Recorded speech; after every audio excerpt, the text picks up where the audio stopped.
At the Okoli Law Group, we specialize in producing justice. If you or a loved one in the Atlanta metro area is facing serious criminal charges, then you need serious legal representation. The Okoli Law Group is here for you. The Okoli Law Group is here for us. The Okoli Law Group, serious legal representation.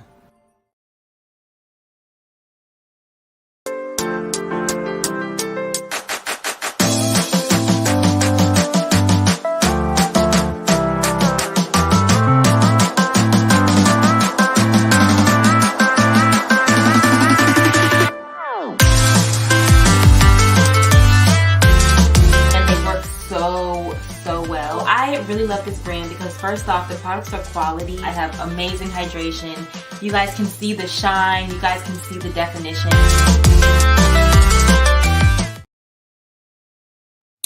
Peace, family. We are live again. Dynasty Mirror Search for Huru. I hope all is well. Thank you so much for joining us. Do me a favor. Well, you guys should be doing it anyway, but I'm just going to say, do me a favor. I'm going to ask politely. Hit that like button. Again, please hit that like button as you come to the chat room. Again, please hit the like button as you come into the chat room. As you enter the chat room, hit that like button. Also, make sure you share and make sure you subscribe. Let's see here. Come on now, Dynast. I know you have this strange developed disdain for Black Americans, but there aren't that many Black Americans in New York anymore. They are all Caribbean or African descent. We'll address that. We'll cover that. I don't because I'm Black American, so I don't. But we'll cover that.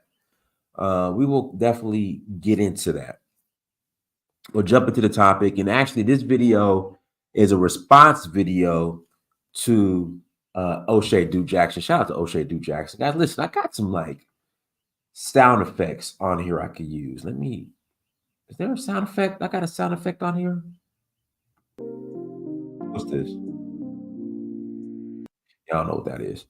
But anyways, like I was going to play some sound effects and all that, but we'll get to that later.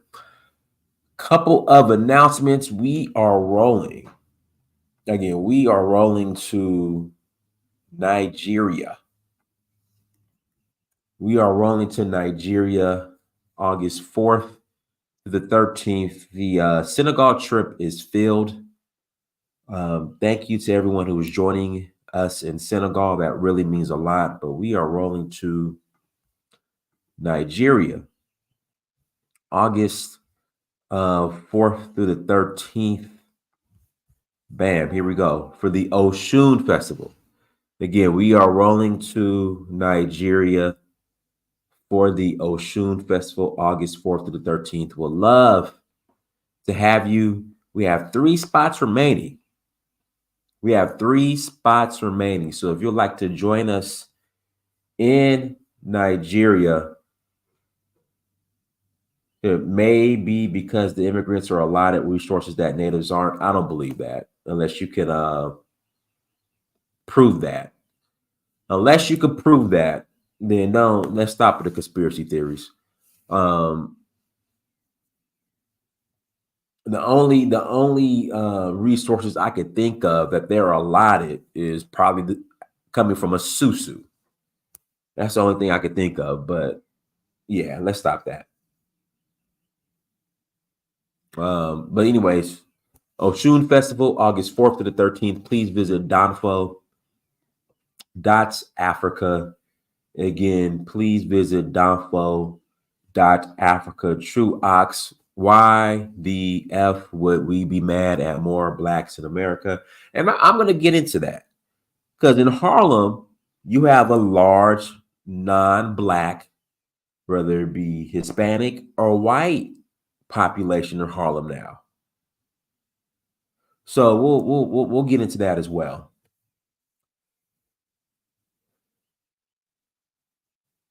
And then we have Zanzibar.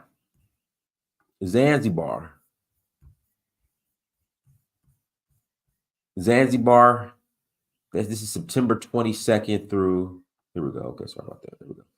September 22nd through October 1st, September 22nd through October 1st, we have Zanzibar. So if you'd like to join us in Zanzibar, please visit donfo.africa. Again, please visit donfo.africa, and I will greatly appreciate it.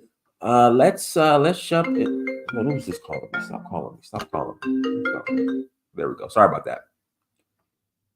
Let's pull up O'Shea Duke Jackson's video. And then we'll go ahead and I'll give you my feedback, and then I'll put the link in the chat room, and you guys could call in and add to the conversation. Here we go. Where you at, O'Shea? Where you at, O'Shea? Where you at? I think that was on his Kinganda channel. It's weird because I had it put up on my phone, but when I go through the history on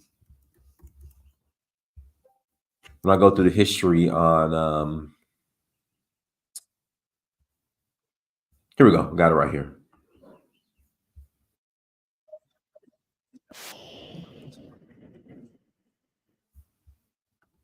All right, guys, let's jump into this real quick. Pull this up, and then we can have a friendly discussion. Mm-hmm. And the African American. Here we go. Get this situated. Bam, there we go.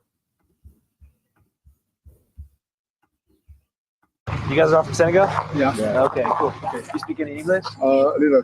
Oh, cool. So how was your guys' life in Senegal? The life in Senegal is very, very hard. You know, we are here to get another life for our family, for our people. We are very tired in Senegal. Senegal is very hard. That's why we come here to get another life, you know? Yeah. I became a citizen since 1980. I didn't come that way. I passed through the right channel. Why don't them pass through the right channel? They should secure the border. When you think about influential Black cities that have influenced African American thought or pro-Black thought, a few of those cities come to mind. There's Oakland and the Black Panthers. There's Chicago and Fred Hampton. You got Philadelphia, Richard Allen, the AME Church. There's Memphis. There's Atlanta. If you go to Europe, there's Black London. But I would say the number one city in the world that has affected the pro-Black mindset is Harlem, New York. We all know about the legendary 125th Street. Shout out to my man, Sa Netter. I want to get into this.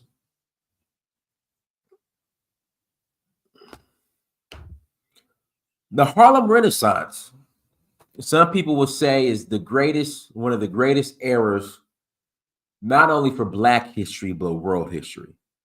Now, me personally, I would say Black people going to Liberia was the greatest accomplishment from Black America. Some will say the Harlem Renaissance. But we are so far removed from the Harlem Renaissance. Again, we are so far removed from the Harlem Renaissance. A lot has changed. So we had the Harlem Renaissance. You know, we had Malcolm X, used to be in Harlem. Then the crack era came. The gang era came. And this is my question from people who are in the chat room saying, you know, we don't like these immigrants coming into Harlem and taking over and being on the streets and all this, that, and the other. Why don't you guys have a certain energy? Now, I mentioned the crack era, right, of Harlem. Why don't you guys have a certain energy for all that money that was made during the crack era? All that money that was made from rappers rapping about the crack era. Like, how much of that money was reinvested into Harlem?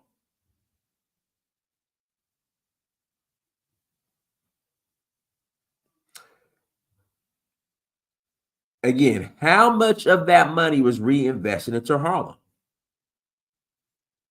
All the rappers that came out of Harlem during the crack era. All that money.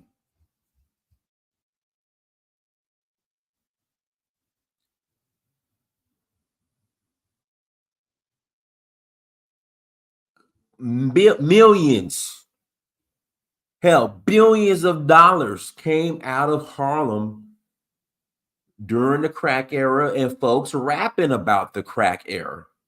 How much of that money was reinvested into Harlem? O'Shea brought up the conscious community in Sonnetter. And listen, I came up in the conscious community. This is not a hit, or I'm not bashing the conscious community. I just have my questions in regards to the direction the conscious community is going in. Guys, hit the like button. Please hit that like button. All right, hit the like button. Thank you. We were from the Harlem Renaissance, which was consciousness. Malcolm X, even though I don't, well, I agree with the Malcolm X era of the Nation of Islam. Not 100%, but a lot of it I do. The majority of it I do. The Malcolm X era of the Nation of Islam. Malcolm X saved the Nation of Islam. Malcolm X saved the Nation of Islam. If it wasn't for Malcolm X, the Nation of Islam would have just faded away. Now let's jump to that. That was consciousness. That was black. Guys, listen, everybody's welcome. Hold on. Time out. Listen, everybody's welcome into my space, into this space. Everybody is welcome to voice their opinion. I'll put the link in the chat room. You're more than welcome to call in. I don't care what your background is. You could agree. You could disagree. You are more than welcome to call in. I welcome people who disagree with me. I welcome differing viewpoints. So you are more than welcome to come here. You're more than welcome. But we went from Malcolm X in a Harlem Renaissance. Follow me here. We went from the Harlem Renaissance, Malcolm X, to the crack era and the so-called conscious community, which I came up in the conscious community. But we went from Malcolm X to, this is what goes on. He brought up Sonnetter. O'Shea brought up Sonnetter. Man, brother, man, see, I ain't black. I ain't black. See, if you look in the Black Law Dictionary, you look in the Black Law Dictionary, see, black is the wrong. The black means darkness. Black means darkness. So I ain't black, because the way black is classified in the Black Laws Dictionary, we ain't black, brother. It's just a color. We're from that to I ain't black. I'm a Hebrew. See, I'm a Hebrew. Where are the slave ships? Where the slave ships at? Where the slave ships at? See, we the Hebrews. And what is it? There's pyramids in the Grand Canyon. The Grand Canyon got pyramids. I ain't black. I'm a Native American Olmecan Moor. I'm a Moor. I'm a Moor.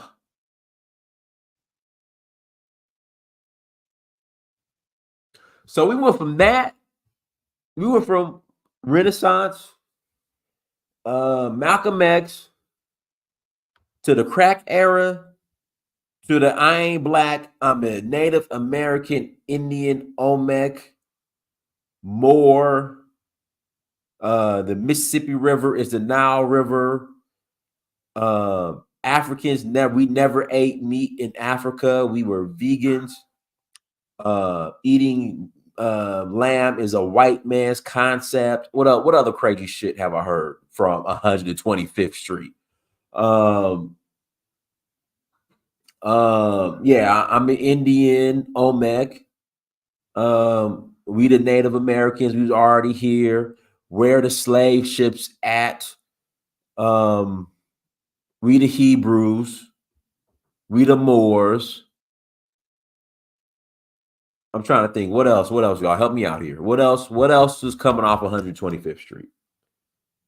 So why are we doing all of that? The Senegalese community has been in Harlem for like 30 plus years, 40 years. In fact, if you listen to Dapper Dan, who I got a pair of Dapper Dan shoes right over here.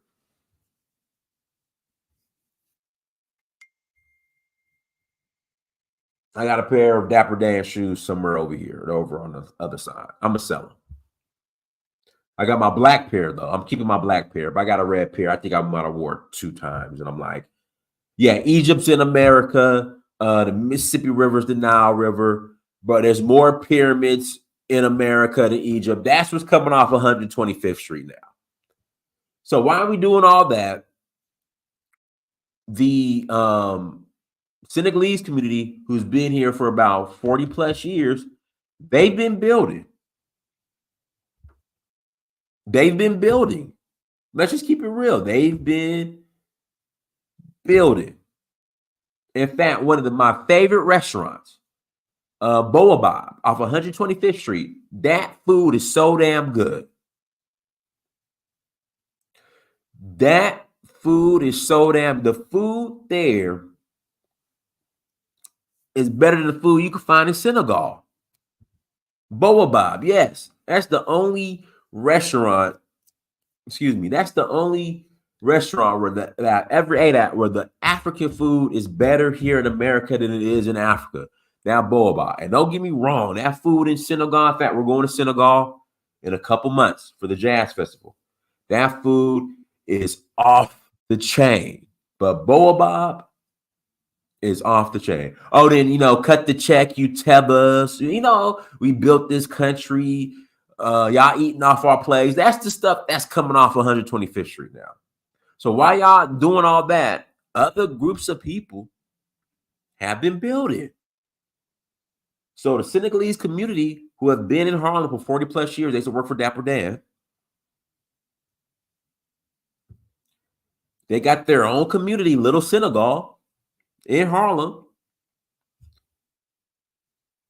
And they established themselves. So when they bring their people in, and they got a little Senegal and Gambia here in Atlanta. Yes, AZ News, AZ, give me like 20 more minutes, and I'm going to put the link in the chat room that you guys can call in.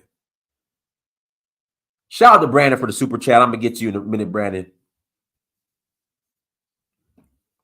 So why are you upset? Why are we selling dope, fighting, arguing about that? We Hebrews and Indians. Folks, I'm not saying other communities have their dysfunction. Again, other communities have their dysfunction as well. But we got to learn how to walk and chew bubblegum at the same time. It's just other communities, they, even with their dysfunction, they just keep building and establishing themselves. And now y'all mad. So when Senegalese, no matter how they come to America, illegally or legally, they got a place to go. And that's the thing when people say, well, Dynast, they don't want to integrate into our communities. They already have a community. They have a community already they could come to.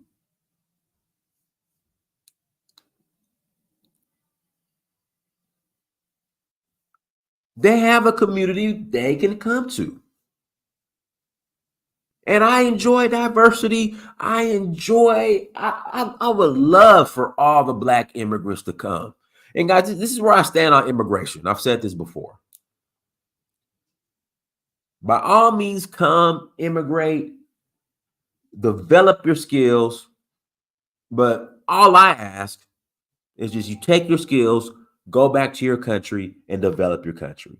But, again, this is a strong but.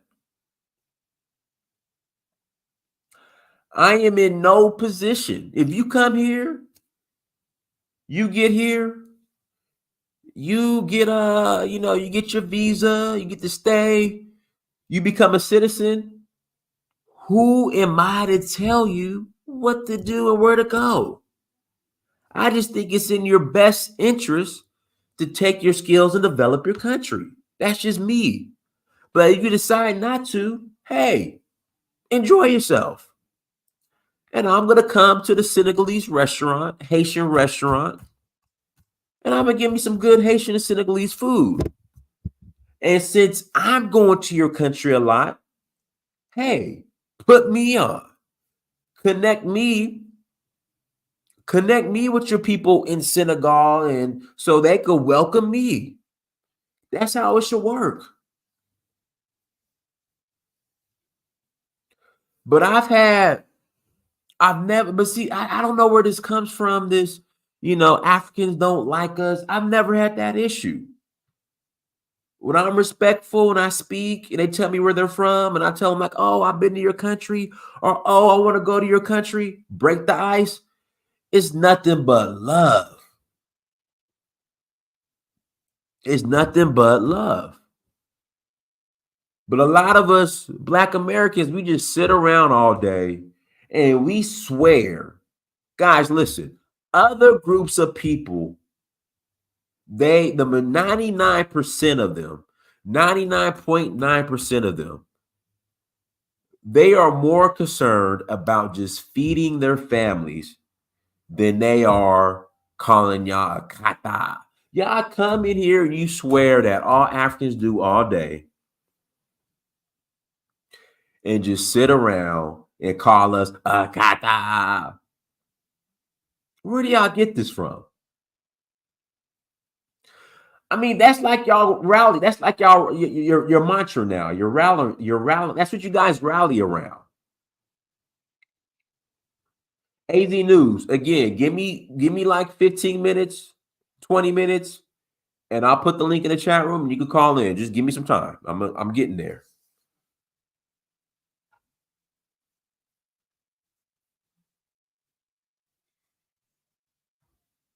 Again, you just swear that all these other groups of people just sit around and just call y'all akata, akata.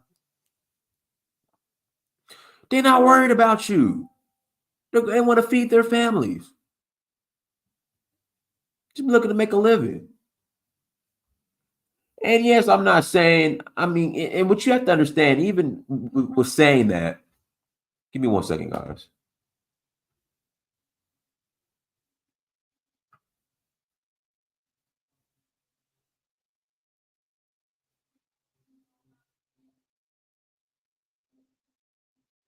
Sorry about that. But flexed up per them, all the Africans just sit around calling Black. That's like the new rally call. It's part cut the check, and part they call us akata. That's what it is. It's part cut the check, we want our reparations, and part they call us akata. That's the argument that I've been hearing. And now it's more focused on they call us akata. Like I said, if Africans were that bad, if Africa was that bad, my first trip would have been my last.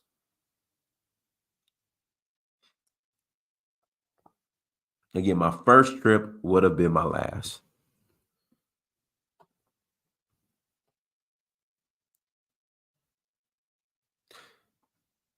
Now, Harlem has been gentrified.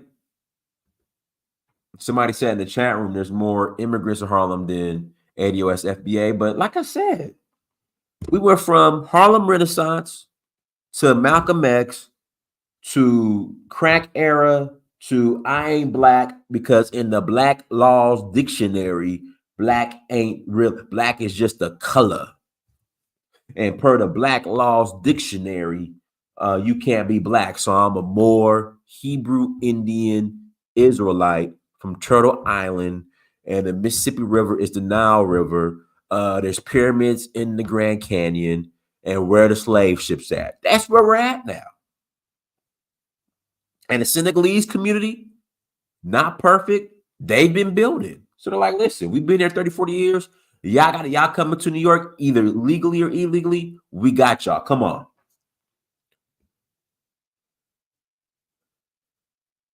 And that's just what it is.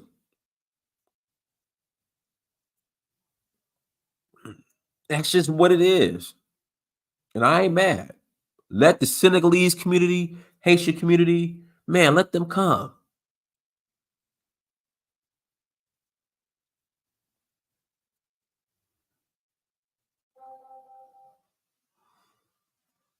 I welcomed and gave money to 2 Senegalese bros on Sunday. They came, Darien Gap. They were hustling outside the Home Depot, Ladera. I also saw a Mexican giving them money for helping him load up his truck. Somebody says Black Americans are too welcoming. What does that mean? In fact, let me finish this, and I'm going to put the link in the chat room. You guys will call in.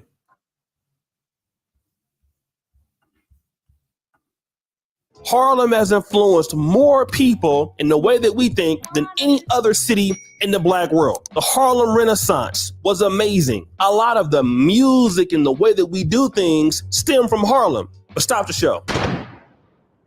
Harlem is looking quite differently these days. People know they killed my dog. You're gonna get a new partner. That it got gentrified to a certain degree, but that's one element.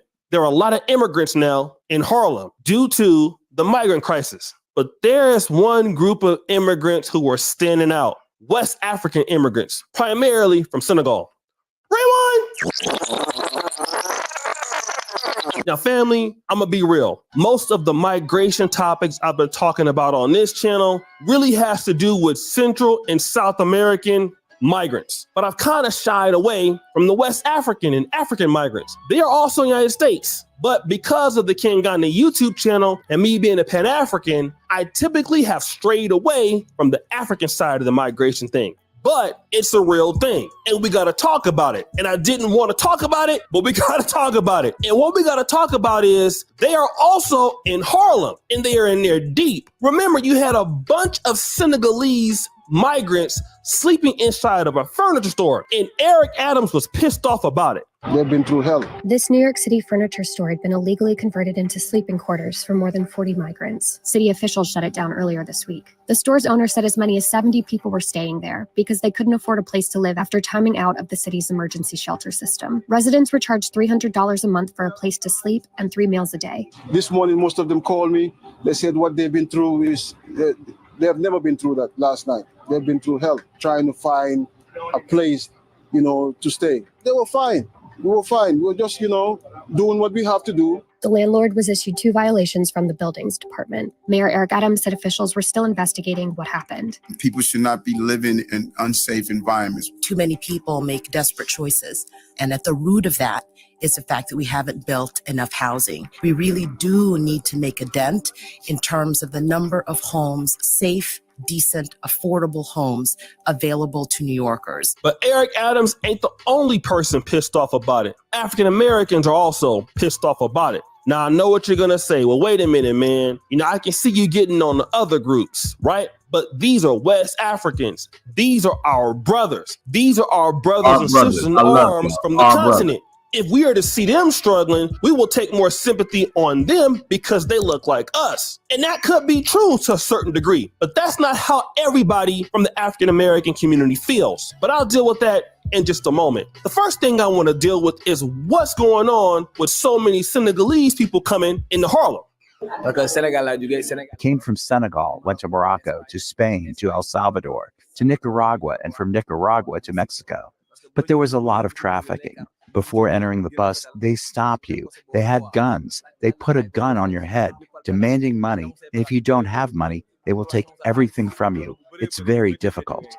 Upon arrival in the United States, many encounter harsh living conditions and, quite often, unfulfilled expectations. Everybody probably think before you come to America, you think this is a place to be. The expectation for these migrants is we're going to America to better our lives, and the sad truth is when they come, it's a whole different story. And as you're going to see in this clip, some people have left Senegal because of their sexuality. Every individual has their own story, and on this day here in central Harlem, this woman decided to share hers in her own words. Au Sénégal, je vivais avec une fille. In Senegal, I lived with a girl and my family didn't support it. I had problems with my brothers and sisters, she says, adding her sexual orientation was putting my life in danger. Let's take the example of Senegal that we know better. If you are, let's say, a gay person, you are most likely subject to a target. You can be stoned to death. Drame says the growing demand on his office is not only coming from Senegalese migrants, but new asylum seekers from different parts of West Africa. And it's not just that. All people coming from Africa, West Africa in general, are coming to this particular Senegalese shelter where they can get some help, whether you be Nigerian or Ghanaian. And they're on, I believe, this particular street is 116th Street, right? But there's a pastor from the Canaan Missionary Baptist Church, which is largely an African-American church. And I want you to hear what the pastor has to say about these Senegalese immigrants. And 116th is generally where they're congregating, right by the Senegalese Association of America and right across the street from Canaan Baptist Church. Senior Pastor Thomas Johnson shares his take. I got to tell you, the wave came in like a tsunami. It didn't trickle in. One day, I pulled up into my parking space, and there it was. There they were, hundreds. And then what? One of my students landed multiple six-figure jobs in cybersecurity within just 90 days. What does this African-American lady say about it? I don't go to 116. I used to go to 116. I avoid that area at all costs. Like Anita Elam, who has lived in Harlem for decades. It's overwhelming. It's scary. How is it scary? Come on, see, black people, y'all just be so extra. You scared of some Senegalese immigrants? Just stop being so extra. And go ahead and go to Boy Bob and get you some jollof rice or some dibby and some cheb yap. Stop being extra and go get you some cheb yap.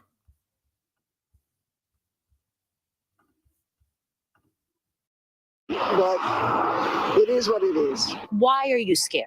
I don't know them. It's just a lot of them. They're just all over the place. I don't know them. It's just, man, I tell you what. Come on now.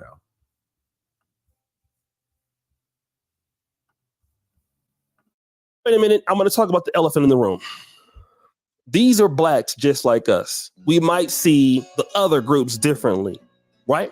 But why do you feel that this lady may have that perspective towards them? Well, because she looks at them, obviously she knows they're black, but they're Africans. So she is not saying like, well, these are our brothers and sisters, let us help them, right? But I'm going to just be honest. Yvette Carnell talked about this 6 years ago on a video called I'm African-American, Not a Kata. And there was a young lady that admitted that her parents don't like blacks. Let's check it out. So my family and I, we have family talks when we come back from church on Sundays. And today's talk revolved around Black people. Africans have some type of superiority complex towards Black people. They just don't like them. And I mean, a lot of people don't like Black people for some reason. But I wanted to know why exactly my parents, why my Nigerian parents don't like Black people. I mean, aren't we all Black? No, Ada, you are not Black. You are not Akata. We are Nigerian. We know where we come from. We are not waywards. Black people are so disrespectful. They do not know how to respect their elders. And what is this Black Lives Matter nonsense? Every single life matters. Foolish gods killing one another. Black Lives Matter. But you are killing yourself. Look at these Black teenagers having babies. 15 babies having babies. Pop, pop, pop, pop, pop, pop, pop. They just have babies out of wedlock. And then let's listen to what Yvette Carnell had to say. So you guys will take one example and run with it as is it's the norm. That's the problem. Now, but when people do the same thing to Black Americans, y'all get so, if we get so offended. Well, not me. Y'all get so offended. When people do the same thing to Black Americans, do the same thing to Black Americans, y'all get so offended. But you guys will take one example and take it and run with it, as that's the norm, when it's not. Again, if Black immigrants were that bad, I would not associate with them. If Africa was so bad, my first trip would have been my last. So stop it. Yeah, as they say, not all. The minute somebody stereotypes a Black American, not all. Not all. Listen, let me tell you something about the Senegalese community. Hold on. Let me tell you something about the Senegalese community. Let me tell you something. As a Black American, right now, I could go to a Senegalese right now who could be eating and say, hey, as a total stranger, in fact, I want you guys to try it. You see a Senegalese breaking bread? I've done this several times in Nigeria, Senegalese community in Nigeria, here in America. They eating, you could be a complete stranger. They will invite you over. Or if you come over and say, hey, what you got going? They will give you a spoon, make room for you, and let you eat anywhere.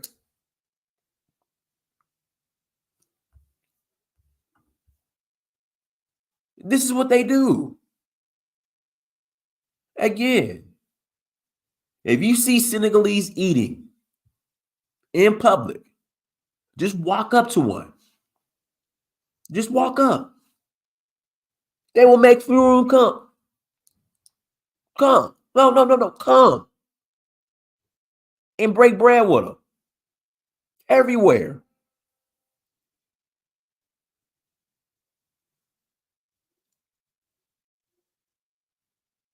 Senegalese cool as hell. Love Senegalese. No, let's continue. In that video, I want to see if y'all picked up on what she said. Like, I want to really see if y'all picked up on something she said. Throughout it, she said, my parents don't like Black people. She didn't even say my parents don't like African Americans. She said my Nigerian parents don't like Black people. And I know, like, I want to apologize to I had a Nigerian say, please start going on some other Africans. Go in on Irish people, some Ghanaians. Don't go in on us no more. And I want to think, I had some great African allies that called in last week, but catch what she said. My parents don't like Black people. They don't think they Black. And she kept saying them. See, this is the thing y'all got to understand. Y'all keep saying us. We all Black people. We Pan-Africans. We in together. Y'all keep saying us, but they keep saying them. They keep saying them. When somebody says them, that means you're not included in the group. So when you talk to me about solidarity don't work unless you got everybody on the same page. That's right. The real fear that people are not talking about when it comes to the West African migration crisis is these people are not seeing themselves as us. We've seen them here enough in our communities to know that they are different than us. And it goes both ways. The West Africans and the migrants can say, hey, we're here trying to get an opportunity. The other people are different from us, and they look at us as different from them. So what are we seeing now? You're seeing that energy towards these Senegalese immigrants. And that is because, first of all, these are two different groups of people. Senegalese people and African Americans or Black Americans, however you want to classify them, have really not that much in common. We don't even speak the same language. You understand what the guy said in the video. Many of these people speak a local language or they're speaking French. So that already stops off all communication. Second of all, they're living amongst each other and they eat different foods. They, you heard the guy said people complain about them smelling a certain way. Y'all just so ignorant, man. See, now Black folks will go to the cheap ass. This is the problem. Now, Black folks in Harlem will go eat some cheap ass Chinese food and brag about the cheap ass Chinese food. They'll go to the bodega and get some cheap ass sandwiches. But no, we ain't eating that Senegalese food. We ain't eating that Senegalese food. But y'all will go to that cheap Chinese corner store restaurant where they rude as hell. Now, Chinese food is good as hell, but they rude as hell. Not all, but some. But not all, but some. Y'all will go to the bodega.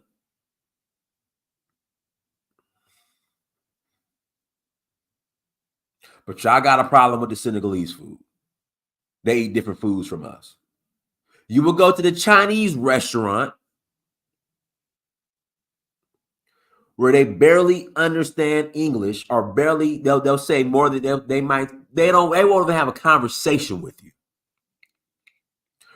The corner store ones in the hood. Now the formal ones where you go, you sit down, they're cool. But the ones in the hood with the bulletproof glass, again, the ones in the hood with the bulletproof glass, that Chinese restaurant, y'all ain't got no problem going there. Don't get me wrong, the food be smacking. Might not be healthy. They might be rude. Some of them, not all. Don't want to stereotype. I don't want to stereotype everyone. Some are rude. Some are cool. Y'all go there. But you got a problem with the Senegalese restaurants.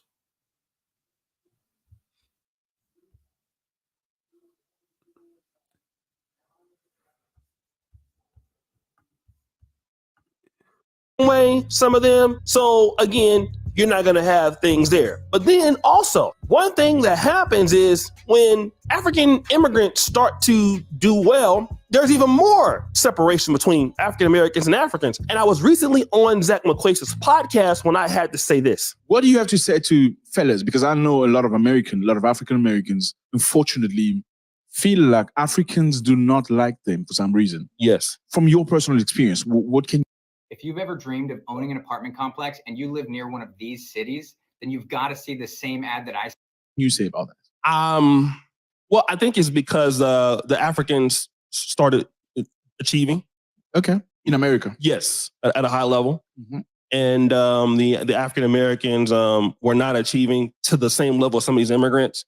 So then I think because maybe we were making fun of them at a certain point, and then this is an opportunity to get back, or they may have had a Nigerian boss, and you know, it's easy to have a few negative interactions with one or two people. Yeah. And then judge everybody. Castigate the whole entire group. Absolutely. Just like me having a situation with the guy that tried to grab my phone in Uganda. It's easy to say, you're all like that or whatever.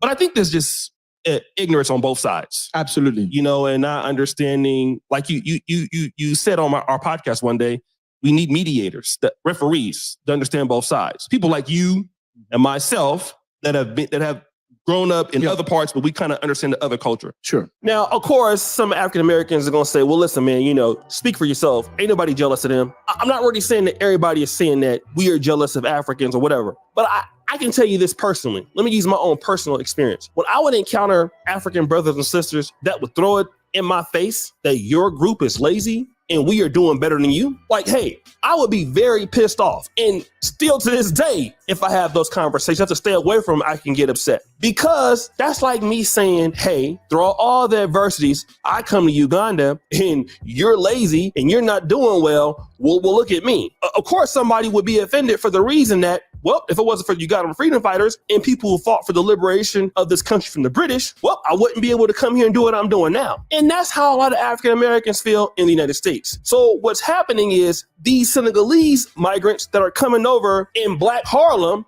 which was known as Black Harlem, the way that some people are looking at them is we're going to classify you with the rest of the migrants that need to go back. It's not going to be looked at maybe by some. We need to help these brothers and sisters because they look like us. You're going to have a lot of blacks who are going to feel like that. Look, these are Senegalese brothers and sisters. They share our same heritage. We're obligated to do something for them. And you're going to see that. But you're also going to see the divide that, listen, They are not our people. They don't look at us the same. They don't accept us the same. When they do well, we don't see them. When they start doing very good, we don't see them. In fact, they're mocking us. When it was our people in slavery that came over here and extended what they have now, that opportunity, but they're getting the health care. They're getting this. They didn't die and fight any wars. And it's also the same when you're living in Uganda. Think about what happened in Ghana with the whole free land thing for the diaspora. What are Ghanaians saying? Listen, we are Ghanaians. We can't even get land. Why are they getting the land? They don't deserve the land. We deserve the land. Now, maybe African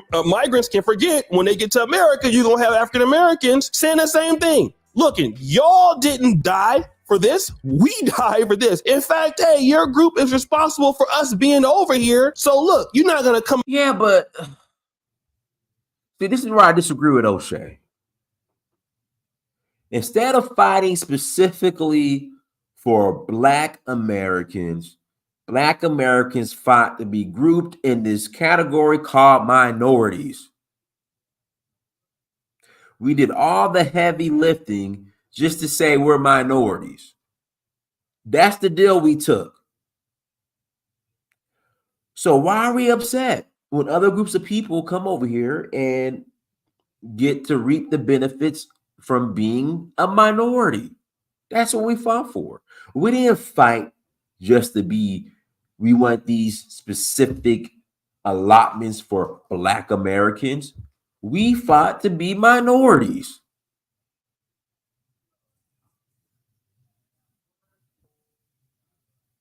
I mean, let's just keep it real.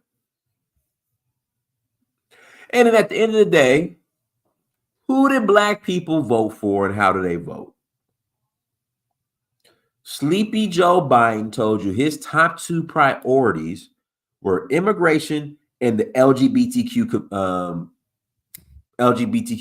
community. Those were his top two priorities. Who did the majority of Black people vote for? Sleepy Joe Biden. To the point where they were bragging about how they saved the Democratic Party.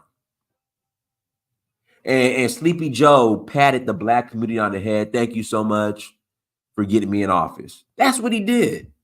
And he told you where he was, he told you what his agenda was. And now you guys are mad. Nah, let them in. Let them in. Like I said, Harlem has its own, it's called Little Senegal. If Senegalese come to Harlem, they have the right to go to Little Senegal. And New York's a sanctuary city. So I mean, come on. Let's move on. Come over here and sell us to there, and then now all of a sudden you want to come and replace us here. That's what's going to happen too. Both sides of the story. What I'm going to tell you to do is listen. I don't know what to tell you to do, right? Me personally, if I see Blacks anywhere in the world that I can help them, I will do my best to try to help them, right? In whatever capacity I can do it. I was living in Europe. I know the world looks at us as the same. I get it. I learned that in Europe. But here's something that I've also learned. We don't look at each other as the same. So it's a case-by-case basis for me. If I find somebody that tries to use me in my particular contributions that my community gave me, I'm going to cut that person off, right? But if you're a person that's going to be valuable to me as I'm trying to be valuable to your community, I will look at that person with the same respect I'm looking for somebody from my community. And I'm sure everybody can accept that and agree with that. So it's a touchy situation. Again, I understand why the Senegalese migrants are trying to get a better life for themselves. They're coming over, to the United States. But hey, I can also see why we have African Americans who are in Harlem who don't even want to go over there to where they're at. I can also see that, right? And just like if we were to come to Africa and we were poor and we were to come here, there are stories of migrants going from Liberia to Ghana. You think they were treated well by Ghanaians all the time? Nope.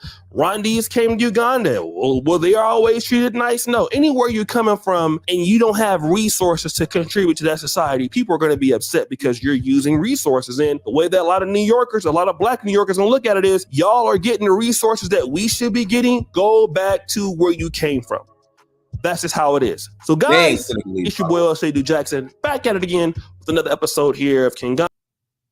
All right, guys, I'm going to put the link in the chat room. If you want to call in and add to the conversation, click on the link. Guys, hit the like button. And let me read these super chats. Shout out to everybody who's super chat. Let me get these super chats real quick. Link is in the chat room. Links in the chat room. If you want to call in, click on the link. Let me read these super chats. Shout out to Flex Up. They speak better English than most of the Latinos. Pan-African strikes back. Black immigrants don't owe Black America anything, just like we don't owe them anything when we go back to Africa. The people owed are dead. Alfred Buddy, undocumented can buy guns in Illinois, Chicago now. I gotta look that up. Somebody said that to me the other day too. But hey, this is what Black folks voted for. So links in the chat room. Link is in the chat room if you want to call in and add to the conversation. You can. If you want to call in and add to the conversation, you can.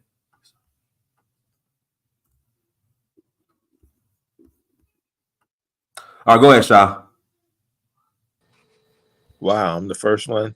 Yeah, you're the first one. Greetings, my brother. Man, this is a lot, bro. But I'm in New York, and I go to 116th Street to get my little African foods for Orisha. I worship Orisha, right? So I go get my palm oil, and I get my. So I've had some experiences over there, and it's a lot to say, man. One of the things I want to say is the brother said that talking about mediators on both sides, ignorance on both sides, that part is true. Building up what we have in common, I guess, or knowing about what our connection is, as opposed to using those differences as kind of playing on our differences so much, and especially in negative ways. We've got to understand our history. I think the lack of understanding the history, because I wouldn't be interested in Africans if it wasn't for the fact that my ancestors came from Africa, and that as I began to look deeper into it, there's a lot of common things in common that we have. When you start to look at our behaviors, the way we laugh, the foods we eat, the music, especially West Africa, Congo too, since I've been to Congo. But yeah, man, when I go down there, I went down there. Now check this out. I went down there. I've been going down there for a few years, and I've been living in New York for about 8 years. So I went down there one day, and it is thick with brothers, man. They standing on the sidewalk. They're just hanging out because, they probably looking for work, ain't got nothing really much to do. And it's just a lot of brothers. And I'm like, wow, this must be some of the immigrants coming through. Okay, that's cool. That's cool, And see, my thing is because I spent a lot of time with the Senegalese community, with the dance community, not in New York, but I'm connected with the New York, because they would come to the West Coast and teach, and we would come to the conferences in New York. They do every year. The Sister Maribas does a conference called Maimuna Keita Conference every year. So this community has been around for 50, 40, 50, 60 years. When you go back to Laji Camara, who came here in the I think the 50s or 60s with Catherine Dunham. And so I've run into people in the park who were students of Laji Camara. I mean, in Central Park. And Laji Camara is one of the oldest ones so these communities have been in New York since the 50s and 60s, right? So right. And this is when you look at the communities all over the United States, the ones that are involved in these arts and these Conqueron in DC, what's this, Amanie Payne and Muntu Dance in Chicago. We got the Malonga Cascalura Center in Oakland, and then you got Atlanta. They got some of the. So this community is all over the country. This artist community, and in the artist community, we have had stories, and we talk about it. At the end of the day, it's been good and bad things, but as time went on, we got to know each other, and we got to really. Now we became a community of like, okay, these are my folks, and I know this is how they do things, and they begin to know how we do stuff. So it's really about getting to know each other, Yeah, but I mean, it's deep, man. It goes deeper than that, Let me go ahead, Trey. Unmute yourself, Trey. What's up, man? I just wanted to add my little piece in real quick. My main thing is I'm a foundational Black American, and sitting back and seeing, like, if you step back and look through history and recognize how Black Americans have been the only ones who really fought against white supremacy to build a place in America to where America was forced to live up to its ideals that it put in the Constitution. And that fight is the same fight that is why they are allowed to come over here and flee. And a lot of them that come over here are used, like Ron DeSantis. He has an all-African board of people saying that we don't need to talk about slavery. We see African mayors say that. Hey, Trey, if I can interject, can you put a link to the all-African board that Ron DeSantis has that says Black people shouldn't talk about slavery? Can you put a link, please? Put it in a private chat or put it in the main chat. I appreciate you. All right, go ahead. Oh, sure, I'll do that. But basically, what we're up against is the dominant society doing its best to suppress Black people. Every time we come together. Let me ask you, is it the dominant society or is it Black people suppressing Black people? What do Black people control in America? We're fighting for control. Like, what do we run? Okay, so when you say fighting for control, can you give me an example of how the Black community is fighting for control? Everything that we had to fight for. Like, we had to fight out of bondage. We were the ones that won the Civil War by joining with the Union, who was losing.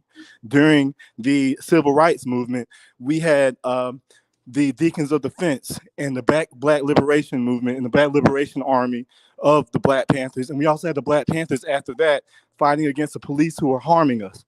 And then finally, after all that fighting, the next thing was to flood us with immigrants. And now on top of that, the mass incarceration epidemic, where the CIA is, it's well known that they were part of putting crack in the hood. So we're under attack.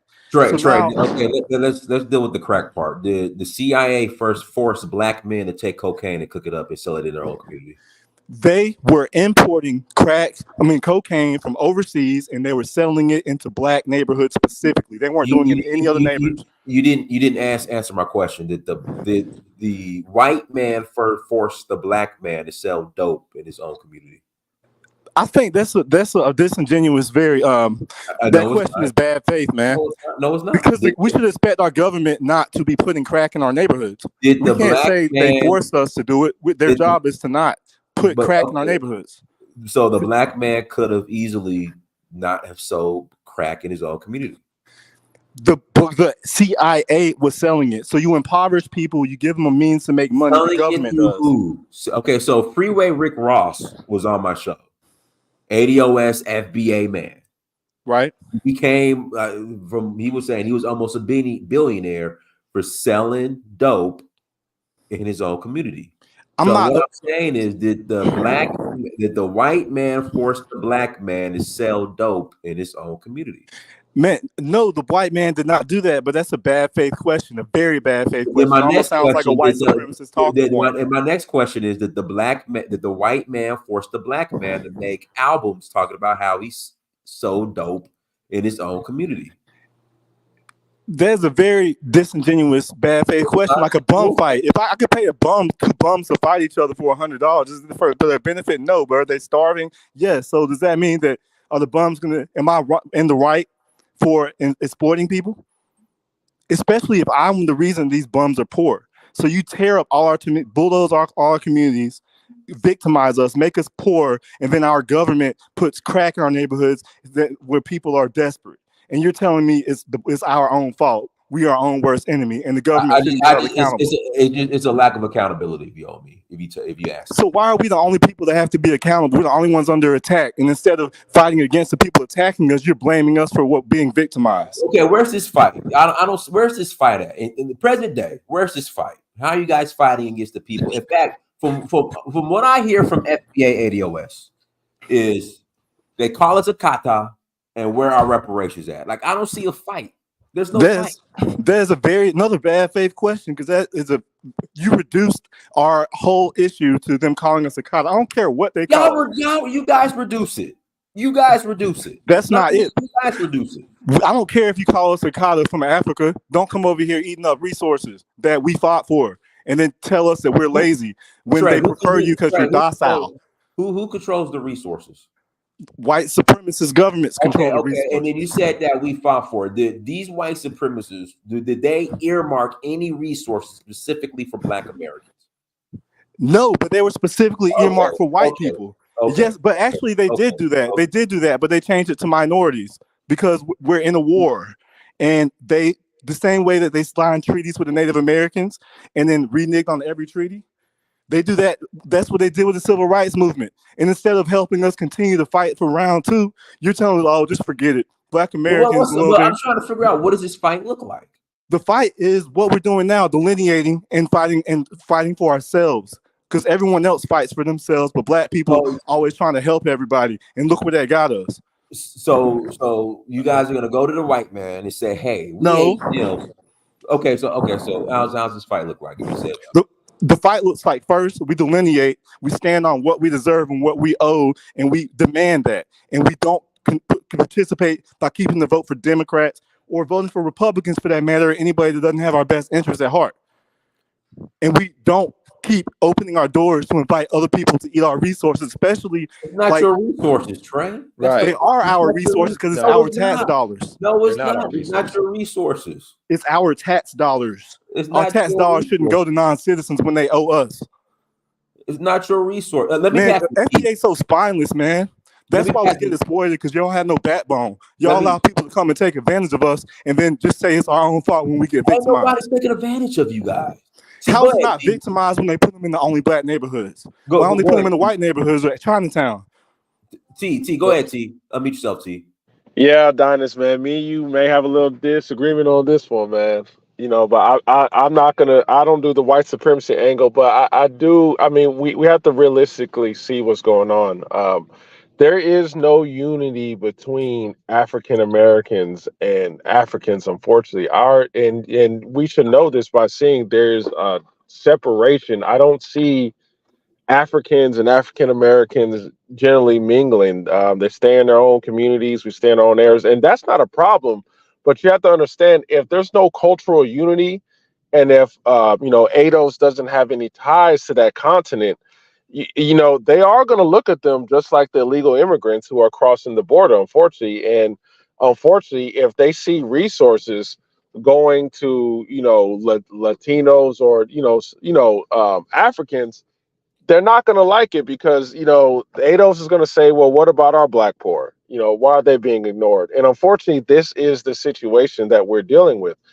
And, I can't really expect African Americans to change that. Now, are they at fault for that situation? Absolutely, they're at fault, because this is what they vote for. If an African crosses the border, African Americans need to be held accountable for that, because they are the ones who constantly vote Democrat. And now they cannot sit here and complain when they're being invaded. This should have been when Trump was trying to close that border. I don't know why, if ADOS was such a strong community, I don't know why they all didn't flock to Trump, say, you know what, we're just going to leave Trump in power for 8 hours just to control the immigrant situation. But they did nothing. And now that is out of hand. Now they want to get mad. And that's the part I don't like. But I can't really get upset with ADOS' position. I just can't, because, like I said, the Africans and African Americans are not mingling.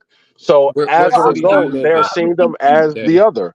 See, this is where I disagree. Hold on, Shaw. This is where I disagree. I'm mingling with them fine. Me too, brother. Me too. Hey, let me tell you this, Dynast. And I'm not trying to say that. I mingle just fine with them. No problem. Yeah, Dynast, I'm gonna be honest with you. Me too, man. Like, I don't hate Africans. Like, let me tell you something. I have some of the most intelligent conversation with Africans. And here's what ADOS had to understand. I think this is where Tariq Nasheed don't fall short. I think because the African culture is more conservative and have stronger families, and pretty much they just got a strong culture, there is a level of accountability that Africans have that unfortunately ADOS lacks. So when they come to America talking about pull your bootstraps up or something like that, that kind of pisses African Americans off. But we have to just contend with, African Americans. Unfortunately, we do have to take some accountability for our behavior. But this is what ADOS sees in Africans. Go ahead. Somebody say something. Those are lies. Yeah, can I say something? Trey, go ahead, Mike. Yeah, did any of you guys ever work with Africans? Yes. I do. I have. Yes. In America. Well, their mentality is completely different from American. That's In the thing. They America, not in always are Africa. culture. Huh? Now go ahead, Mike. Go ahead, Mike. There it's always a culture clash. And I don't for some reason Africa will never be on board with Black America because Black America we're more advanced. I'm from the US Virgin Islands, if you can tell. So all I'm trying to say, we have to preserve the culture that we grew up in because I seen it changing daily. These people are taking all the resources, they're getting all the money, and we ain't getting nothing. Mike, So let me if ask you we, a question, Mike. Let me ask you a question. When you say preserve our culture, can you expand on that? Child the marriage. American culture, the culture that you grew up in, that when you was growing up in the 90s, in the early 2000s, that's what I'm talking about. Wait, Mike, what is that? Can you expand on that, please? Like, what is that? I mean, like the American dream, and it's dying in front of our eyes, and we're losing our country because we are allowing all these people who is un-American to come and dilute our way of life. If Do you understand where the concept of American dream comes from? you're gonna tell me, yeah, I mean, Star Spangled Banner. We speak English. The concept of American dream comes from Jews who came to America before the Holocaust and after the Holocaust. Yes, that's some truth. So but you cannot tell me America is not the country where everybody wants to come for the last 50 years. There's a reason everybody wants to come here, and we need to preserve that right, that well, let me put it like this. Mike, it's preserved. No one's stopping anybody from obtaining the American dream. No, no immigrant is stopping me from obtaining the American dream. That's cat, man. Hey, Donis, I think the point is, though, and I get what you're saying, but I think the anger is, how is it that our government or some of these sanctuary cities are fighting so hard for non-citizens, but completely neglecting the African Americans who've been living here, especially the poor? I think that's the anger, because we are supposed to be. You know the answer. You know the answer, T. Yeah. You get what you vote for. You know that. Yeah, well, and I agree but with it's that. not even about the voting. It's about the money interests that are the ones that need these cheap labor to come in here. It has nothing to do with Republicans or Democrats or voting. It has to do with the people who own shit, own property, own businesses, and that trickles up to the 1%. And then there's 1% of the 1%, right? But the 1%, which is a lot larger than the 1% of that, which is, we're talking about the DuPonts and the Rockefellers and the Rothschilds. That's the 1% of the 1%. These money people are the ones saying, get people into this big city of New York, because a lot of the population left during COVID. There's so many vacancies. They got so many empty apartment buildings in New York. It's ridiculous. And they got a homeless situation. Right? They got all these businesses that don't have cheap people to work these restaurants and all these other businesses that need this labor. That's why you got immigrants in these big cities. Yeah, but we had homeless people for years. I only know they coughing up all this money out of thin air. That's business interests. That's why they want their businesses. The black people in Chicago, they are rising up. Yeah, man. Yeah, I don't even know how you can say that's business interest, man. We see what it is, but like I said, we can't take FBA off the hook, because, like Donis said, they supported. But Donis, you did have one guy call in. I can't remember, and it did kind of drive me up the wall. He was not from America, and like I said, I'm not being xenophobic, but when I was, we was having that illegal immigration talk. And he was saying things, well, like, America should take everyone's poor. We are a good country. Take everything. And the problem with that is, you see, here's an African who's not born in America, but advocating. I disagree with that. Go ahead. Yeah, but advocating for just unfettered illegal immigration to America. That's the problem. These two things, that does not benefit African Americans. Now, it may benefit his tribe, his people, and like I said, I'm not being xenophobic. I'm just showing you how the other side looks. His people to come over here unfettered, and then have the American taxpayer who's actually born here, worked here, being completely ignored to take care of them. That's where the anger comes from. You know what I'm saying? Like, if you're gonna come here, don't be like, yes, now I'm gonna vote, or now I'm gonna advocate for the border to remain open. That's what gets people pissed off. Just like your tax dollar bailed out the Wall Street, right? Whose money bailed out Wall Street? These white folks is going to do whatever they want with your tax money. Let me pass it to go ahead, Delroy, and I'll pass it to you, Delina. Go ahead, Delroy. Hey, what's up, man? All right, Brandon, don't mess with me today, bro. Look where I'm at, Brandon. I am in Stone Mountain. I just did my rock call. This is specifically Brandon. Don't mess with me today. Anyway, like I said, I grew up in New York. I grew up with a lot of Africans, a lot of African Americans. All right. And I think this whole argument is blown out of proportion. The few people that's protesting is not the norm. I can promise you that it's not the norm. When Amadou Diallo got shot 44 times, if everybody remember that. Mm-hmm. The people that was protesting was everybody, African American, everybody. We almost tore the damn place up. It was right. If everybody remember. Right? So the few people that's protesting now say they don't want a Senegalese there. I think it's just a few people. I don't think it's that much. It's not the norm. What does everybody think about that? I agree with you. I was in New York. Harlem is home for me also. And I've seen them. They had the block locked down, and it was a beautiful sight to me. They just blend in. They getting their hustle on like everybody else in New York. Yeah. Like, I don't understand what the problem is. And all of this, it's a lack mentality that I'm hearing, and I'm not going to say no names because I really don't know who said it, but I just keep hearing this lack mentality of they're taking our resources and this is ours, and it's not yours. It's not yours. And what's meant to be for you is going to be for you. So just work on you and you'll get what's meant for you. And then collectively, it'll be a thing if everybody just started working on their own shit. This is why our community is in the situation it is now. We have no hard yeses or no hard no's. It's whatever goes, the wild, wild west. You see other people get skipped in front of you, just who cares? Other communities have hard yeses and no's, but not ours. The problem is that we're not doing the stuff we're supposed to do. The responsibility is not on blaming immigrants. The responsibility is what Claude Anderson said is collective group economics.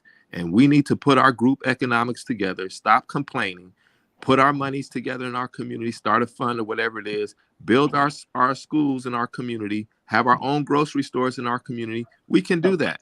Even though most of our money goes toward our survival, our rent and utilities, we can take, there's enough of us to take monies in regions or nationally to create a fund to start building these places in our communities.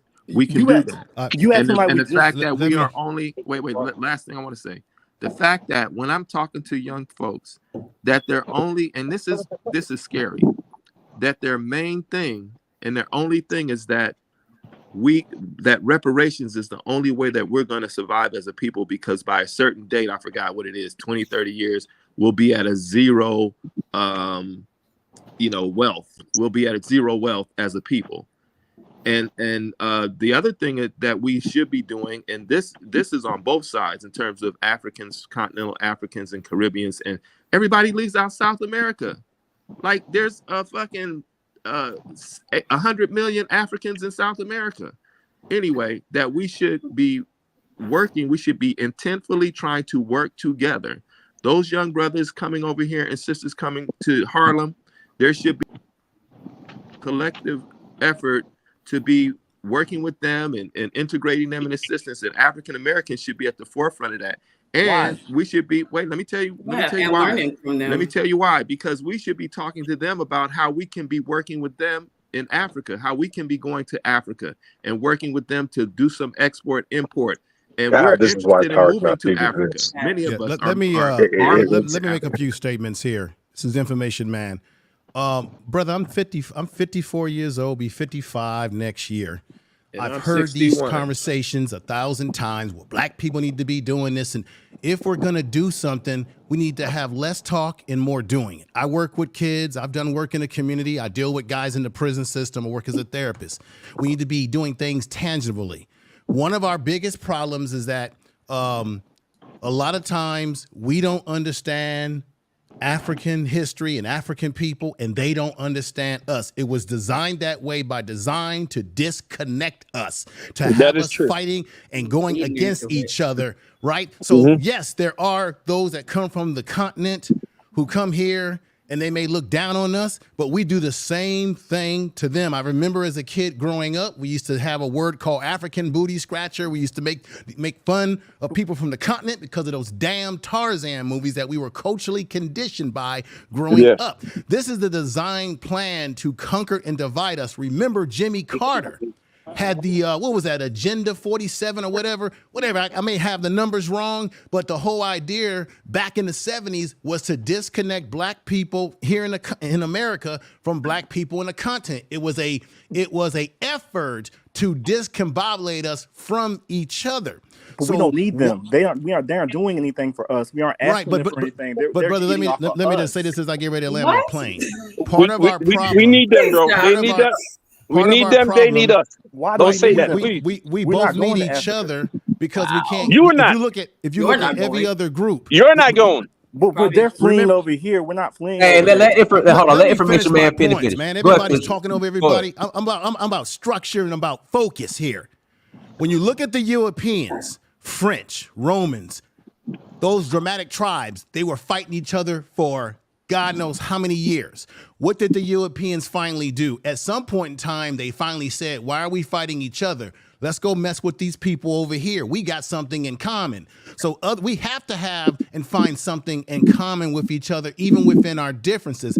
But part of our problem is before we can do the things that you just spoke of, brother, we have to get our mindset and our mentality right. If your mindset and mentality is not right, that's why we struggle to work with one another. So Dynast, this is the difference for you, brother. When you were playing the video that O'Shea was showing, and you had the older sister on there who was acting like she was scared of seeing these immigrants or migrants or what have you from Africa that were on the streets, and I'm not going to go down there. You have a different perspective. You know why? Because you've traveled to the continent. You've met with people from the continent. You've had a chance to have an understanding of their history, their fourways and Norways. So you have education. You're educated to the situation.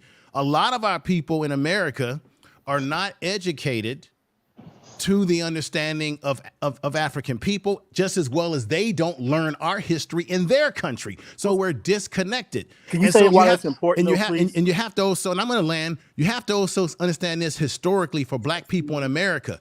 We have always gotten the short end of the stick. We have always been put upon. We have always had people dumped into our communities. We've always had this, the Chinese, the Hispanics that come in our community. We've always have been put upon and have been set aside. However, the Democratic Party, which is the party that created the Ku Klux Klan, they have always used us as tools and fools. You get what you get when you engage in the politics that you start to believe in or want to believe in. That's our problems. These are some of our problems. And until we clean these things up, we can't really work with other people collectively when we're not even on code with ourselves in America. We're not even on code with ourselves here. And I'll rest there, Dynast. All right, Delina, you want to add to the? Okay, let me. It's so frustrating. He just spoke some facts, information that that's the key, your mindset. And if you're ignorant to how, oh my God, Africans are just born into entrepreneurship. They're not going to view life in the world the way that we do here. And so all they see is opportunity when they come here and they go get it. Why are y'all mad about that? I don't think understand, anyone's like, mad about that. I learn think that's from it. completely No, it missing the was point. somebody The whining. point is people I'm are tired talking of right now. I illegal didn't come over immigrants here to getting battle resources you. over the natural born American Okay, citizen. I'm not hearing you. Nobody hated on Africans, and I totally agree. Africans do work hard and they should get rewarded. But that's not the conversation. The conversation is, should African Americans care about African immigrants? I would say, especially the illegal ones, and I would Yeah, say but I was no. speaking to that, There's no and you got benefit. emotional and cut me off. So I'm gonna let you work in your Go, feminine. no, That's go it. ahead. That's it. Go ahead, Delina. Go ahead, Delina. Where you going, Delina? Delina? Come back, Delina. I got emotional. Okay. I don't argue with come no back, men Delina. now. I don't argue with men. I can't do All right, that. Delina, go ahead. Dynas. Delina, the floor is yours. Delina. Go ahead, Delina. The floor is yours. Go ahead. I don't even remember what I was saying. It's so rude Go ahead, to cut me Delina. off. Go. All I'm saying is I got respect for them. When they come over here, they get to it. If you go travel and you go see how they get down and what they come from, you know, I can't stand it. We over here talking about, oh yeah, we over here getting it out the mud and all this bullshit. You ain't no, they literally doing that. Okay, they grow everything. They create their own water systems, electricity to their neighborhoods. They getting it out the mud for real. So this is a cakewalk in a sense to them, but they have their own struggles once they get here. It's all different. But I just don't understand why we can't learn from them, learn from each other, put our resources together. We know the system here that we were born into. So let's link up. Let's make some shit happen. Like, stop complaining. It's annoying. Dynas, can I say something real quick before someone else jump on? All right, you got 30 seconds. I'm gonna pass it to SRJ. Yeah. Go ahead. Yeah, I would. When I was 13, our family took us to, and this is a long time ago. Our family took us to Florida. So I went into a store to buy something, and this white woman said, when she picked up my accent, the white man said, "Where are you from?" I said, "I'm from Jamaica." "Oh, you people are so nice. You speak so well. Those other people here, those other people here, you're so different from them." You see what I'm saying? So they create the conditions for all this bullshit.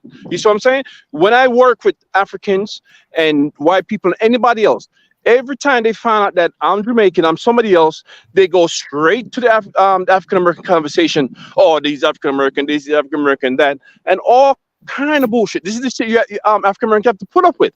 African Americans bear too much brunt for too much thing that happened in this country. Why people always blaming them? I don't get it. All right, let me pass I'm sorry, SRJ. Let me pass the Afro Times, and I'll pass it to you, SRJ. Afro Times, unmute yourself. What's up, family? Yeah, a couple of things. I don't really have like this disconnect with any Africans throughout the course of my day or anything like that, and I'm kind of mind boggled by like what are y'all doing throughout the course of y'all day where y'all are butting heads with Africans. Like I wake up around 5, get ready, go to work. I work for a good 10 hours. Come Do y'all pay home, I hit the attention to the gym. topic? That's an This emotional ain't bull. about button heads of Africans, Hey, man. Pay attention to the topic. It's the greater hey, Carl picture Thomas, about the Carl immigrant. Thomas, No, Carl Good Thomas. I Lord, need you y'all to, don't even pay hold your attention. emotions. No, Hold your it's emotions. just black You people see can't how focus on topics. solidarity just triggers people? Like all I'm doing is No, showing love. ignorance Carl Thomas, he triggers turned me into Carl because y'all Thomas. can't stay on Carl topic. Y'all bring Thomas, things that are just bro, totally off you're topic. emotional, and you can't let go. One mic. Hold on, Afro Times. Yeah, you want to tell Afro Carl Times. Thomas to chill out. Afro, give me one All second. right, so So see, hold on, Afro, just give me like 10 seconds. So see, I don't know if you were here when Trey, Trey is team ADOS FBA, and they just got a problem with Africans. So that's why as far as comments like they taking our resources and they don't like us. So what Afro Times is saying is like, what are you doing throughout the day where you just button heads? Or here's my favorite, they call us a kata, so what Afro Times is saying, like, what are you doing throughout the day where you just bumping heads with Africans? It's just weird. But go ahead, Afro Times. I got you, Afro Times. yeah, thank you. Yeah, so that's all I was saying in regards to that, where it's just like y'all living a hell of a life just because you need to be busier than butting heads with Africans all damn day. But aside from that, I think you kind of gotta pick a side. Like if you're gonna be a nationalist in the sense of being an FBA or ADOS, where you're saying this is our country, we built this, you gotta go all in. And that means you really have to accept and adopt capitalism. So it's like, yo, you gotta be a super capitalist and understand cheap labor drives capitalism. So they're gonna keep importing cheap labor. They're gonna keep having foreign policies that cripple people's economy abroad that brings them here. And that's how I go. But y'all are on the fence with it. y'all wanna say this is our country, we built this. I'm American, I'm this, I'm that. But then y'all want to fall short when it comes to the philosophy of capitalism and how it's driven in America. You can't have it both ways. And lastly, I'm gonna end on this sense of delusion, like this is your fight, you have the resources and you have the control. No, the black nationalists, like in the sense of ADOS, FBA, not like the cool Khalid Muhammad type black nationalism. Y'all have this delusion that y'all are somehow going to go further with the ball than the poor white nationalists who have the same type of discontents about people coming over, taking their jobs. Were they ever able to stop it? Hell no, they weren't able to stop it. But for some reason, you think you're going to go further than them. They're your speed limit. The moment you adopt their philosophy, you're not going to go further than them with it. And I'll land there. Hey, Dynast, I just have to say this, bro. The thing is, when I say people get off topic, let me just give you a prime example. We'll go back to the Trump administration. When someone talks about, I don't like illegal immigration for XYZ, someone will jump on off topic and say, oh, well, you just don't like immigrants in general. No one is talking about legal immigration. So I said that because when people say things like that, that is designed to throw you off the main point. Nobody is talking about bumping into Africans and not liking them and not liking their culture and being jealous of them. That is not the point of the conversation. The point of the conversation is, should African Americans care about illegal immigrants? And I saw your video where one lady came from an African country and said, I didn't think America was a place that I thought it was. That is in a sense of an entitlement. You know what I'm saying? You're coming from your country, coming over here, and now you're expecting American taxpayer dollar to cover you and take care of you. Once again, black folks are like, okay, if that's going to happen for them, then it also needs to happen for us. And I also agree with you, Dynast, that we also voted for this, so we can't 100% complain. But that's what I mean when I say people, they intentionally go off topic to belittle the main argument. And that's all I got to say on that. I want to bring up something very important, Dennis. I want to remind people of something, because as we talk about this migration thing, you have a lot of people that are coming over here from South America, Mexico. Some people believe it's because of democratic or political policies that are happening in South America. But let me remind everybody, I don't really think or believe that the black immigrant is really black Americans' problem that's being impacted. What's really impacting the black communities, whether it be in Chicago and various places around the country, are these individuals that come from South America who bring over their anti-black sentiments towards us. We forget about these people. We know that we got black people in South America, but all you got to do is look at how they treat the black people in South America, and that will tell you how they can potentially treat you. Have we forgotten what happened to the Haitians a few years ago when the Haitians were over there in Mexico and they were coming over into Texas and they were under that freeway in large droves? And what did this government do in this country? They got rid of all those Haitians within a week, sent them back, even though the United States told them that they could come over here at one point in time when they had the earthquake over there and they were working in Brazil and they were coming through into Mexico. They took them all back. They got them all up and took them right back. And then you saw the video of those so-called men on the men, the Rangers on the horses, slapping them around and what have you, almost like something out of slavery again. And what that showed you is exactly how they see black people in America and how they see us globally. They don't want to see black immigrants or migrants come into this country, but they don't have a problem with those across the border. I'm going to tell you why.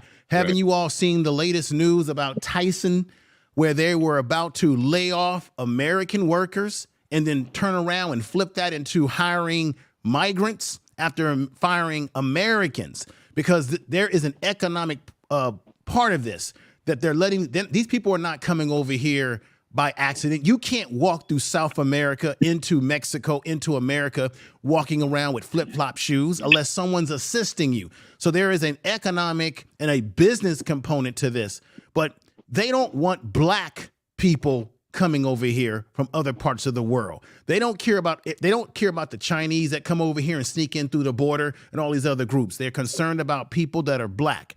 So, and let us not forget, how did they treat black people during Katrina in New Orleans?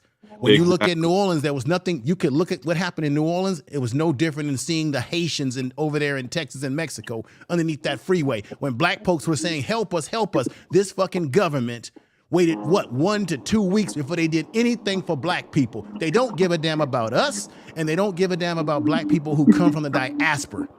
So they're not the ones we should be concerned about. It's the other Spanish-speaking individuals who bring their racism, their anti-black sentiments towards us because they do the same thing to black people who speak Spanish and live in South America. Why don't y'all deal with that fact?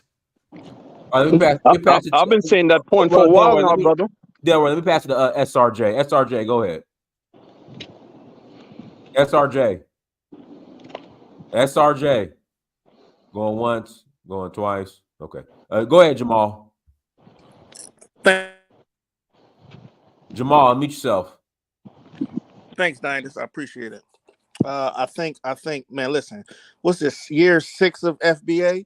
And a lot of people say their talking points will be gone by now. So much props to them because they're still around. And they're probably, I would say, a lot of sentiments are more on the FBA side of Black Americans than, let's say, the other side, right?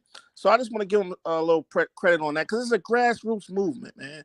We're not talking all Black Americans. We're talking about maybe the lower end of Black America, you know? And listen, no president, whether you're Republican or Democratic, is for illegal immigration, right? And just because you're against illegal immigration, you are not xenophobic. We got to stop that too, you know? And I felt like the sister at one time, you know, why are we beating up on Africans and blah, blah, blah. It's not about Africans. It's just about the process of getting here. No country can withstand illegal immigration. Look at the Bahamas, right? The Bahamas got so many Haitians coming in there. They're saying, look, they're going to take over, you know, of Bahamian culture. Are the Bahamians being xenophobic? No. Everybody has pride in who they are. But I will say this. Some Africans, I'm going to say some Africans, it's hard to penetrate their culture, right? Yeah, you can be cool with some Africans if you cater to them, right? They're not going to learn about African American culture, but if you say, yo, I want to eat some jollof or some fufu and all that, they're going to let you in because you're assimilating to their culture, right? But some Africans have a hard time to adapting to an outside culture, which is the dominant culture in America. You know, Black American culture in a lot of places, right? Jamal, if I could ask a question, in 2020, go ahead. in 2023, what is 24? I'm sorry, what is Black American culture? It's a vast thing. Look, it can go from region to region, right? You have institutions, Dynast, in Black America that's been around for 200 Jamal, you ain't years. answering the question, Jamal. Yeah, I'm asking Jamal. In 2024, what is Black American culture? I'm gonna give you an example of the household, right? I'm gonna give you an example of the household, right? In Black American culture, right? Parents doesn't drive what a child want to be in life, right? In some African households, right? The parents say, Jamal, come on, man. Hold on. Listen. I'm just giving you an example. Oh, man. Okay, so Black American culture is. Hold on. Let Jamal. So Jamal, listen to what you said. So basically, parents, Black American culture is parents not. I'm giving you an example. The right direction. No. Listen, Dynast, most of culture you can't see. What you want me to talk about, the food or the dances? That's the stuff we can see. But Jamal, you just said that Black Africans have a hard time integrating into the dominant Black American culture. I'm just asking, what is it? What is it? Listen, for example, a lot of African kids, right? If you talk now, if you want to really have this conversation, Dynast, you should have some first and second generation African kids in here and talk about how their parents don't support them in sports, right? Stuff like that, right? They don't go to their basketball game. Jamal, come on. No. He's not answering the question. No, this is a nuanced conversation, right? Yeah, but Jamal, you just made a statement. You said that Africans have a hard time integrating to the dominant Black American culture. I asked you a specific question. What is Black American culture? You brought up not dictating what children do. And in Africans, parents don't go to their kids' sports games. I mean, are you serious? No. I'm saying what I'm saying is, listen, we can always talk about we music. don't know what our culture is. No, because when we talk about culture, all the only things we like to talk about is food, music, and somebody's language. It's But more that is the part of culture it. than that. That's more part the of culture it. than that. Dynast, are you saying Black Americans don't have no culture at all? And be able to Listen, answer let's those talk about an questions. HBCU, What right? is Black American culture? Listen, an What HBCU. what is white American culture? Listen, American. Listen, you're complaining HBCUs. issue. I don't have no clue. I'm not asking Hold that. on. Listen. He's asking HBCUs, a question with Dynast. a question. HBCUs, Answer Dynast. the question Okay, I'm with gonna land here. Look, HBCUs, Dynast, been here for 200 years. They're older than some African countries or institutions in America, right? That is Black American culture, a part of our culture. Outside of Tuskegee and Bethune-Cookman, who built them? These are Black institutions. Dynast, don't do that. Morehouse is a Black institution. These are who built Nigeria. If that's the case, who built Nigeria then, Dynast? A Black man didn't create Nigeria. But see, Dynast, we don't know. We should be able to answer that question. Really, culture is informed by our philosophy, our ideas, and what the outcomes of the culture is: the music, the dance, the food. That's not just really the culture percentage of it. That's not all of it. But I would agree with you. Hold on 1 second, Sean. Let's get back to the whole HBCU thing. So, are you saying that African immigrants have a hard time getting into HBCUs, so they're not immigrating to the dominant culture? No, because I'm not saying most of them. No, I'm saying I always say some, Dynast. I always say some. So I'm not saying all Africans. I said some. Some will rather be at Harvard, right, or at a PWI. I see it every day. I work at a PWI. That's the majority of Black folks. Period. I don't know if it's majority of Black folks. Let me say this. Period. There are a lot of Black folks who would rather. There are Black folks that value a degree from Harvard or Yale over a degree from Morehouse or even a Howard. Let's not get that twisted, because we have this love affair where we underestimate, undervalue, and marginalize our own shit to live up to the high standards of white people. Now this is where I disagree with you, brother. If you go to Howard University right now, Morehouse, many of these major schools, there are tons of people from the African diaspora that are attending these schools and graduating, and then they're going on to these other higher institutions. So Africans are in all the institutions, but they definitely, their presence is felt in the HBCUs, brother. That is not what you just said. Not true. I was explaining. Black American culture. I hope, Dynast, we're both part of the Divine Nine. You know what we do. We deal with a lot of kids. We get them into colleges and stuff. A lot of the young men that we've gotten scholarship to, guess where their family background is? The diaspora. A lot of them.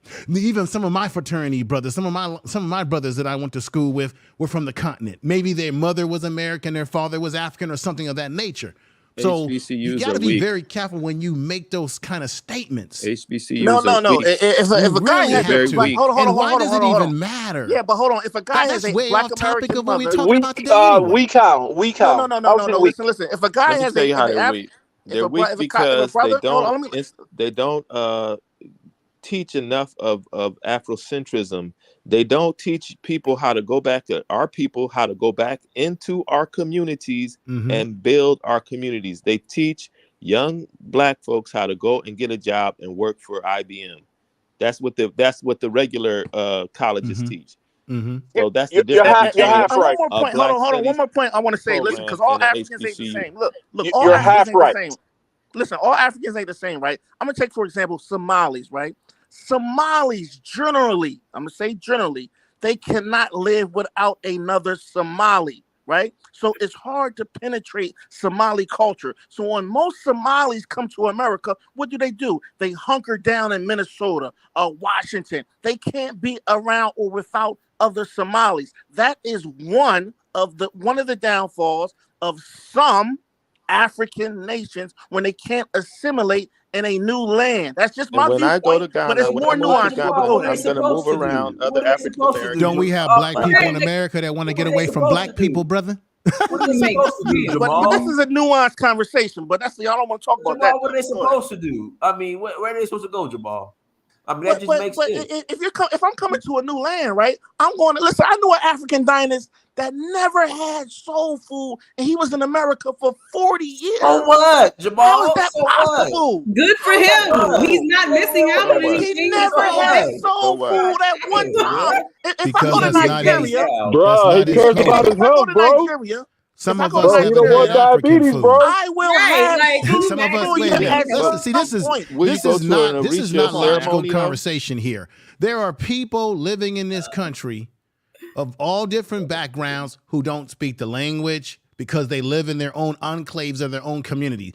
There are black people who have never had African food, Ethiopian food ever in their life that live in America, and all they've ever had is some damn pig's feet, which is gonna give your ass fucking heart attack and all other greasy food that we eat. Come on, man. Come on, let's get logical here. Jamal, you're tripping, Jamal. I'm so over him. Jamal, you're tripping. Jamal, I don't know what the hell you're talking about. Jamal, you're tripping. Let me pass it to Zoo. Go ahead, Zoo. Zoo 221. Go ahead. Zoo 221. All right, let me pass it. Let me bring Philip on. Go ahead, Philip. Unmute yourself, Philip. Go ahead.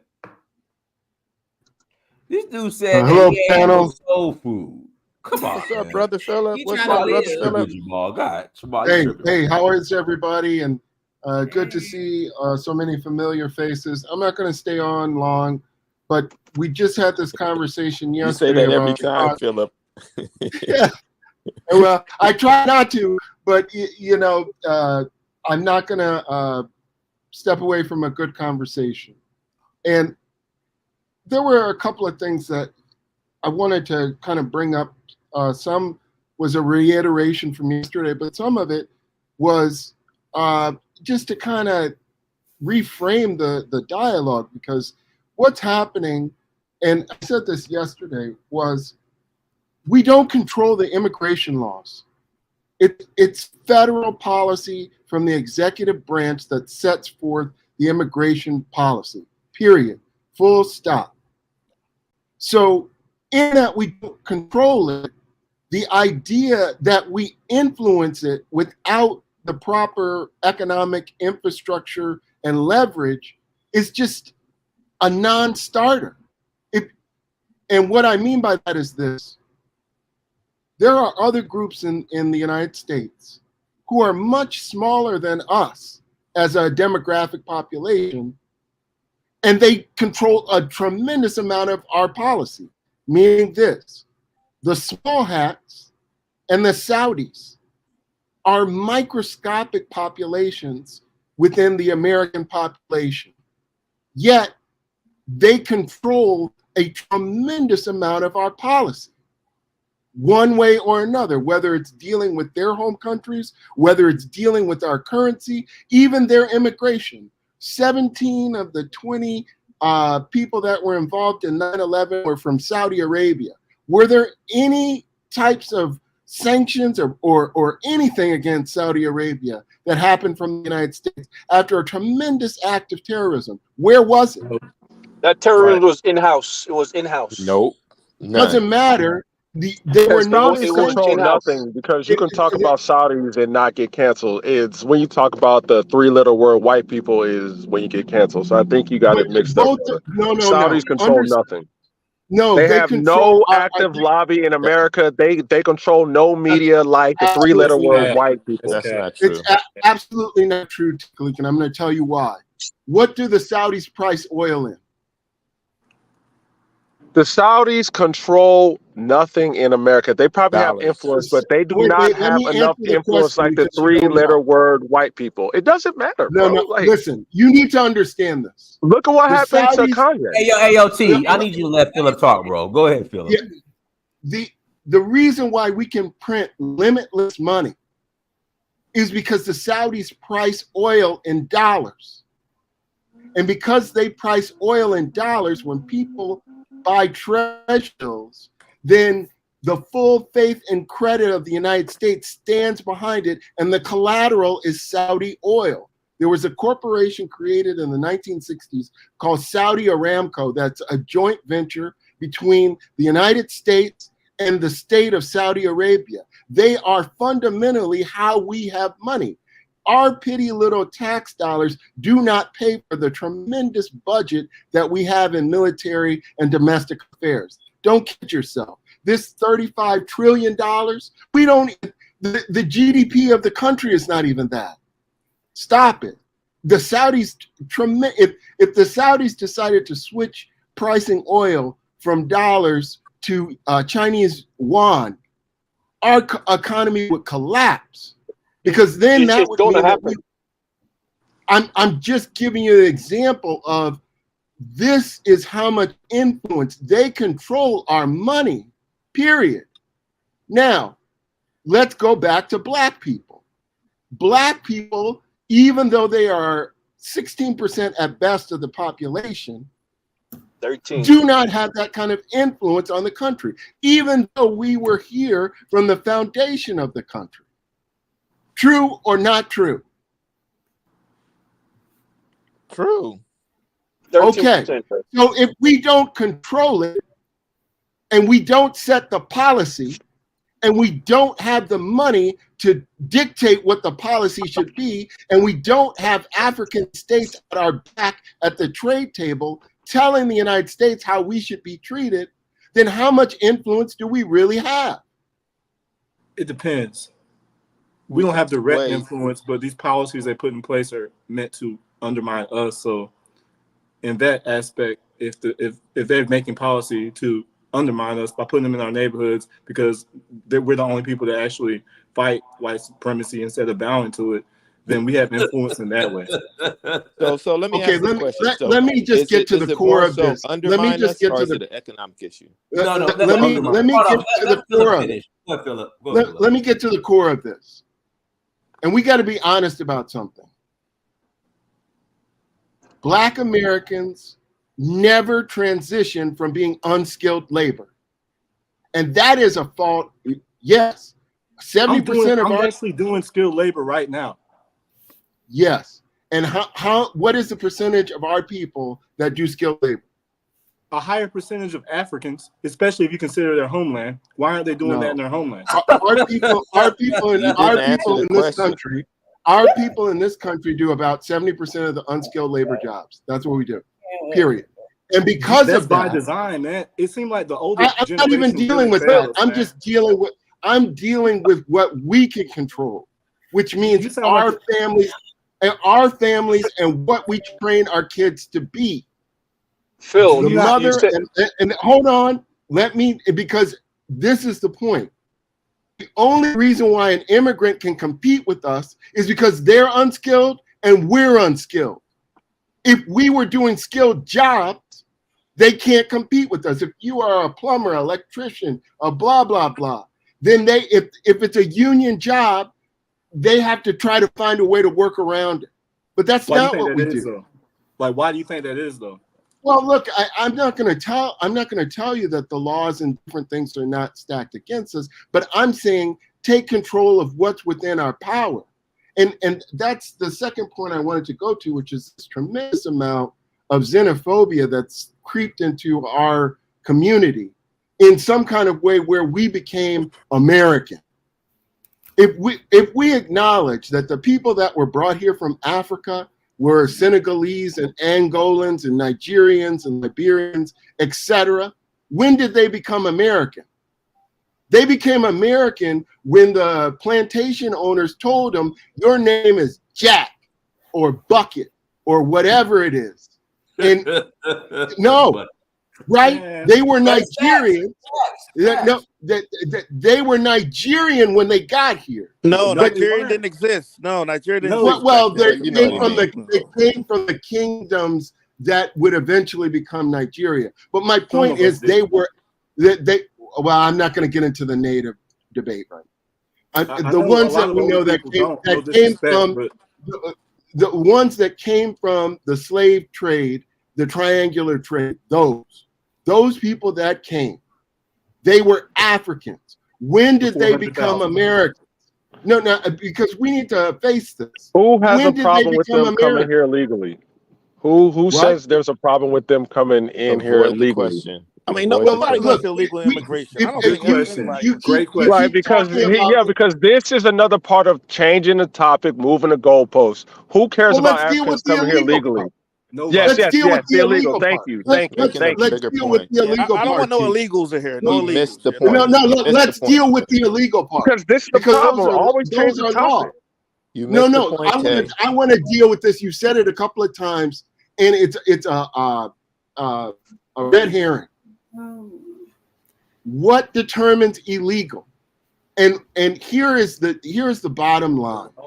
If we wanted to stop illegal immigration, we could do it overnight, just like other countries that stop it.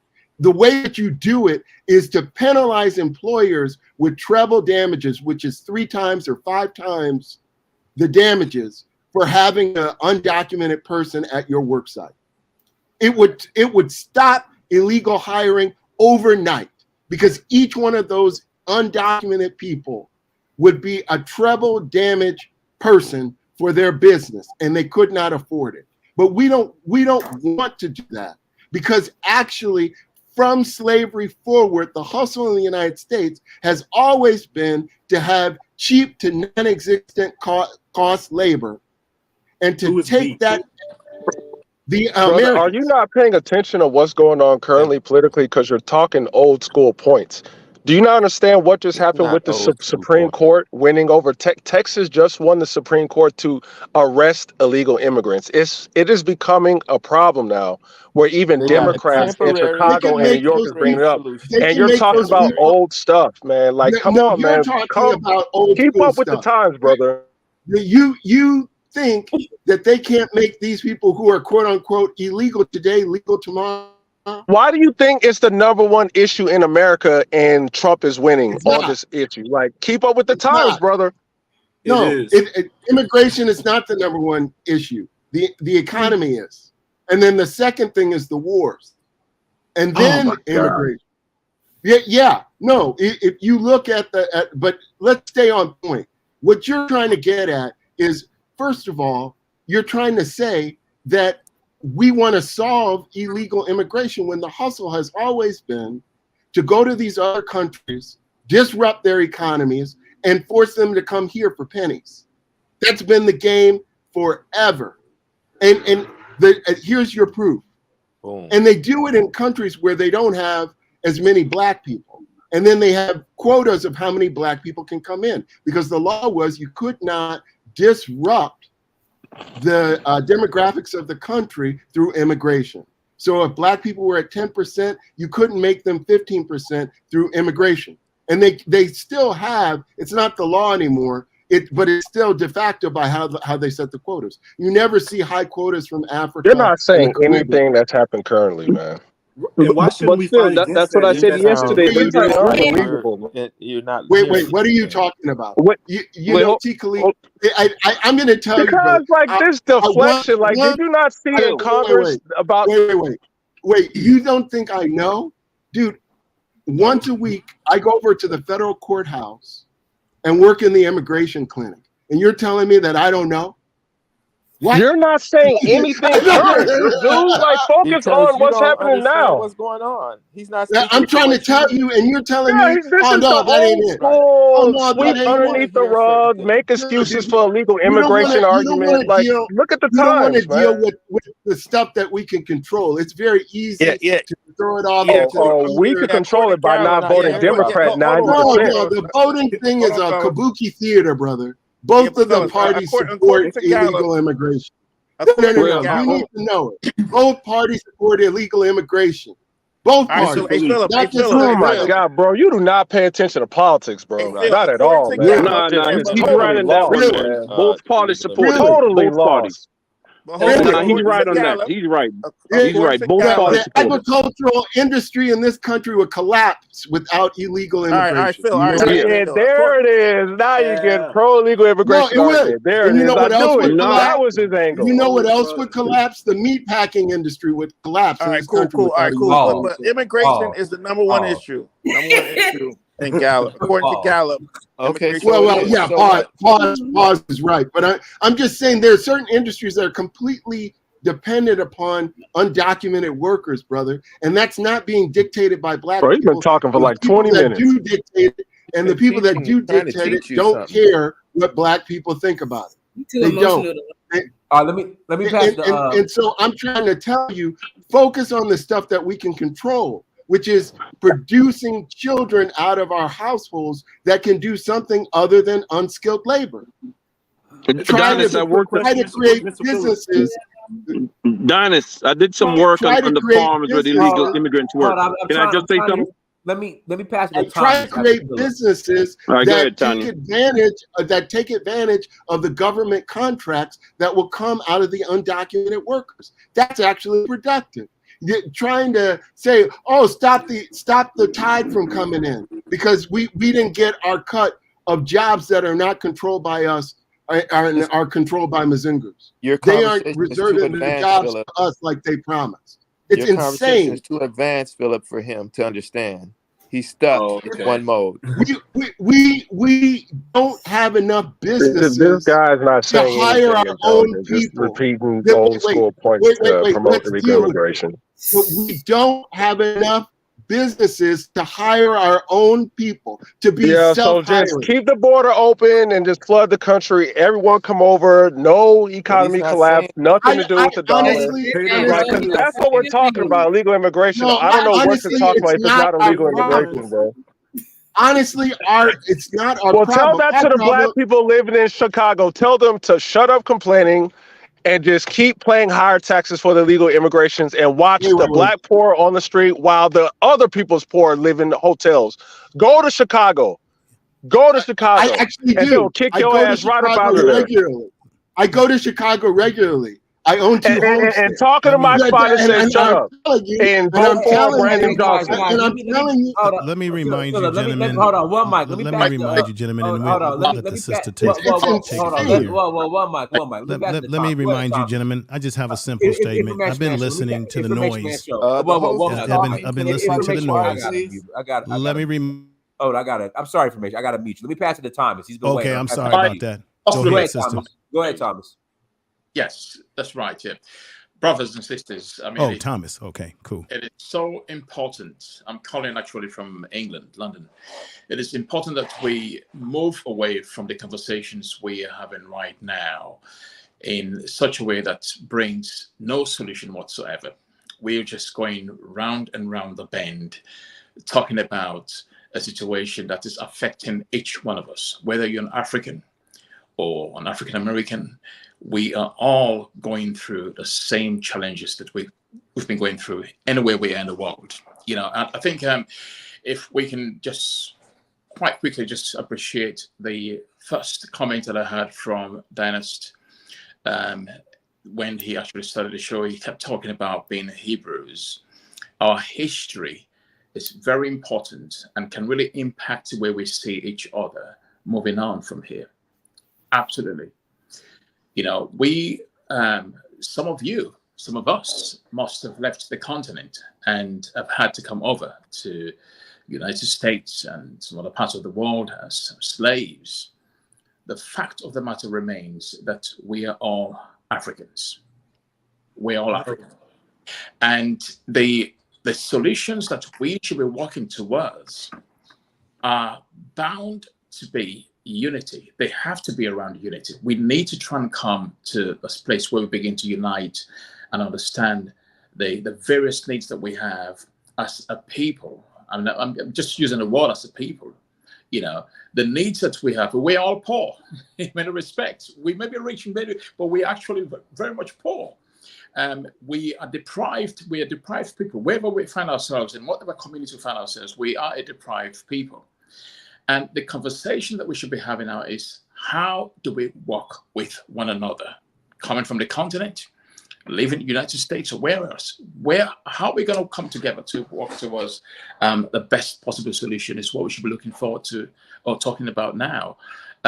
Things about politics, things about what the Democrats or the conservatives have been doing over the years actually has no impact on us whatsoever. We have to come to the truth. We need to learn these things, that they've made positive impact on us whatsoever. Unity is the way forward. Removing this thing around nationalities and us in being American, African Americans, and being Africans, we are all Black people. That's it. Let's work together. Let's support one another. I don't know what that has to do with immigration, but okay. Thank you. Why can't we work for Africans and while they're in Africa? Why do they have to come benefit from what we fought for us to work with them? Like, it seems like it's a parasitic type of situation. I mean, when you think about it, that's like we did fight for us to have resources. Affirmative action was supposed to be for Black Americans, but we're not the primary benefit. So like you said, we did make the mistake of making it about minorities. So we need to fix that.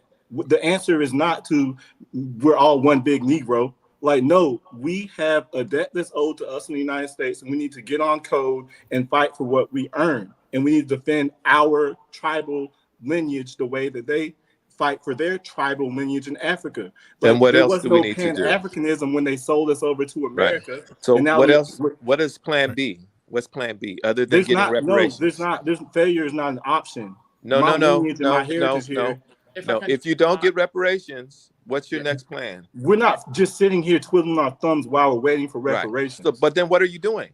We are fighting against, right now we're fighting against immigration into our neighborhoods. And if they how want is to that immigrate, going they to can build your immigrate economy or legally, your and they educational don't have to system? go How is that exclusively going to into deal Black with your neighborhoods. primary needs? Because if your plan is to get reparations, right? And then if your next plan is to fight immigration, what is your plan to build your community? What are you doing for your communities? It's not a sequential path the way you just described it. We can, like you said, we can chew But I'm bubble gum asking. and walk at the same time. Yeah, but I'm telling you what we asking can do. about those other things. Well, You're not mentioning the basics. Well, first off, we can become more politically mature. And instead of We voting for one, could become more politically mature. and that's what we are doing. Like, Right, so- no disrespect to the older generation, Right. but they were exclusively committed to the Democratic Party. And No, look what we they were got. not. We were not. We were many yes, things. you were. I mean, 90% statistics say that. No. There were y'all many the of us most who were in loyal. the communities that were building the communities. We were working on education. In my generation, a big push was about Afrocentrism and building curriculums and taking over school districts and creating private schools.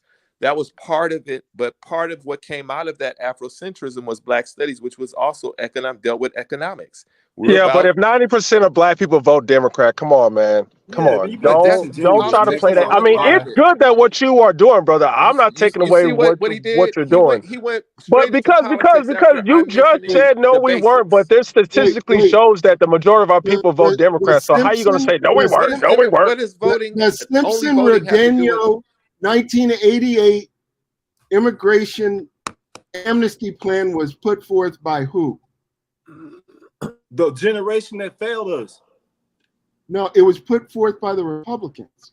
I would agree. The Republicans were just as corrupt. That's why the Republicans hate Trump. The Republicans also did the last amnesty bill that we had that became national policy. Hey, Philip, if I can interject real quick, Philip, I think the problem, Philip, is where the I'm gonna pass you information, man. So let me just respond. No problem. Like no problem we're conflating Republicans with Donald Trump. Like I think people are voting for Donald Trump because of that. Like because I'm aware of what was going on under Republicans, but Donald both Trump Reagan and Bush supported amnesty. Facts. We don't like rhinos. Right. But I Dynas, I always steer away from the party politics thing because it's not central to our issues. We have to thrive, whether it's a Republican or a Democrat that's controlling the government. It is central when you vote 90% for one party and then complain about the policies that same party is implementing. Oh, yes, sir. It's definitely central. If the Republicans were in, they also would have let in illegal immigration. They would just do it differently. They would do it differently to support the businesses that fund them. Old school talking points, brother. Right. You got to keep up with the times, bro. It's a fact. But Philip, I don't think it's a fact. I don't think Black people in Chicago were dealing with illegal immigration at this level like they are now. Same thing with New York. Yeah, because we have a crisis, Dynas, and people don't want to deal with something that's very real, which is the baby boomers are living far beyond any other group of people in the history of this country. And when Social Security and these other social welfare programs were created, but let's just deal with Social Security, it was 5 workers to every 1 retiree. And they set the age of getting Social Security at 65. Why? Because most people died between 62 and 65, so they wouldn't get their benefits. And they weren't living to be 80 and 90 and 100 years old. So now the ratio is something like 2 to 1 or 3 to 1 workers to retiree, and those people are living much longer than anybody else. Now we have the biggest generation that we've had retiring, and we don't have enough workers. So what they're doing is they're bringing in these undocumented people to steal the taxes from them to help support our Social Security and other programs. Because in all likelihood, if they get deported or if they don't naturalize, they won't have access to Social Security, or they'll go back to their home country. That's the game. So there's a lot bigger money things that are involved that Black people don't control. And for us to sit here, let me pass the Information Man show real quick, Philip. Information Man show, go ahead. Let me just say this. Let's not get bamboozled here. This whole notion that we don't have enough workers is a bunch of bullshit. This is about the dollar recoverable, people are expendable.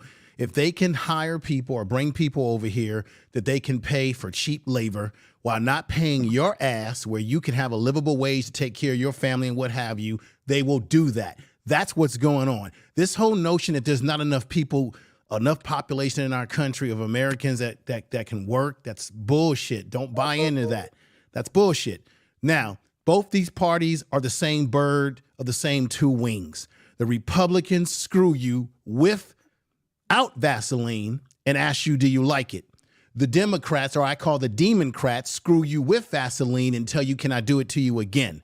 Black people have been following this nonsense for a long time. Remember, the Democrats were the Dixiecrats. They're the ones that created the Ku Klux Klan. They were the ones that jumped from the what we call the Democrat Party over to the Republican Party. So these both parties are the same. I don't know how many of you live in D.C. or have been in D.C. You know, some of these politicians that debate on these shows that you think are against each other, if you ever hang out in D.C. and you go to restaurants, you can see these people together cutting deals, laughing, saying, hey, man, why were you so hard on me on the show today? They're playing games. They're playing us. So it goes back to what I had said again. When it comes to Black people in the diaspora, they don't want to see us to be unified. They want us to be fragmented like like an ant farm that's been thrown on the ground and we're scattered all about. Okay. Now, as a Black man who's been born in America, once again, it goes right back to education and understanding. A lot of people don't understand our history and why Black Americans feel the way they feel. Now, when you talk about generations, I hate to say it, but I got to say it. Baby boomers have contributed to a lot of our fuckery that we're dealing with today. I'm sorry. Facts. Okay. Trey, my man Trey, that's on the panel. I hear what you're saying about our resources and what have you, because I've seen it. I've seen how we get thrown to the back of the goddamn bus, right? And then when other people are in the back of that bus, they don't like it so much, right? We also have a situation where we know that white folks' birth rates are going down. So they've got some concern about more Black people being over here, right? That they feel that they can't control. So, and then I got to bring this other point up. Like I said, it's great to hear Black people talk about what we need to do. We need that. But Dr. Clyde Anderson, he went to Detroit. Let me remind you all. Remember he went to Detroit? His plan, his economic plan, he tried to implement it in New York. In Detroit, Michigan. What happened to Dr. What happened to him? To Dr. Clyde Anderson in Detroit? What did those Democrats do to him?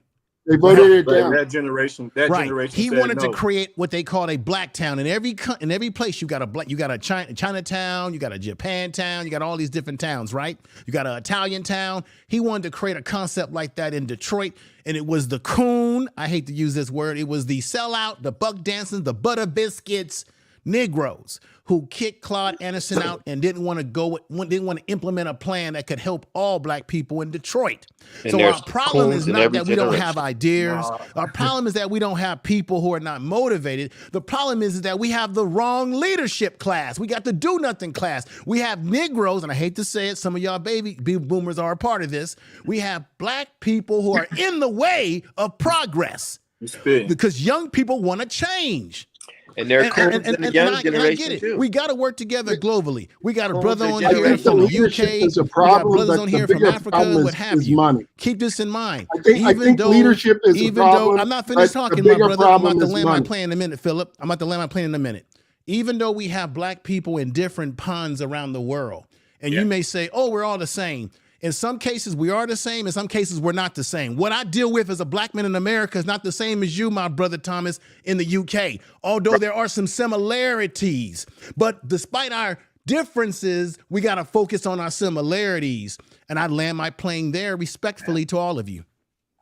Thank you. All right, let me pass it. Let me pass it to Zoo. Zoo 221. Go ahead. Hopefully your Metro is working now. Go ahead. Zoo 221. Zoo 221. All right, let's get him out of here. Let me bring Jamal back on. All right, go ahead. Delina, you want to ask something, Delina? Delina, you there? Delina, I'm here. I'm just listening. you want to ask something? No, I'm good for now. Okay. Thank you for asking. All right, go ahead, Jamal. Go ahead and start explaining, Jamal. Can I say something? Yeah. Oh, go ahead, Thomas. Go ahead. Yes, just to comment or to obviously agree with the speaker a few minutes ago. Yes, we need to really come together, begin to work on our similarities and our differences. That's really, really key. If we are to become a people that will become more powerful in the world, which we are, very, very powerful people, but we just don't tend to see that we are so disunited. And looking at so much of the differences that we have than the commonalities that we should be working towards, basically. Just to comment on, I think, trade. Trade, you made a comment around how the Africans sold, you to the other world. Now, I think you need to be going back on the history, look at our biblical history. Some of the reasons why things happen the way they happen is all orchestrated by the Most High himself because of I'm familiar. Well, okay. There's no proof of that. Dynast, There's no proof of that. Hold on. There's no proof of that, Thomas. You can't use biblical. I mean, there is proof. There is proof. There's no. Before we go into the Bible, can I just say this? You can't use biblical record as fact. I mean, it's historical reference that substantiates a lot of this too. A lot of these nations are named after the nations and the generations in Genesis. And there's Semitic and Shemitic people. So not all black people have the same skin complexion or the same bloodline. So this whole one big Negro thing, I think, is very damaging to our progress because we do have cultural differences, and it's okay for us to want to preserve them.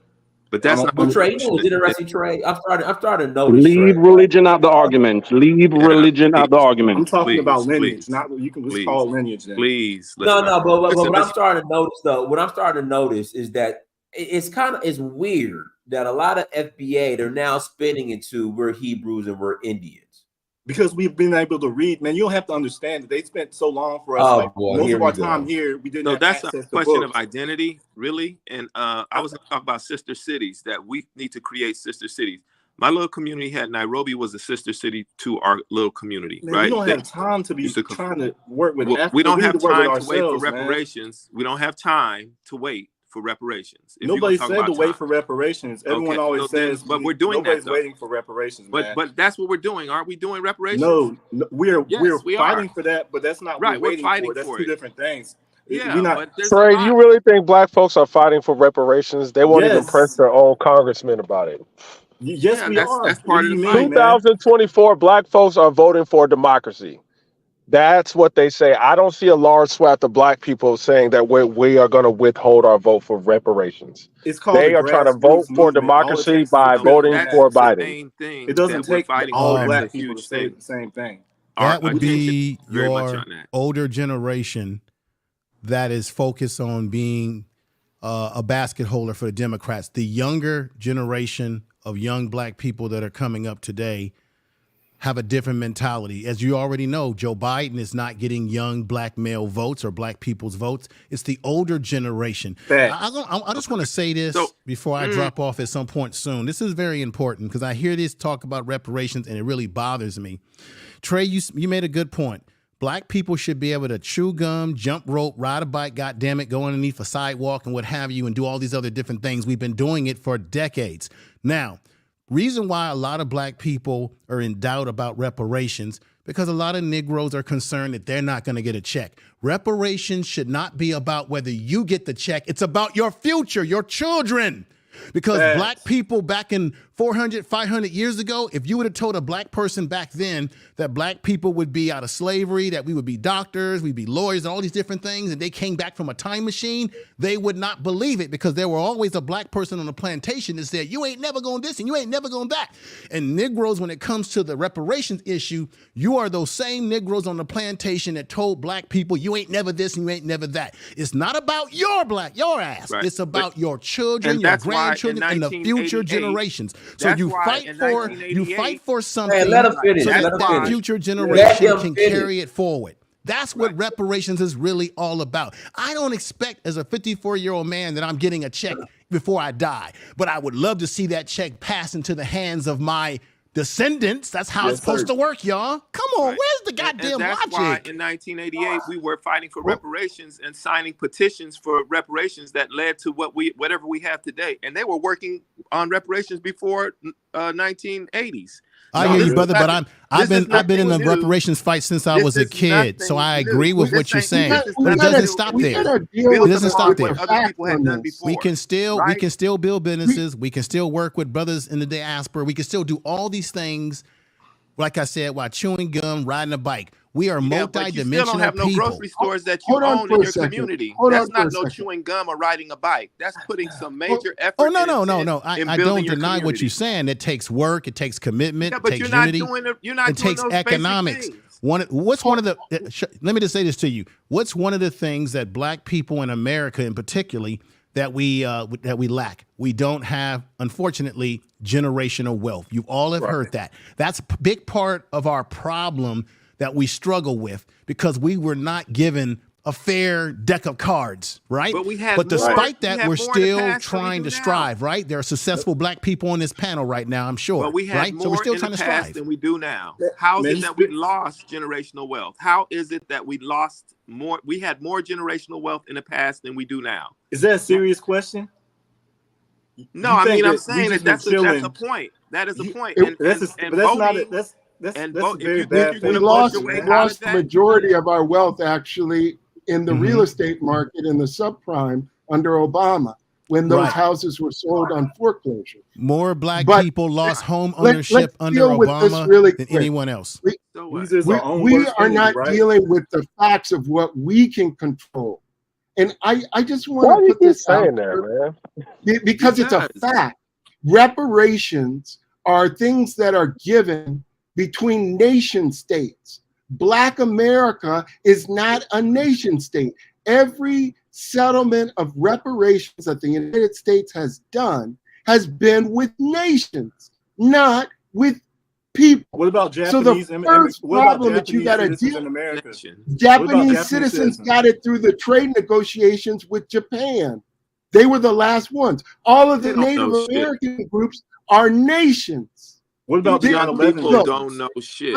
I am a supporter of cash reparations, but we got to be freaking real. We got to be freaking real about how you get them and why you get them. You need leverage, and it drives. So we have leverage every 4 years, but we never use it. No, we don't. We don't. Yeah, we do. We vote Democrat. We never tell the Democrats collectively give us reparations or deal with Trump.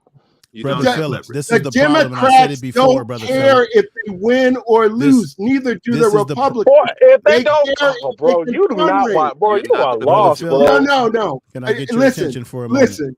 Listen, T. Khalik, I worked in Washington. So that's why they're not trying to arrest Trump right now. That's why they're not trying to bankrupt Trump. You are lost. You don't watch the TV, bro. You don't need to get up with the time. You don't know how it No, works. you are in the past. You're too old school. No. It not in the isn't past. in the past. They got to raise at least $60,000 a month to stay in office. Period. And Why are if you they don't trying to have arrest that Trump? kind of money, Why are they trying to if you kick Trump don't off the have that ballot kind if of the money, Democrats then don't you care? don't count. If you Exactly. don't No have answer. that kind of money, then you don't count. You can't even get a Exactly. meeting. You have no answer. No, I'm gonna say wait. what I said I'm earlier. trying to tell you. I'm We trying don't to tell have- you He don't wanna to hear it, focus Philip. on the He don't- stuff that you can actually fix, not don't on wanna the hear stuff it. that you Yeah. can't. Philip, That's what I I'm want to saying. get your let me attention ask the here. Information Man show. Go ahead. I want to get Information your. Man show. Go ahead. I want to ask you a very logical question here. I had mentioned this earlier in the program. I hear what you're saying about being politically involved and black people getting our capital up and all these different things that you've been saying. But it goes back to what I just said again. We have to work with the mentality and the mindset first. Right now, one of the reasons why we're stagnated politically is because we do not have black leadership in this country at all. There is no black leadership. We have black folks that are in power who we need to get out of power because they're not working in our best interest. That whole reparations commission, that commission has been around since the late 80s when I was in my damn 20s. And I'm 54 years old right now, and the same Negroes have been stagnating it. Our problem is not that we don't have the mentality to get shit done. We don't have the right leadership in place that's representing our interests. We have Negroes in office that are getting their butter biscuits, and we got to get them out because they've been Clyburn. I did a damn video on my channel about Clyburn. Do you know he's been ripping black folks off in South Carolina that he's supposed to represent? Some of the shady shit he been doing in South Carolina? These type of cornbread Negroes are the ones that's holding us back when they're in leadership. We've got to get them out and infuse it with new blood, new sisters, new brothers who have the mentality of a new world. We I'm didn't sorry, need any, you we didn't baby need any of boomers that. have got to go away. Right. I'm gonna have to agree with you on that because and some Gen Xers got to go away in too. my community. We didn't need any of that to start a I'm junior sorry, college in my it's community. a bad thing to Nor say, did we but need that somebody to become got a city to go away in my community. Nor did we need that to create a junior high school and a high school and an elementary. So we had a junior sir. college called Nairobi Junior College. Yes, did sir. we need congresswomen state anything? You No, did it this was a independently, community right? effort. This was a community effort, is what I'm saying. And we that can was do the same done thing. independently of politics because the community came together. I wholeheartedly agree with that. I support that. But when we talk about things that have to get done, like on a federal level, is it when you talk about reparations statewide or federal, that's when you do have to deal with these handkerchief heads. Nairobi, Kenya was a But I like sister what you're city talking to East about. Palo Alto, California. Nairobi, Oh yeah, East. Yeah, I'm in Kenya, California. I'm familiar with East Palo Alto. Kenya was a sister city to East Palo Alto. It was honorary. However, had we really been able to do what we were planning to do, it would have been an economic exchange going on there. And I grew up in the Fillmore area of San Francisco, brother. I'm saying so if I get we where you're can coming do from. that, listen to the point I'm making though, is that we didn't need any of this other bullshit that y'all talking about voting and all this shit because truth be told, that is the oligarchs that control this fucking Democrat Republican voting system. The lobbyists and special interests control our politics. They influence our politics. We can influence our politics, but we don't control it enough. And those special interests control it. And when they got control of it in 1913, right, when these DuPonts and these Rothschilds of these families in Europe got control of, because they've been fighting over the years, 8 different times they have been put out of the system and controlling our Congress. 8 different times. So you better know your history about how these money interest people, they call them money users, take control of politics and central banks all over the world. And that same model of taking control of central banks has been done in Africa and controlling the money with this fiat currency. So we need to understand this whole process of fiat currency and how we can subvert it or overcome it. And that means that we need to work internally within our communities and with Africa. And work externally and internally. Yes. We can't help Africa. Africa has to help themselves. They're outnumbered. They're standing on the pile of gold and resources, fighting each other and running over here. I'm so sick of him. No, I mean you got to think Tell about that that. to Burkina Faso, What are we Niger. supposed to do to help Tell that to Africa? Burkina Faso, Niger, and Mali. Tell that what you just said to them. No, they're good examples. I'm proud of Nigeria and Mali. I hope they Okay, keep then that that up and the just other then ones there you follow go. suit. It can happen. But why do we have to? Why are you saying we need to help them? We should. For we need our- them You ain't got to. You ain't got to do that. You don't Trey. have You to. ain't got to do that, Trey. You ain't got to do No, that, but Trey. we You have ain't enough on gotta our do- plate to deal with over Right, here. no, it's Okay. for us. I Though. know, It's Trey. for You're our right, Trey. gain You're and right. benefit. You're right. You're right. I mean, I don't understand. We have FBA people on the streets, and when you want to help Africa, like we need to help our people No, that's here. that's a reciprocal thing. Helping Africa is helping my community. How, if we- man? I I'ma think tell helping you your how. I'ma community tell is you. helping your If we community. had created an industry in East Palo Alto, California, that we could have been working with Nairobi, Kenya, it would be helping East Palo Alto African Americans. Man, you don't have to do it. You're making it way too complicated. That's We just not need. complicated. We didn't. That's business. That's called business. Y'all just said in the time when we were most successful, we were not working with Africa. We were building communities ourselves. But that was then. This is now. Exactly. So And they have how do all you make the that argument resources. I'm then? not But then I working make that them. same argument, and now you're I'm saying saying things changed from the 20s and the 30s and the 40s. So then don't bring up what we did in the past then if I can't bring up what we did But in I'm the past. saying though, my point in bringing up things in the past is that we had generational wealth at that time. No, and we lost didn't. a We lot just of our came out of chattel generational wealth. slavery. I'm sorry. We didn't really have generational wealth like that. We Tell had that some towns. tell that to the 2000 Tulsa, Oklahoma situations. We had Rosewood and all these other places where we were terrorized and you know, all of these things happened to break up our economic communities. So we know that history, right? So you think by flooding our communities with foreigners, we know that's that going to history, help us? but build that wasn't our- all of Black America. Not all Black America was living in a Black Wall Street, brother. There were Correct. various Black communities that had various levels of economic backing, and this is the thing. It seems to me that when Black people are segregated, when we're by ourselves, we're isolated and under some kind of stress, that's when we tend to be at our best. And then being integrated into America has kind of allowed us to go to sleep, get too damn relaxed, let's spread our feet out, and we think that we have arrived. That's that term we used to use. We have arrived, and that's one of our problems. I'm gonna say again, and I'm gonna say it again. We got to work internally, and we got to work externally. Externally with the brothers and sisters in the diaspora of the world, but we got to also take care of our own. You clean your own house before you invite guests in, right? Does that make sense? You get your own house in order before you. Well, we got to get rid of these boomers, though. I totally agree with you on these boomers because it is frustrating that we got people like Al Sharpton who still listen to. You got the CBC sick of him. still around. You got people calling Maxine Waters Auntie Maxine. So there is an intellectual deficit politically among a lot of our people to continue. And you know what? I'm not going to even put this on the Democrats. I don't even like Tim Scott. I don't even like the Black conservatives in Congress as well. They are useless.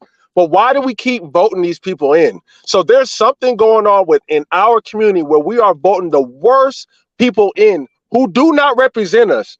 They will throw our issues under the bus for LGBT issues, for illegal immigration issues, to support Ukraine. So all the reparation Black folks, how can you sit there and not say anything to Joe Biden as he gets up and he says, I'm going to give $500 million in aid to Ukraine? How is that not a slap in the face? But this is coming from a community who just doesn't understand politics. We are so emotional. We vote by who we like. We do not look at policies. We don't even know what the AIPAC lobby is. We don't even know what lobbying means. We just vote on who we like and personalities. And that's why we're in the same situation we are in. And that's why we are now crying about illegal immigration. Right. I'm curious. I've spoken a while. Do Black people deal with these issues in the UK like this in terms of Black people that are sellouts? That got Listen. I agree. benefits Some of these and boomers. thousands of dollars when they first came to the country. I'm talking about the 240,000 Ukrainians. I think it's up to 500,000 since the war has taken place. Legal immigrants that came in with the top benefit, with getting SSI, is it SSI, Social Security benefits. I mean, they got set up in apartments. They had money. They got into jobs. Nobody's talking about that. Nobody's talking about the legal immigrants from Ukraine that got the hundreds of thousands.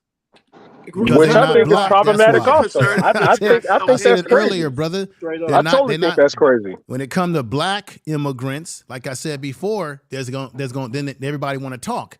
That's Because a lie, they're not man. black. I don't They're like- white I don't folks. like They're any the immigrants. I don't Europeans. like- They can No blend right smoke on for the in. Europeans. That's not true. That's No not smoke true. for them, because I don't hear That's talking not about You know true. they're already been in Chicago. You know that a lot of those folks they brought over have already settled into places like Chicago and gotten their housing. Nobody talks about You're that. saying nobody talk. You haven't seen the council meetings when they're up there specifically talking. No.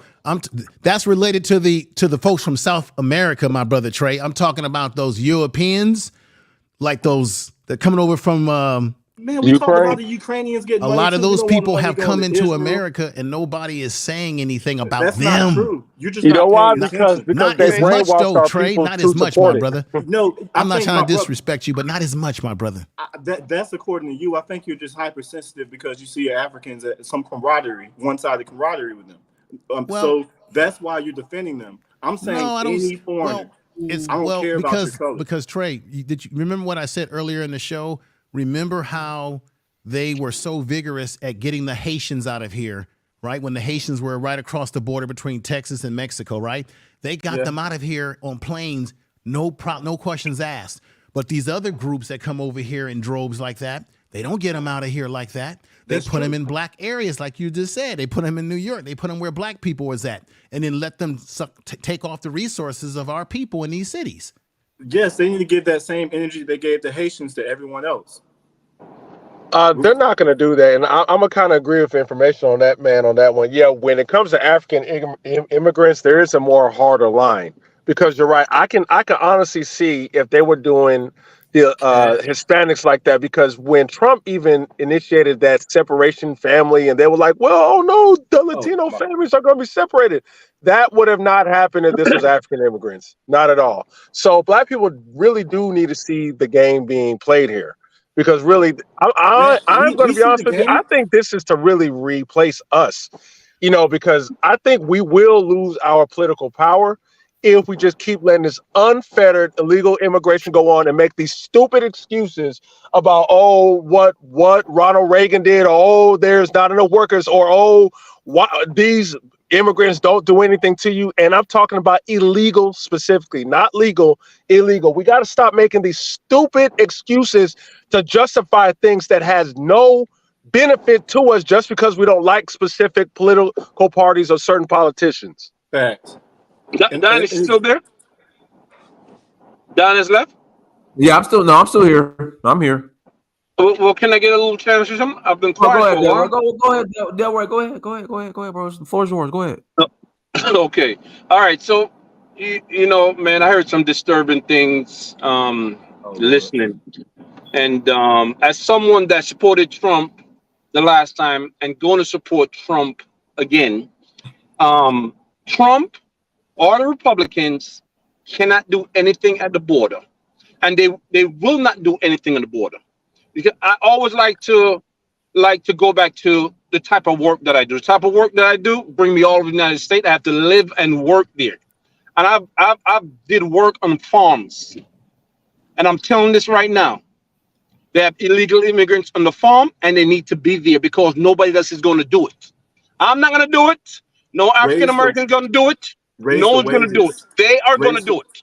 They Okay? gotta raise the wages, man. Let me. They want to keep No. wages low. I'm gonna tell you why you're wrong. They had an experience. These prisoners that was about to be released. They put them on a farm. I don't remember where it was, Oklahoma or whatever, right? And they were paying them a wage, a regular wage, to get them to work. This was years ago, right? And they Prison said, wages? "Oh hell no, I'm that's not doing this shit." You That's see what I'm not saying? fair, man. Delroy, do you watch politics? Because the problem with your argument, it's like, once again, you guys are not up to date in politics. No, it's when not. Trump It's was not in about up to office, date. when Listen Trump to was me. in Listen. office, when he tried to build the wall, the Hold on a Democrats second. did Let me not finish. approve the funding for it. Who did I come on and said who I I'm voted just for? saying, bro. It doesn't matter. You're gonna Who vote did for I Trump or say not, who but I'm voting for? you don't pay attention to politics. You just don't. Just by the way you are talking, because you're not You don't understanding. pay up. I'm One just party telling you always what blocks I the other, experienced. and that's I'm why telling you a what I bunch of experienced. You rhinos talk hate too much Trump as well, bullshit. because they're You trying to need block to it shut too. the fuck up. Pay You talk too attention. much bullshit. Okay, I live this shit. Okay, nobody on this panel know more about America I don't know more anything, than bro. me. You I thinking Trump live is a with them. regular Republican, man? I know you think Exactly. Trump Exactly. is That's That's what like what I'm I'm the saying. telling These you. Republicans. old I school told, bro, shut dumb up, bro. talking points. Shut up. Whoa, I whoa. told you. I have to live and work in these Tone it places. down, Delroy. Delroy, tone it Well, down, he need bro. to shut the hell up. Don't tell me Remember, it's I don't okay, know what I'm talking Delroy. about. He will piss you off if you let him. I'm gonna tell you this right now, right? No one on this panel know more about America than me because I have to live with these people. Where are you Okay? from, sir? I Because you live live with in them don't mean you Jamaica. know more. Jamaica. So how do you know more about America than Americans, man? Because I've been here for fucking 45 years. That's pretty arrogant, Okay? man. I've been here. And I I've been here live for with 10 them. I generations. live with the fucking people. That's what I'm trying to tell you. Don't But tell I've me been here how for I know 10 more about generations. America. That's I why Delroy, live it's with so them. called Trump is immigration, lying. man. A lot of I these used to be That a folks sounds security good, guard for brother. Khalid Muhammad. But I've been living here Okay? all my life. I was I was part of born the new here in Black Panther America. Party. What are you talking about? So Delroy, Don't do let you me not spit my see can the make spit. that hyper That'll get me focus on arrested. illegal I can make that immigration now? argument. the arrogance, man. You know more No, about listen to America what I'm than saying. You talking Americans. about how do I know more about America? I Than used to be in the Americans. new Black Panther Party. I was one of Khalid Muhammad security. You got that, buddy? I hear You you. don't know I who hear you're you, but I'm dealing just, with. I hear you, but you're talking to some Okay? Americans. No, We're no, talking no, about listen to history. what I'm saying. You It's the know more reason about why your time, man. I started voting Republican. I'm talking about American You're I'm giving history. your a point, Democrat. Thomas. I'm talking about our entire No, you history of didn't. our lineage, not your 60 years of life, bro.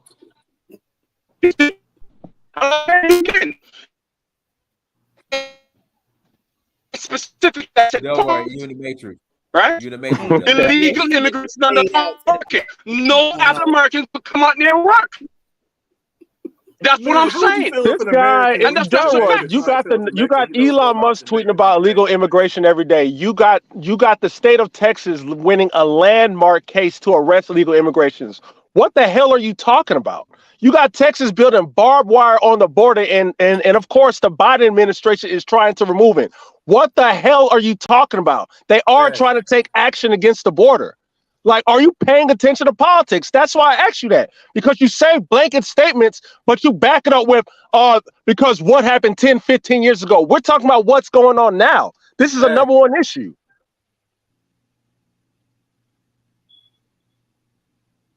I think we lost Delroy. I think Thomas, he you want to add was something, Thomas? Here we go. SRJ, go ahead, SRJ. Go ahead, SRJ. Hey, can you hear me, guys? We hear you now. Go ahead. Okay. Hello to everyone. Hi. I've been living in Africa on the continent since for 5 years, and I'm currently I'm very safe, and I'm in Senegal where it's very safe. And I actually know a young man who I befriended here, who told me he was going to America, the back way. And he saved quite amount of money to do this over a long period of time, even before I came here. And he's currently in New York, and he's living in 30-day shelters. He has to go from shelters to shelter every 30 days because you can't stay longer than 30 days. And he is overjoyed and very excited about being in the U.S. and waiting on his work permit so he can find probably a few jobs in order to sustain himself and take care and send money back to Senegal. And I meet a lot of young people like that here that want to go to America. And I encourage them to do it because there is opportunity, and or I sit and talk with them about how they can be more entrepreneurial here. A couple people I've given little micro loans to start a lavage, which is a car wash and things of that nature. But they're good young people. They're not coming over to wreak havoc. They want to work, and they want to work hard, and they want to take care of their families back at home. Do you think that's right to come over here illegally and then benefit off of minority things that Black Americans fought for, only to send the money back home? Look, oh my God. Listen, Man, this That's a good question. talk That's a so good much question. bullshit on this. Dinus, can I respond to that? Dinus, can I respond to that? Go ahead, please do. Go ahead. Go ahead. People speak as though as like it's a new thing. It's been done since time immemorial. That doesn't make it right, though. What's wrong about it? What is wrong about it? We give loans to people in our own families. I mean, and then we take care of everyone that's been on the dole on welfare. You know what I'm saying? We don't go and nobody's ever in an uproar about people continuing to sit back and have babies in the States and continue to take taxes. We just pay the taxes. But what Philip was saying earlier, and I've never heard it put that way before, I said, damn, I never thought of it that way. Yeah, get in there and pay them taxes. Let them take them taxes. Because I want to collect my Social Security. I'm born in 66. I'm getting there soon. But I'm living in Senegal now, enjoying my life. And living with people that are kind and wonderful. SRJ, so you think it is economically feasible for America to just be okay with illegal immigrants coming over here and getting right on welfare? You think that is a good thing for Americans to just be okay with that? Yeah, come over here and then go right on welfare, where we got a place you in a hotel where you're not contributing to the economy at all. So not only are we taking care of our poor, now we got an unfettered, unlimited amount of people coming over and take care of them too. And that is logically, morally sound to you. And that doesn't just apply to Africans. As long as it's black people doing it. Khalid, I don't know all the ins and outs. You guys are more versed. You're all over the place with your thoughts against this and that, whatever. All I know is this. There's always been immigrants coming to the United States and getting stuff. Not illegally. Yes. I don't know why all of a sudden now in 2024, when people want to be Indian and they don't want to be Black Africans, but that now it's just so, now SRJ, are you paying attention to what's going on in Chicago and New York? But here's the elephant in the room, y'all. Here's the elephant. Now we don't want people to come come hold on. Now we don't want people to come into America. Hold on. Here's the elephant in the room, and I think we need to address this as black people, right? Most of these black immigrants that's coming illegally, they're coming from not, failed nations. Let's be honest, that have not done their Senegal's not a failed nation. Senegal's not a failed nation. I agree. Senegal's not. I agree. Hold on, Dinus. I agree. Dinus, I agree. Senegal is not, but Mali is, Burkina Faso, and all these other countries are, right? Haiti is, right? But I think that's the broader thing we have to do. We have to fix some of these black countries, right? The diaspora needs that desperately, man. This is a solution. If we fix black countries, we don't have to worry about illegals coming here. I mean, you got people. Well, we got to get involved politically then. No, we don't. Hold on. We got to get involved politically and stop these foreign interventions and foreign wars. We got people risking their lives to get to America, man. Going through Nicaragua and the jungles and all this stuff, right? How do we fix that problem instead of just saying, yeah, just come? We would rather put a Band-Aid on the problem instead of fixing black republics. What's wrong with that? I don't think anyone has a problem with that, man. I think we're all in agreement with that. Why don't they fix Senegal? I gotta go. I have to go back to the States soon to take care of some business, and I'm gonna meet up with him while I'm in New York. And I'm gonna give him some cash. I'm gonna get him a haircut. What about your FBA lineage and those people over here? Are you gonna help them out too, or just the Africans? Family out. What are you talking about? I don't know. It's just like we're just in such a desperate need that we're just trying to help everyone else. It's like, dang, man. You assume that I don't help people. I didn't assume. I asked. I was just wondering. Like, it seems like we I help people. I'm a helpful person. So what are you talking about? I think if you concentrate on your own family, you won't be so concentrated on somebody taking something away And Oh also, boy, you never our think about. mentality, bro. We ain't gonna never get it as our people, bro. Yeah, we You got know, to stop this. I will say this: we do got to stop this because I'm an FBA. separation. Listen. I'm an It's FBA man, right? separation shit. Listen. If I'm taking care of my We're going community, to which is separate from other black people. Come on now. hold on. No, we ain't separate. We're not separate. Listen, if I take care of where I live at, Philadelphia, Miami, Atlanta, right, Houston, right. Hold on.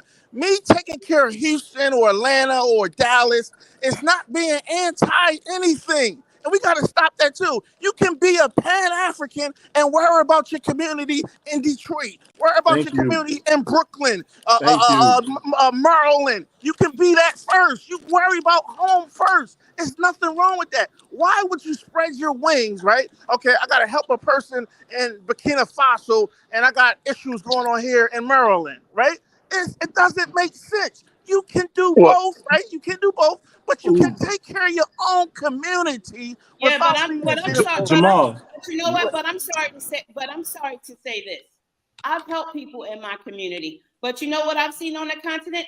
I've seen hardworking young people trying to strive to do something in their lives, making small money every day to take care of their families. I don't see that in the U.S. So you don't see people taking care of their families Jamal, in the U.S. there's not a Come on, man, problem with stop her that, doing that. man.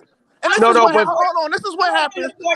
if she wants to use her own money to do that, then that's fine. The problem I have is when the taxpayer has to do it. If she says, "Hey, this is my money. I want to feed the poor. I want to take care of the," that's fine. In fact, I would encourage that. Anyone who loves these illegals, invite them into your home. Use your own money, but don't ask me or like other people to do it. What? That's a Do good it point. yourself. Good point. I want to Can I ask take that and push it further? Sister Hey, SRJ, but I you want to know ask you what? this You know what I'm question. gonna say? You know what I'll say about inviting them into your home? Maybe if you invite some in, your badass kids will learn some good behaviors. So Oh, they're that's better than sad. us Yo, now? that's So they're anti-black, better than us? man. That's You very ain't you know you ain't anti-black right inviting them there. into your home. Come on. So that Don't so go to SRJ, I so want they're to Africa ask better you a just than to be question. FBA's now. anti-black. Come on, man, I want to stop it. ask you a question. Anti-black. How I'm many telling you the Africans truth. is Come really on. coming I'm here? telling you the Man, truth. you guys are They might learn stupid, some. boy. They might learn some work ethic. They Yeah, might learn you some work turning ethic. and you became What? anti-black. Congratulations to you. Congratulations. I'm not I SRJ, anti-black. said, I'm a there's black nothing S, woman wrong who's with her Yeah, doing it hardworking. herself. No, It's I no, want just to no. I'm she ask her talking a about her thinks question. maybe comments. I'm talking about taxpayers her should do it. comments. Her that is comments. I want to they'll I be want to ask her a question anti-black. based on her comments.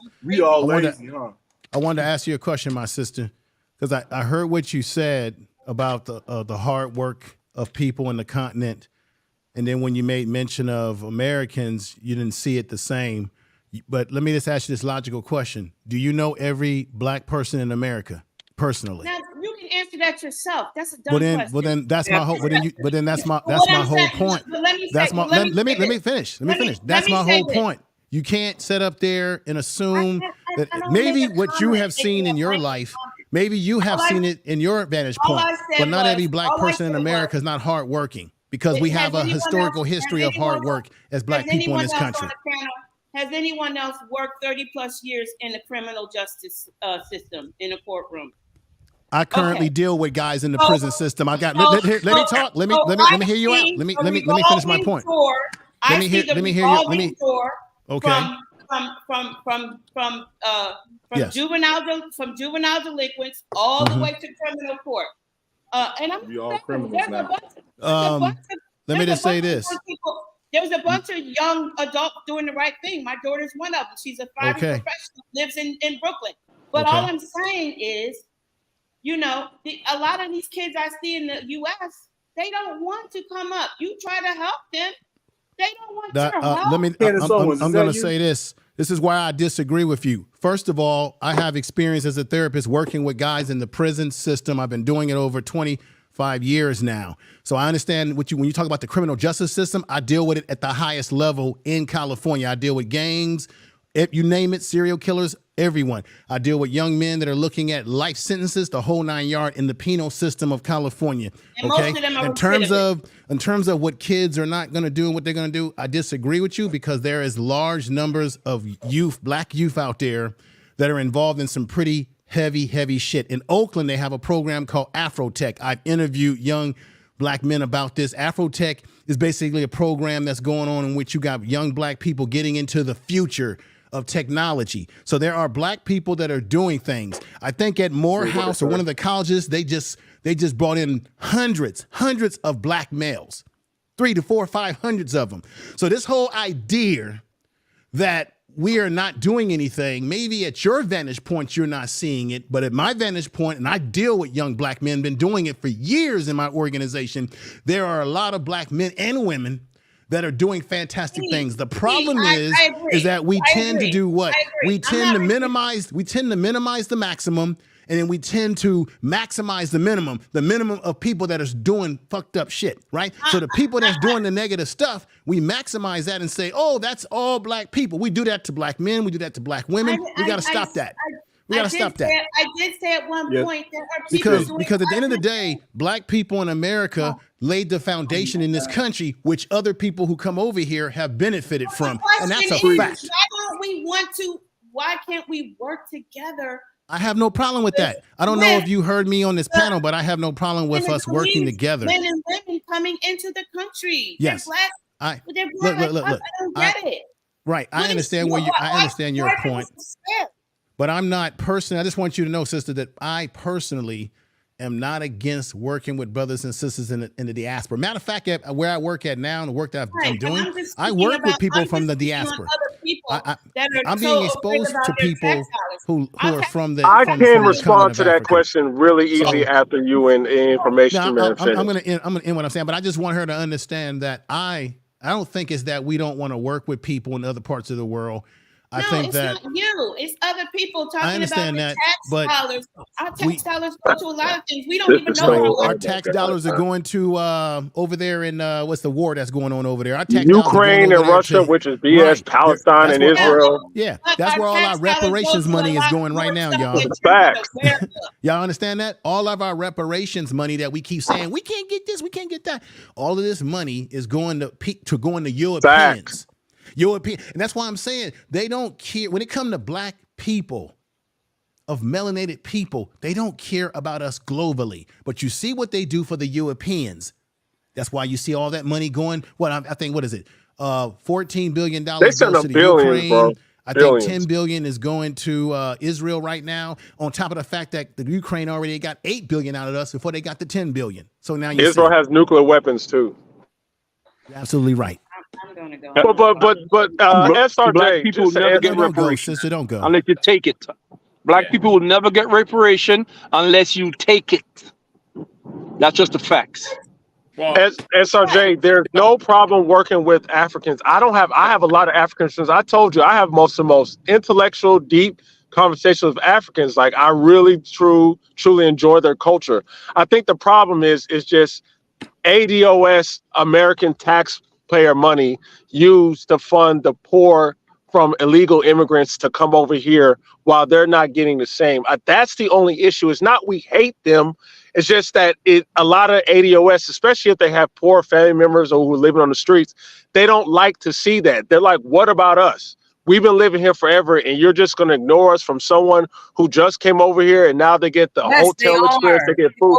That's the problem. That's the problem. It's not hatred towards Africans. That's why we have to unite with our brothers and sisters abroad, come up with our own plan. Stop waiting for some shit. They're not going to give you shit. It's not waiting for it, but the thing is, what you're not understanding is, once again, if the poor is immigrating here and going straight on welfare and getting benefits that the poor blacks in this country is not getting, it is going to make the native people feel some type of way. And yes, you're right. We do have to work together. What are your emotions going to do? But you know what? Uniting is the solution. One point nobody made yet is that, sure, some people will need to be on welfare, right? Back when I was a college student, I was on welfare, right? I wasn't on welfare long. I mean, they only gave me freaking food stamps, right? They didn't give me anything else. But I don't think most immigrants want to be on welfare. It may be a step up. But SRJ, then why are they coming over here then? Why are they going to Chicago and New York? They cross the border and come to Chicago and New York. No. SRJ, those are the two cities that's giving them hotels. New York, it passed a bill to give them, what was it, 50 million in what is it, food cards? That pissed a lot of the people off. They're like, what the hell? Boston, Massachusetts, too. Boston, Massachusetts also. Wait. But do you honestly think a hardworking person is going to California.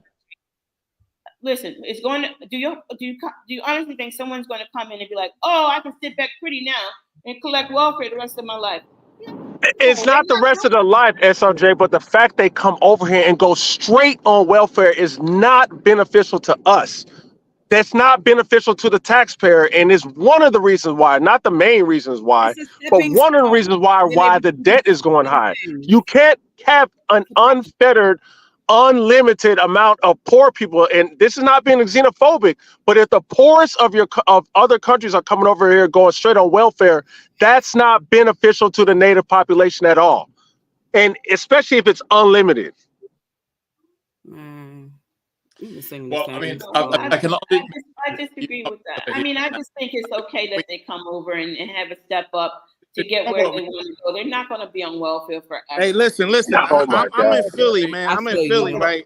I see Caribbean homeless people. I see African homeless people, right? So all of them aren't succeeding too. So we have to stop that narrative that every African, as soon as they get here, within 3 years they succeed. And it's a lot of That's my stuff. narrative. Hold on. Let me land. Hold on. That's my narrative. You can agree with it or not. Hold on, I didn't cut you off. I didn't cut you off. I'm not stopping it.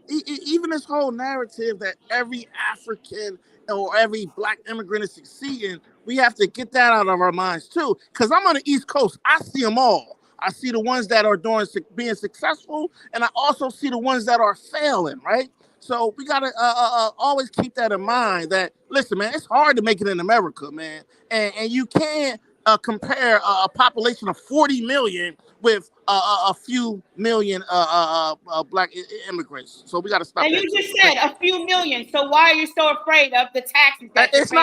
I'm not afraid. SRJ, That's not the point I'm making. That's not the point I'm making. SRJ, you know these are military-aged males, right? These aren't like women and children. No, the majority are military-aged males. And you are just totally okay with that. Totally okay with that. Yep. Military-aged males. These are able-bodied men are the majority. It's not some women who coming over here single. I mean, maybe some, but they are in the minority. And you are totally okay with that. These are men. Yeah, they're men. They're men. Yeah, they're exactly men. Exactly. Until Philip said what he said about adding to the tax base for Social Security, my thought was the reason they're letting people in now is to feed the military for fighters. That's what I was thinking about that. But I just want to tell you guys about my story about my young friend and how I talk to people, and I've talked to people in the Gambia, in Kenya, in Rwanda. And everyone wants to come to America. And I say, good luck. I hope you make it there because you work hard and you want opportunity, and they feel like there's no opportunity where they come from. And I encourage them to just be safe if you have to go the back way. And, and with him, I've just been a little more friendly with him, and we've exchanged numbers and things like that. And so I'm excited about seeing him. He sent me a FaceTime video. He's in Times Square. He's so excited to be in New York. But, it is what it is. Exactly. He came to New York because Eric Adams is giving them free benefits. He won't come to Texas or any other state. He'll only go to New York or Chicago to reap the rewards from the free benefits that the taxpayer money had to dish out when they're not getting those same free benefits. That's why the native population is getting upset with this. He can benefit. He can just come over, not even born from this country, not even pay any taxes, and benefit immediately. And you are totally okay with that.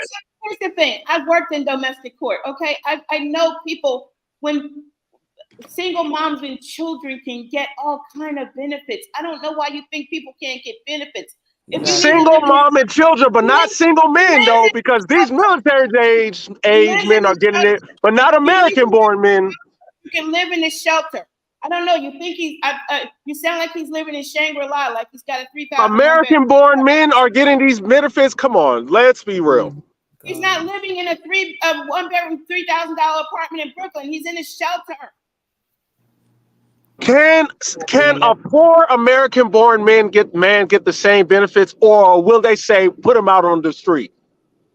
what would they do? So you are more in favor of a foreigner who done nothing for this country, but not the American-born man, black man at that? Types of shelters for men, shelter for battered women, shelter for women with single kids. There's all kinds of shelters. Oh my God. There's Americans living in You shelters. know, male shelters are like little to none. Like, let's be real. You know that. Yeah, another thing too. Hold on. Another thing too. We keep going down to the lowest. Yeah, we keep going down to the lowest common denominators. Homeless. Why are we beating up on the homeless population? Right. That's what we do. Hold on. Most Black Americans. Hold on. Most Black Americans, most Black immigrants are not homeless, y'all. Let's stop beating up on the homeless population. Because in these conversations, we always go to the homeless, the shelter, the lowest common denominator, right? But I will say this, right? The African immigrants that do come here illegally, I embrace them with open arms. These are the people that want to contribute to America. And a lot of times they children, they say, you know what they say? They say, Jamal, yeah, my son, he's American, he's a Black American. You know what I mean? They don't mind assimilating some of their children, particularly if they coming from like Nigeria. Not if they go straight on welfare. They don't mind that. No, I ain't talking about the lowest rungs. I'm talking about the ones that's coming here legally. They don't mind assimilating. So we got to keep that in mind too, that you're going to have a population of second generation, third generation Africans that are going to assimilate into Black American culture. It's just inevitable. Go ahead. That is my point exactly. Let me pass it to one mic. Let me pass it to Al. Al, go ahead, Al. Unmute yourself. Good evening, Dynast and the family. I hope everyone is well. Great discussion. But first of all, I'd like to thank you, for the great show that you always present out here. Very unique. The question to my brothers and sisters, who actually, are, questioning, the African migrant coming to the US, your own brothers, your own blood brothers, basically, coming there to break bread with you, how can you actually question it? How can you actually, in your own mind, how dare you actually have objection of African brothers, the situation they're living in Africa, where they came from, right? The situation that they left behind. How can you, fight, for the bottom of the pile, with your own brothers, instead of actually opening your homes and helping your brothers, and actually work together and rebuild communities, in the US, instead of actually, bashing them. It's actually a bit shocking in listening to some of you guys, not all of it, but it's good to hear the sisters, standing up for the right things. I think we could be so, in a better so position. you want the poor Black person who was born in America, the poor Black man who's struggling to make ends meet, to work very hard just so someone, and like I said, illegally can cross the border and get into a nice hotel and get 3 meals a day while he's only making 1. And he's just supposed to just be totally okay with that. Totally okay with that. That makes no sense. Hell no. No one is going to be okay with that. Okay, let me respond. Now, if he wants to do it out of the goodness of the heart, cool, but don't force him. I wanted to ask you a question, brother. Okay, let me respond to T. Khalid, then you can ask the question. Okay, my brother. Okay. T. Khalid is only a lazy person that will fight for the bottom of the barrel. Yeah, someone with no ambition. We have the same problem in the UK, right? It's only the working class, the poor working class on the benefit system, or on obviously what you call social care system over there, yeah, always objecting immigrant coming to the UK. The average middle class, the average working class that's actually out there earning, paying their taxes, have no objection of immigrant coming to the UK. And this is a white country. So to hear a Black American, knowing, where we came from. Hey, Al, are you like cooking? Are you like banging on pots and cooking at the same time? Like, sound like somebody got a damn restaurant in the back. Who got a damn restaurant? My wife just came back from work. She's just having a meal. Sorry. He chastised the poor Black man, but then makes excuses. Yeah. So please, can you explain that, please? How can you object on Black African coming to America, to scrape the bottom of the barrel? It's funny because you say only poor Black people have this problem, but you are totally okay with the poor African who has to leave his country to come here for a better life, to go right on welfare, and there's no criticism. But the criticism is the poor Black man who says, no, what about us? It's a double standard because you are giving the poor African more grace than the African American raised here. Why? And this is why, and I had to say, I do not agree with Tariq Nasheed. But when ADOS hear things like this, this is why they want to separate, because your interest is not, you don't even give a shit about African Americans. It's all about what happening overseas and the benefit of the Africans over the native population. And this is why ADOS exists. I hate to say it, but just hear how you speak, calling them lazy. But what about the poor Black people come over here to go straight on welfare? Yeah, Khalid, the mantra that you're actually going on with at the moment is exactly what the far right, in Europe, the right wings or the people that are actually anti-blacks, is a similar mantra that they operate on. So to hear a Black brother, actually, carrying on with the same mantra is actually so disappointing. I wanna ask you a question or two. I have a couple of things I want to ask you, my brother. Because I heard this earlier. Someone said this, and it does kind of puzzle me. On the one hand, most of the folks that are coming over, not just Africans, but even those that are coming over from South America, where you do have Black people in South America, a lot of these are able-bodied men. And my question, and you hear FBA say this a lot, we say this a lot, why is it that these able-bodied young men are not fighting in their own country to make their own country better? Why do they need to run over here? Because at the last time I checked, most Black Americans in this country, of course, there are some that have left the country, but for the most part, most of us have stayed here to deal with the shit. So other groups come over, and they're not fighting to make their country better, because I hear people saying, hey, we got to make Africa better. But then every time I look, the African young man is constantly doing everything he can to get out of Africa, as we're telling African Black people in America to go to Africa. So I find that to be kind of interesting. Why are these young men not fighting to get them old motherfuckers over there that's in power out of power so that they can change the dynamic of their own country? I'm just asking a question that I have a second question for. Good question. I mean, let me get to this one. Yeah, I'll listen to the first question. Yeah. Okay, before we tangle up, but basically, I really good. In fact, you are actually more, you're making more sense than T. Khalid. However, poor leadership in developing countries is the answer to your question. Yes, sir. Poor leadership is a problem that we have in most developing countries, not only in Africa.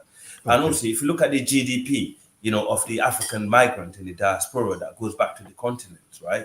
Is massive, it's huge. So we therefore really rely on that in the continent. But the African American migrants, the African American going to Africa, those sort of class of immigrant is totally different to the African that will be leaving Africa to the US, because those African American that will live in America to Africa, they have more upper hand compared to the average Black African male in the street in Africa, right? So if you're average Black American, where you can file taxes, you can have an average job in McDonald's, maybe in a year you can manage to put away like $50,000 or $20,000. For the average African with that money, they might not even need to leave Africa, to come to Europe or America. With that money, they can actually turn that money into business where they can travel to China or other country. They can actually double or treble that money instead of coming to the US or to the UK to settle. So a lot of people in Africa do not want to leave the continent if they have the choice. That's the factor here.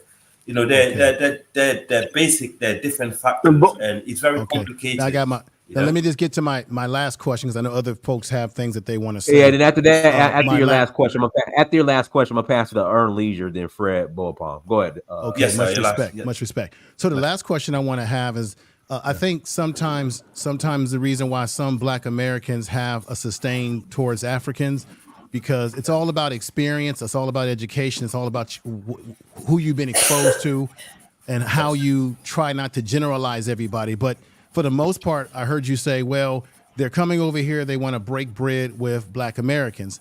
But I know from my own experience that there are some Africans that come over, and when they come over, they're not coming over to integrate into Black American culture. They simply carve out their spot in America, and they create their own. They maintain their culture in a community that they have populated. Because if you look at America, America is not it's not a melting pot. It's a salad bowl mixed up with people who live in their own little communities, and they maintain their own culture, language, and Norways. So for the most part, when people come over, they don't really try to blend in with us, particularly Black people in America. They don't. But there are some that may try to befriend us and what have you. So I understand it, because I've met, I even work with people that are from the continent, and they treat me respectfully. We're respectful. So you're going to have some positive experience and some negative experiences. What is your thoughts about that, my brother, in terms of when the Africans come over, do they truly blend in with Black American culture, or do they tend to segregate themselves to their own, as many other people tend to do, not just people from the continent? In my opinion, what I've seen. I don't live in the US. If I can interject real quick. So if I asked this question earlier to Jamal, Information Man Show, in 2024, can you define, like, what is Black American culture? Bro, here we go. Diners. I'm just asking, because what I hear, like, they got to integrate into Black America. Okay. Like, how does that look like? What is that? Okay, so for example, go ahead. No, I'm going to ask you respectfully, Dinus. Culture is what you do. It's rituals, things that you practice, whether it be food, music, how you dress, the energy that you give off. It's a whole lots of things. So what we agree or disagree, Brother Dinus, that Black people, we have a different swagger to us in America than a Black person from Brazil or South America or even in the continent. We all have a different swagger based on what we eat, how we think and talk, and what we're exposed to, right? So when it comes to our music, the way we wear our hair, various things. Because let's be honest, you have people in the continent who do try to dress and do things like we do here in the States, that they're getting from all this, all this pop culture shit. Yeah, but information, it's like not completely. But right. But it's just, when I hear that part, it's like when they emulate the dysfunctional part of Black America, we say that's culture. Like, I don't take that as a win. Like, when I see an African walking around, sagging their pants, saying, "What's up, my nigga? What's up, my nigga?" And then Black is like, "Oh, they want to be us, man. They want to be us, man. They want to be us, man." I know as well as you know that that's not true Black culture. That's what we call. See, this is part of being American that maybe some folks from the continent wouldn't be able to understand. We know as Black people in America that Black people who behave like that, what you just said, Dinus, we would define them as the Sambos and the Gumbos. See, and so that's part of being a Black American culture, that we know what these kind of people are. We have a word for it that we've had historically. My brother, I think you're making some little bit of sense in some aspects, right? Like in the UK, where I live. Yeah, but I don't want you to think that I'm hating Black Africans. I don't hate on I know you. To be honest, I know you're not. I based on your tone, you're more different to T. Khalid, right? But basically, what I'm trying to say is the Black African that come into the US, yes, they should integrate with Black American. We should share culture and work together. We should be dividing one another as a group, because in the UK we had the same problem. The Jamaicans were the first immigrant that actually built communities over here.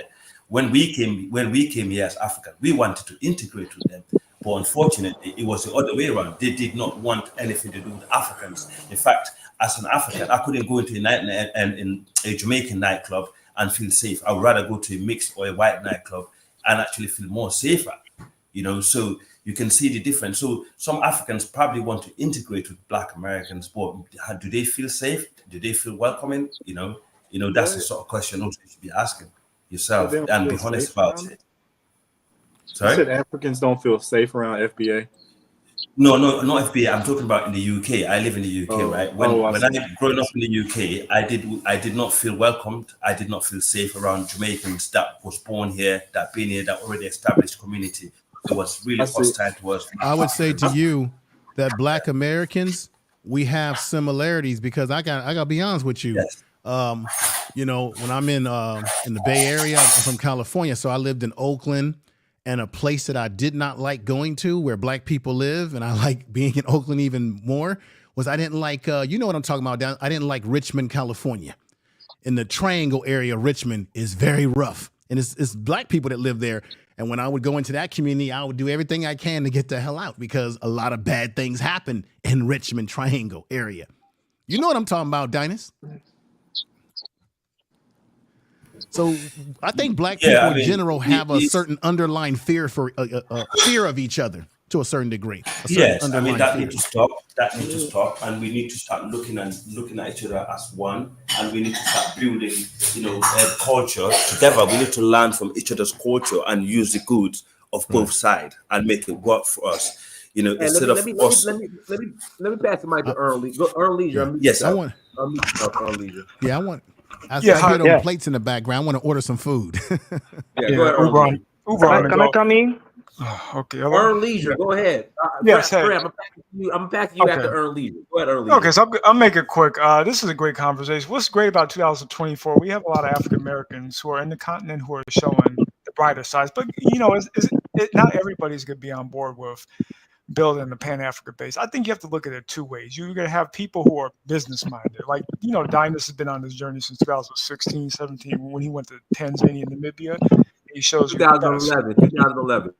Right, 2011, when he decided to go to Tanzania instead of going to Brazil to clap them racially ambiguous cheeks at them Brazilian girls. So you made the right move, my man. You made the right move. And you got Wode Maya on its side, and you got Fitzgerald Stevens, a brilliant, great friend of yours and a great person. So, I think what it needs to happen is you have to have two fronts. The African Americans who have businesses like construction companies, they have, if there's any Black shipping lines, I don't know if they do, make a connection with these 7 African countries on the ports like Abidjan, Conakry, Freetown, the places you've been to, Dynast, Dakar. When Africans start seeing or more millionaire, billionaire Black people put more emphasis in building in the continent, like, of course, America does that with Asia, China, and white folks Europe because, hey, that's their preferred go-to. But I think it's by example. The business community is the right people to build that base. You can't really rely on individuals who go to African continent. They try it, but they fail to learn the culture. And some of them are over there for the wrong reasons. You see a lot of the ones who are single moms over there. You see dudes that are there, but they get discouraged because it's not like here. And then sometimes they're going there for, like I'm saying, looking for sexual access. And then it gives a bad connotation. You're starting to see that in places like Gambia, Dar es Salaam. But over here, exposure. Let's be real. When you have Africans who live in the hood, they're exposed to the wrong kind of Black folks. When they see Bushika and Pookie, and they just don't understand each other, they're gonna say, oh, this is how they are. Because not too many of them are going to the affluent African American neighborhoods. You don't see that. But I think if you're a African American who is looking solely to help his or her community, then focus on that. But you can also cross paths. Again, it's experience. It's through experiences. But like Dynast, your platform has opened eyes to many people. I mean, you're probably you're doing the best. You're your own creator. You provide those experiences. You have Blackzit. You have another. I don't know who else. What's God bless you, jeez, oh man. What's everything is okay. What's his name in Kenya? Your friend. They're running trash over here. I never get used to it. Yeah. So you know what? But if more of us stick to the focus on that, then we are a creature of habits. Also, as when it comes to getting mad at Senegalese immigrants, I don't think most African Americans are personally mad at seeing African immigrants who are in the United States per se. I mean, I know it's becoming more politically charged because we have two unpopular candidates running. One who fucked up the border and one who giving dog whistles to white supremacists talk about immigrants or animals and stuff. But we understand that African immigrants are not the preferred group. You know, look, Tyson Purdue just got rid of American workers. They're bringing in the Hispanics. They're bringing in Venezuelans. I see them in Chicago. We got a measles outbreak. I mean, it's worse than gonorrhea and STDs breaking out like a motherfucker. But I think when you see them firing these groups and say, hey, we're going to bring the Hispanics, they're going to work for cheap labor. But they prefer them to work cheap labor than the Africans because, again, America always has a foreign policy, domestic policy, never to ever allow African immigrants come in and get a leg up because look how they treat the Haitians. There's so many going into Florida now. You think Ron DeSantis is going to feel comfortable having people who are descendants of those who fought and kick ass and take names and they don't take shit? No. But they prefer to have the Cubans, you know, white or mulatto Cubans. They prefer to have the Hondurans or them gangbangers from El Salvador. Actually, they go through California and shit, and that place is already fucked up. So thank you, Gavin Newsom. But, you know, what you guys are doing is great. These conversations should keep happening. But, you know, not all African Americans are going to have a straight focus on the point. Come this election, you're going to see the buffoonery. You're going to see biscuits and fried chicken. Joe Biden's going to go to these black neighborhoods. You're going to see the old Negroes. Yeah, you're going to see, yeah, we need to vote for Joe Biden. You know, you're going to see them old motherfuckers. See, people like Dynast, you, me, or whatever, they're not going to fall for the okie doke. Gen Z, millennials, they're not. Look, I'm in Chicago. Dynast, we just had an election. I didn't go vote. There's been a 15% drop. Guess who voted? 55 and plus.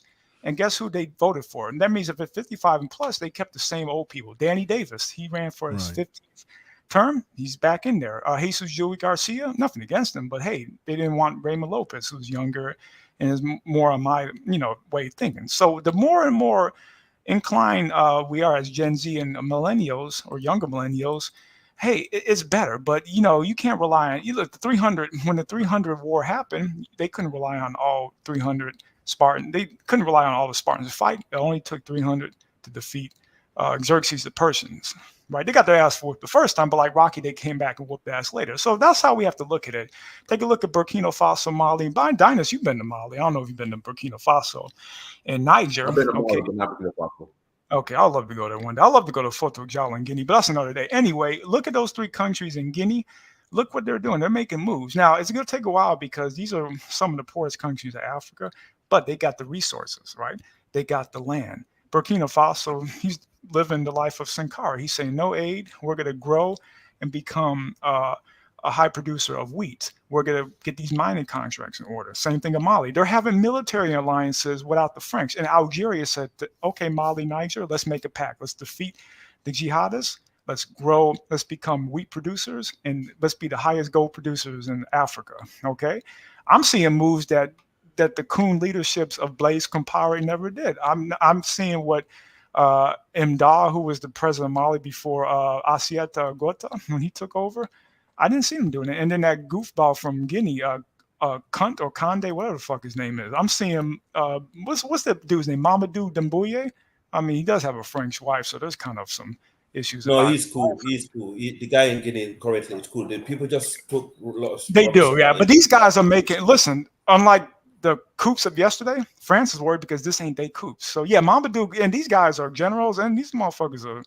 These are some strong-willed dudes, and they're almost all of them were probably descendants of the people of the Mali Empire. So they are. You're right. Yeah. So listen, you know what, guys? Me, Dynast, and most of the, in fact, possibly you also, we are descendant of the Mali Empire. Yeah. I don't know what tribe you belong. And I'm glad. I'm half Ethiopian myself, and I know there's a lot of criticism of the prime minister in Ethiopia for what's going on, but the situation that was happening there, it's sad. I just hope this doesn't turn into a Rwanda. But what I'm saying is this. It takes two kinds of folks to bring about a connection. There's the business-minded people. There's the people who want the experience like Dynast, and there's the people who are the educated mindsets. They're working within the communities of Africa, little by little. You can't do them all, but you have to learn the culture. You have to have faith and patience because, like I said, good talent, you can't lose that in Africa. Then you got the people who are going to focus on African Americans here. I don't blame them because, hey, listen, if you don't have the income, if you're in a certain income gap, then you do have no choice but to focus on home. But it's good to have a rural mindset and a domestic mindset. But when you bridge that gap together, we all become, then we can all come together and say, hey, You do this best. You take the Malcolm X route. You take the Marcus Garvey route. And this is we're all habitual creatures. We're creature habits. It took Dynas since 2011, but then when he started exploding on the scene in 2016-17 to say, hey, these are our African stories. This is how I'm showing you the continent. I take you places that you normally wouldn't go to. And guess what? That inspired people. That inspired people like Woody Mai, Miss Turley, his wife, or other YouTubers. Brandon, I forget what his nickname is, ES, or all these people. You know, they're doing things on their own, but people are seeing, and they're seeing results. Like I said, it takes a while, but you know, patience is a virtue. As long as you're healthy, able-bodied, and you got the time, patience, and income to put that work in, as long as you don't have a terminal illness or you die of some kind of freak disease, you know, with this measles is getting bad over in Chicago, then you could do it. But guys, you know, keep doing your thing. Dynas, a great documentary, and you know, hey, I can't wait to get to the African continent, Rwanda in July. But yeah, keep having these conversations. And like I said, we're all habitual creatures. It's about results. You guys take care now and enjoy. I appreciate you. Let me read these super chat. Shout out to O'Shea Duke Jackson. Richmond, especially Central Richmond, is crazy, but North Richmond is worse. Parchester. Shout out to Information Man Show. Thank you for the $20 holla. If you want to call in, there's a link in the chat room. You click on that link. Zoo 221, are you there? Zoo 221, you just keep trolling? Okay. Let me bring Jula Nashville in. Jula Nashville, go ahead. Hello, brothers. How you guys doing? Doing good. Great discussion that you guys are having here. I guess this is my first time here. Interesting discussion. By the way, my name is Ejike from Nigeria.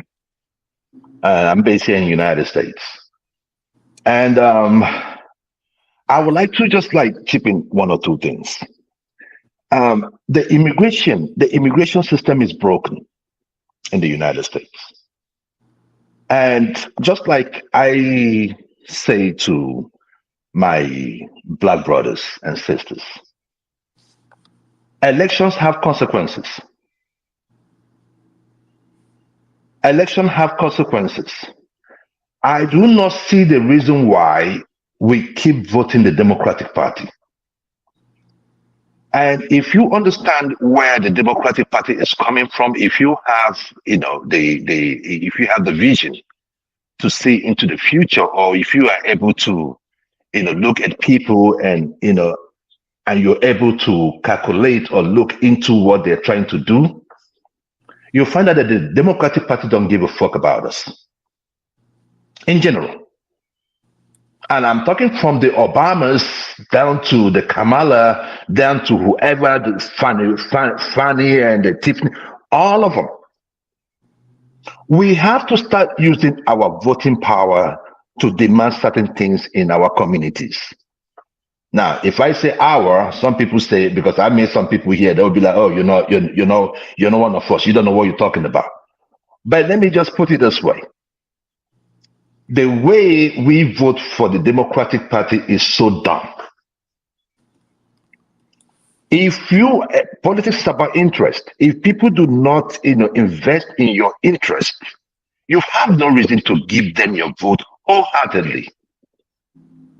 Now we are beginning to see some of the things we see in Africa as regards to politicians coming in, go and eat fried chicken, and after that they disappear. The black race, we really have a problem.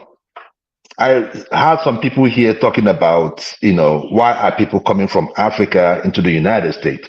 Why don't you stay back and fix yourself? You see, in the United States, you guys suffered slavery, or our ancestors suffered slavery. In Africa, till date, we still suffer colonialism. Now, what are they not using now is the new colonialism, where they use your own people to oppress you. So it is not, the environments are different. You don't just go out on the street and you start protesting, just like we have here, right? Or you can call Joe Biden, Joe Biden does not know what he's saying. You can't just do that in certain African countries. If you do that, you're getting locked up, and in some cases you get eliminated. So the issue is this. Someone said like, why don't we build a black race? I agree. But it must start with all of us understanding where each and every one of us is coming from. But If I FBA's had ask, to. Sorry. you I'm say? sorry. I was saying, Okay. but FBA's also had to fight against all odds as well. So it's just difficult to hear. You know, I know, especially when you're the majority in the country with so many resources. I can only imagine sitting on trillions of dollars of gold as the majority and allowing us like a work from home colonizer to dominate. It's just I understand. So if the option is, instead of resolving that, is to come to America and to benefit off of like what we fought for as a minority, it's just difficult to see how that is like that's a valid you listen, explanation. right? It's not right. Okay, listen, it's not only Africans that are coming See, there with their benefiting from it though. How about the Indians? No, I'm How about not the Puerto singling out Ricans? Africans. I'm sorry, I don't want to single out Right. Africans. I want to talk about foreigners in general. Anyone who's But a why does that non-citizen. really matter? Why does that really matter when everybody is benefiting from this system? So that's like saying just because one why person's does it stealing really from matter? me, everyone should be able to. Like that's. I don't Ain't think nobody African stealing from stealing. me. Hey, hold on. Let's pass it back to Julian Nashville. I'm passing the gas him up. Go ahead, Julian Nashville. Thank you. Okay, thank you. So the issue there is this, right? We fixing. It's not that people are not trying. We've had many people that have done that in the past and they died in the process, and it's a work in progress. In fact, even in the last election, we had someone like Peter Obi in Nigeria election that won the election but was rigged out. And when they rig you out, there's nothing you can do.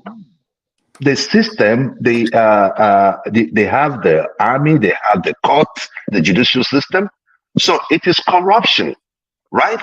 But it is a work in progress. I believe that some, like, you come into some states, like a state called Abia State in Nigeria, the governor is doing something extraordinary. We are going to get there gradually, right? But for now, some of us are like, man, look, why should I waste my years fighting these guys? We can fight them. I'm still fighting them from here. So it's not like I mustn't be there to fight them. But I think the politicians are now getting the info. They're getting the jig that it is no more going to be business as usual. So we are getting there. Now, looking at the bigger picture, if I look at every one of us on this platform right now, if I ask you, what kind of clothes, what kind of boxer shoes are you putting on? If you look at yourself from head to toe, you'll find out that there's a big problem. None is produced by us. None. Looking at the bigger picture, looking at blacks in general. No, what I'm putting on right now is not made by me. It's not made by a black person, right? It's made by a white person. How much we have about a population? Give and take, maybe 1.5 billion, 2.2 billion max, right? Around the world. How much trade do we have amongst ourselves? We don't. We don't. We can. We make the money immediately. What do? We go to the Chinese store. If our ladies make the money, they go to the Chinese store, go get some hair. We make this money, we go to the store, go get some chains, go get some shoes, go get some this, go. Whatever, even the food we eat, we do not produce them.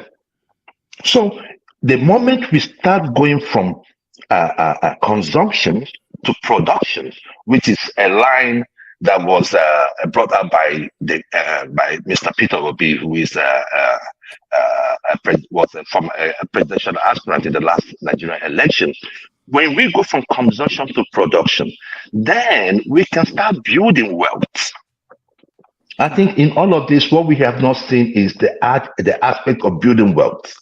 Now, coming down here, one of the biggest problems I saw, because sometimes people say, oh, Nigerians, they come here and they do good and all that. And I tell people it's not rocket science. It is not like we have different hair. It's not like we have anything going, but it is the major thing is family. Family. So- Joel, let me pass it to Fred real quick, and then Gasma. I know Fred's been waiting for a minute. I'll get it back to you, Joel. Just let me pass it to Fred. Go ahead, Fred. Go ahead. Yeah. Can you hear me? I hear you Go loud ahead. and clear. Yeah. Okay. The problem is the self-hatred. The black man don't want to like accept. They don't want to accept themselves. We just hate each other. Even when it comes to Africa, we hate each other. I experienced hatred first with a black man when I get to America. You understand? They just hate us. Hello? Yeah, go ahead. We hear you. Go ahead. Yeah, they just We hate can us. hear you. Why they have immigration issues? They have how they call it, the Russians and other stuff coming in. They focus on the people who look like them. That's That's not their true. problem. That's their adios. That's their problem. Their problem is not fixing themselves. Their problem is like we Africa this, Africa that, Nigeria that, they don't like us. Have you gone to Africa? Have you been there? I've been into the Caribbean. I was born in Ghana. I was born and raised in Ghana. I've been to the Caribbean. At my age, 22 years, I traveled. I experienced Caribbean. I can say something about Caribbean. You understand? I've also come to America and I've experienced America. So I'm educated when it comes to that aspect of life. People be sitting in America here. Let me say my own people, because we're dealing with black people. We're dealing with black Americans, and Africans. You understand? The problem is we just hate each other. You see somebody who look black, his nose just like mine. We don't They'll hate just each tell other. you. That's not They'll true. just no. I'm That's telling not- you. No, hold on. Let me hold on, because I've experienced it, and I can see the kind of hatred in your voice, because you're not voicing up. You're not talking about Dominicans. I use the back route, and I'm here. I'm not stealing. I'm working hard. You understand me? This look at me. This is me right here. I'm Sir, dashing. You go to nobody Chicago and No, New I'm York and dashing. go I'm not. straight I'm on not. No, welfare I'm because just you're letting you know missing the something. Nobody's topic, saying that you're brother. stealing. No, I'm You just telling you already- something, because we are talking but about you put immigration out crisis. indictments, and nobody's I'm, saying I'm, that you're no, stealing. I'm just anything, telling brother. you. Let me talk. And I'm most of just the telling you black that people, I'm not If a he's burden. legal, he's I'm not a making the burden point to America. completely. Stop interrupting him. Let him speak. I hear Let him what you speak. had to That's what I'm say. telling you. I'm not But a I'm going to burden to give you some America. pushback on a couple of things that you said. No, Okay. no. Let me talk. Because I've been waiting. You guys have been Please, talking. thank I'm just. Let me talk. I'm paying my taxes. I filed for tax last year, so America Pay benefited, taxes. and I I've been also paying taxes benefited. for 54 years.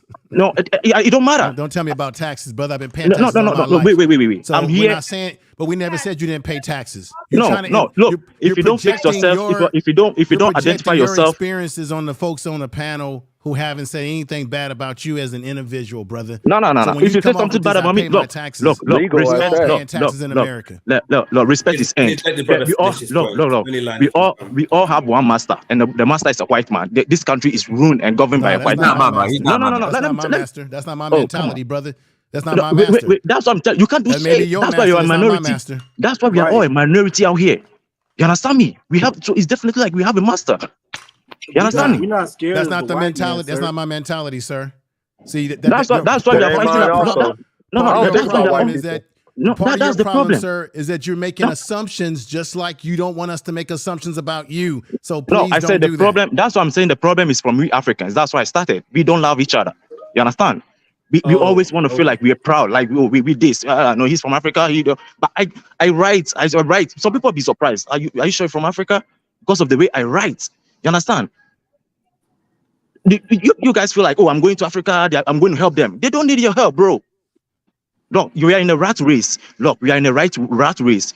You go for what you want. You understand? People are doing good. People sell their houses and come out here and you go and build ×3. Because you sitting down, you're like, oh, the government have to do this. No, bro, do something for yourself first. You understand? It's what You're you a call grown-up man. Talk capitalism. to your people. Look, talk to the So black you people. are okay with poor Africans immigrating illegally to the United States and going straight on welfare and telling the native-born black people to take care of them? Because they You know are what they're absolutely getting. okay The with that. government is benefiting. See, You understand? so you have an Ali, entitlement mentality, and that's why we don't respect that. How are you Yes, entitled and to I our respect. That's what I'm resources? You're telling you. not even That's from what. here, No, bro. but you're saying take care of me. They have What the black hell? Americans in Africa too. They See, have black Khalid, Americans in But what? Africa too. Can I go to He's still Africa disappointed. illegally and get entitled to a home, to Hell a no. Yeah, hotel, to No, food? none of us could do let me that. tell you. Like, Let me what tell you the something. None of us hell? could do that. That's what I'm No telling you. black American can go to the continent and get free shit. And we know that's a You're not fact. gonna get because free shit Especially don't exist. illegally. Free Come shit on, don't man. exist. Just take that out of your mind. Free shit don't exist. Okay. Can I talk about the We gotta be politics? honest. Because let's be honest here, right? No, let me tell you, if the West don't influence in Africa, how Africa is going to govern its own state, look, this immigration stuff is not going to end. You understand? That's what I'm telling you. Because if they don't stop influencing us back there, bro, we all coming. And we're coming in our masses. I don't I'm telling disagree you. with that. Yeah, Yeah, our foreign we policy is coming. very interventionist. I totally agree with And you on that. it's not just happening in America. It's happening all over the world. They're going. Right. They're coming. It's true. So just It's fix true. yourself. Just find issues and fix the issues, my guy. Because it's a rat race. We all want to be rich. You understand me? So if I find something out here that is gonna make me rich, I'm going for it. I'm not sitting out for it. I'm not sitting down waiting. I'm gonna grab it. People are passing on the Mediterranean Sea. They are dying, but they're still coming. Nothing is gonna stop them, my bro. Focus on your people. Fix your people. Find a way that can help them out. You understand me? And that's it. That's what I can say. Respect. Fred, All right, hold on, Wolf, Mike, Wolf, Mike. Let me get your attention here, Fred. Let me pass it. No, let me pass it to gas him up. Gas him up. Go ahead, gas him up. Because I've got very poignant questions. Can everybody hear me? Yeah, gas him up. Somebody said you was talking shit. Is that true? I was talking shit about what? About me. You always does. Don't worry about it, Dynast. I don't know. I'm just asking, gas him up. Don't be disingenuous. I mean, if somebody said, then I'll say whatever was said. So you got to let me know specifically. Okay, all right, go ahead. So I guess not. Go ahead. Yeah, I mean, if somebody said, you got my information, Dynast, so you can always reach out to me. We can talk one-on-one. But first, I just want to, bring it out to my father issue to make sure we clear the roads and clear the crossroads. Because I know I wasn't supposed to be back on YouTube, but I know issue will guide me as I walk through this. I just want to say some quick points. I think the issue is as it goes back to education on both sides. Most Africans, unfortunately, if you go, myself, I was schooled in Nigeria. There is no history in the Nigerian school system. When we graduate from WAEC, when we do our WAEC, there is no concept of learning history. They don't teach us history in the school system. Anybody who graduated West African Education Council, whatever council, WAEC, they can tell you they didn't learn history in the school system. When they did, they learned a subject called government. And most of those subjects start, for example, Nigerian's history starts with the amalgamation and the Macpherson Constitution. So you guys can research that. So a lot of Africans are totally ignorant in terms of the history of the slave trade, the players in the slave trade, the Berlin Conference. If they know the information, that's information that they got in the university or they got on their own education journey when they went to research on their own. So a lot of African Americans are not aware that when you meet the typical average African who just wants to go to school, work at his security job or work at her, braiding salon, they are totally ignorant of the history of slavery in terms of learning it in their school system. And they're also totally ignorant in terms of learning the history of what African Americans went through in this country. Many of them are. So there's no real empathy in terms of how they're approaching the African American community when they come to America. And the gentleman who was on earlier said something that was very important. Most immigrants, when they come into this country, particularly African immigrants, they're not going into affluent neighborhoods in Atlanta like Buckhead, right? Where you can see 3 generations of doctors. They're going into the ghettos where they're seeing the lowest type of behavior, right? In particular, in their countries, many of them come from conservative backgrounds because to come to America isn't cheap.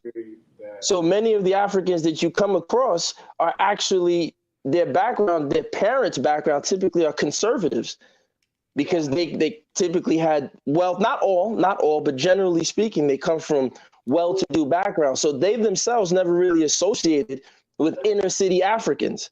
I said this point with Miss Ibarra a while back on Dynast's show, and she confirmed it, that many of them, when they grow up, they don't even go to the inner cities of Lagos. Dynast is probably one of the few people that will go into the markets in Balogun and all these other places when he goes to Lagos.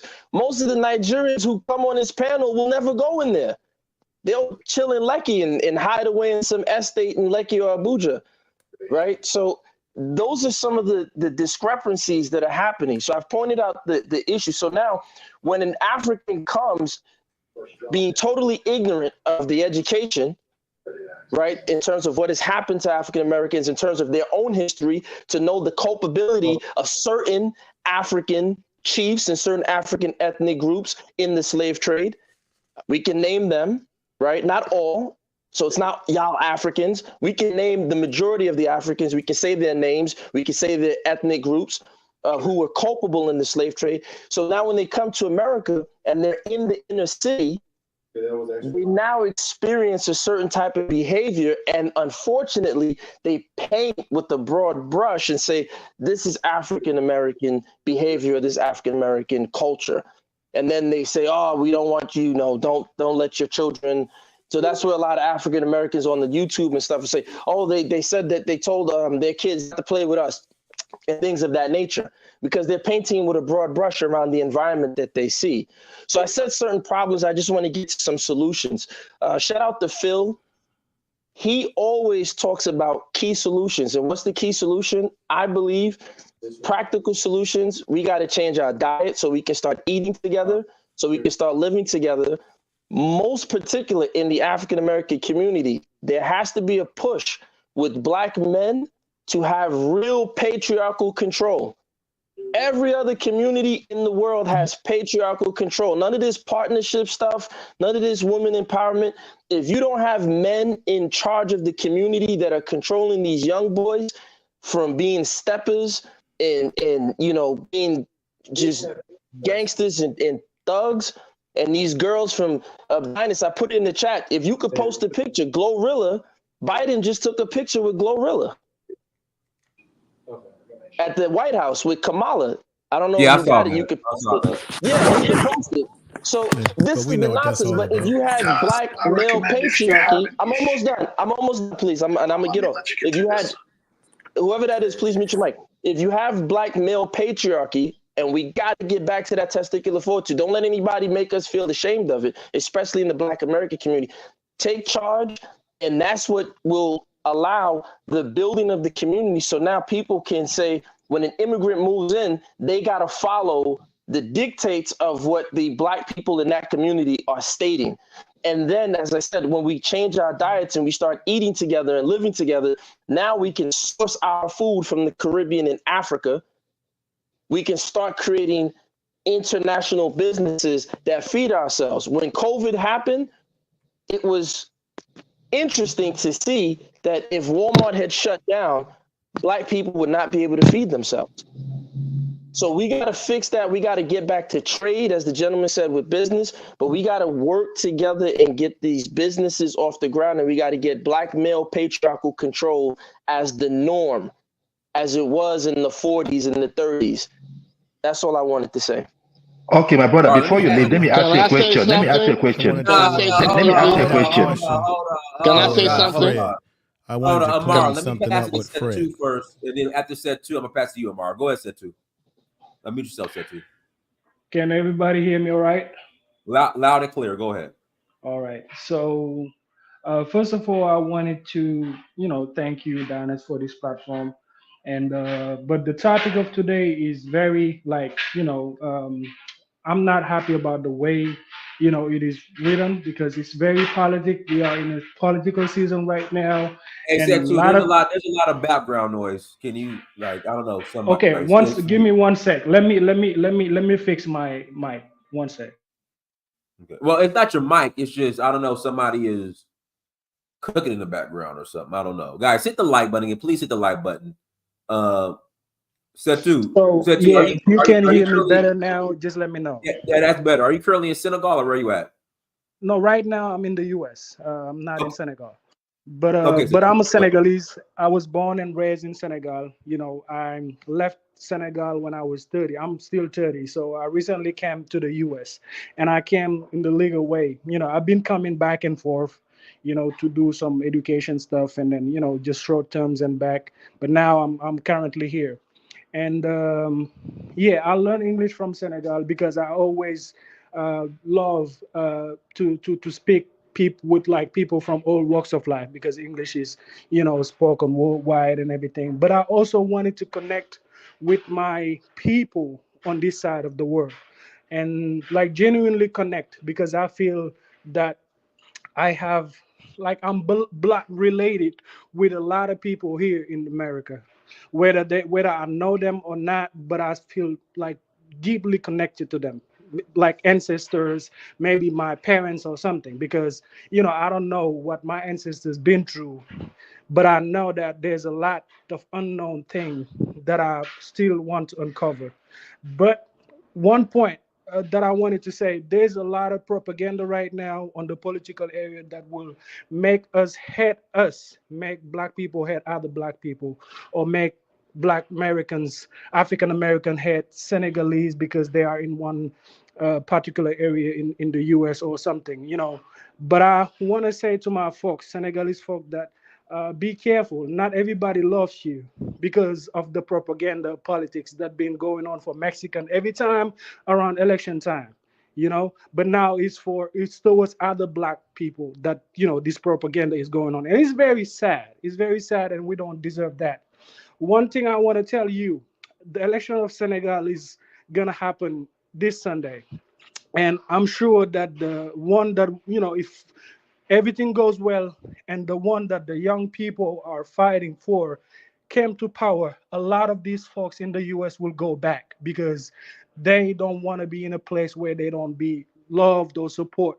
We've been suffering from colonialism since day on, like slavery since day on. We've been fighting, and now we are on a point where we believe we can win this fight when we put a young person who's very deep rooted but open to the world in power to change lives of millions of people. We have African American coming to Senegal and relocating, being there and being healing from a lot of trauma that we all been going through.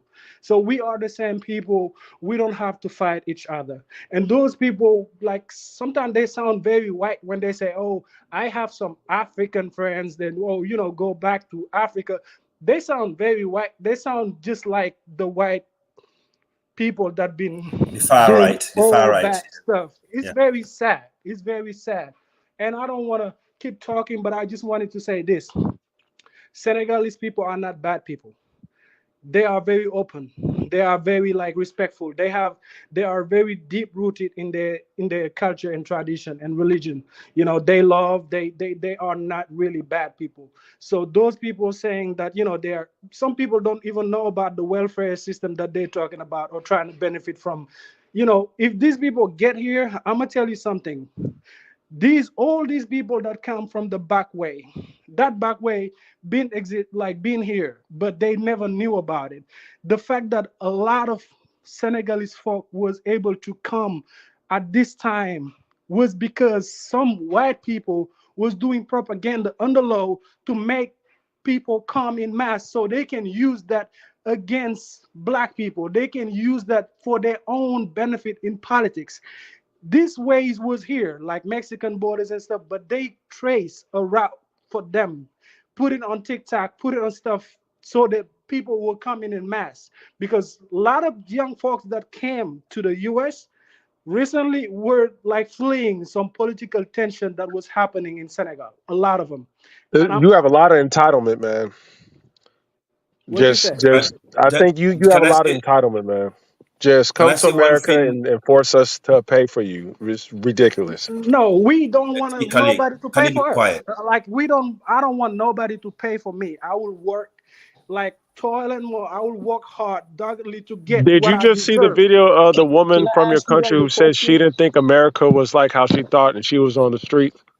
Can I No, ask but you Well, guys listen, a but quick you question though? that doesn't honestly, concern can me. I? I just want to finish what I'm saying. A lot of folks that are talking like just the guy that just talked, they need to learn, because sometimes one old folks said in this platform one day. He said everything that you refuse to learn with wisdom, you will learn it with pain.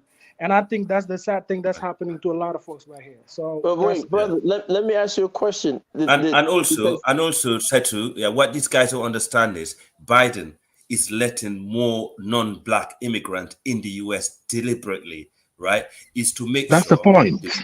the black vote, yeah, the black constituent, yeah, is no longer there. So while a brother like T. Kalik is here, yeah, with his arrogant little brain, yeah, trying to impress himself over some social welfare money that's not belong to him, yeah, that's actually belong to the system. You know, as long as And not brothers to like no you illegal exist, immigrant also, who yeah, ain't even from this as long as country. You get brothers like nothing. you exist, yeah, as long as brothers like you, in fact, you Yeah, sound but like the Al, real but slave master. Facts, because I focus in home instead of outside of my home. Facts. I am that brother. Al, I let's say you just to agree with finish, Al, right? just Yeah, to Al, let's Setu, finish, yeah, say go on. just to Can I finish, say something? just I to wanted finish. to. Amara, let's set two finish and we'll pass it to Amar because Amar's been waiting too. Go ahead, set two. Yeah, just to finish, I just want to raise awareness, like this situation about the back borders and stuff like that. A lot of people that are coming here, they come here because like they're like looking for a better life. If they was able to have it in their home countries, they wouldn't come here to be like for real. But they, once they come here, they have to be able to to be on the right path. Otherwise they don't have to stay in this country, because it's not going to be good for them, given all the propaganda that's going on. Politician using this, like creating this path, and again using this same like narrative to win elections, or to turn black people, African Americans, against other black folks, is very sad. And that's what's happening. People talking a lot, but what's happening for real is that's all I wanted to say. All right, let me let's pass it to Amar. Then we'll start closing out with final comments. Oh, set two. Do me a favor, set two. Unmute yourself real quick. Set two. Yes. I'm gonna put my email in the chat room. I need you to email me, please, and include your phone number. I got your email. I got your email already. You're in Arizona, right? We talked on the phone like earlier, like earlier this month. Like about a month ago. Yes. Set to email me again. That's right. Email me again. I will do that. All right, I appreciate it. All right, Amar, go ahead.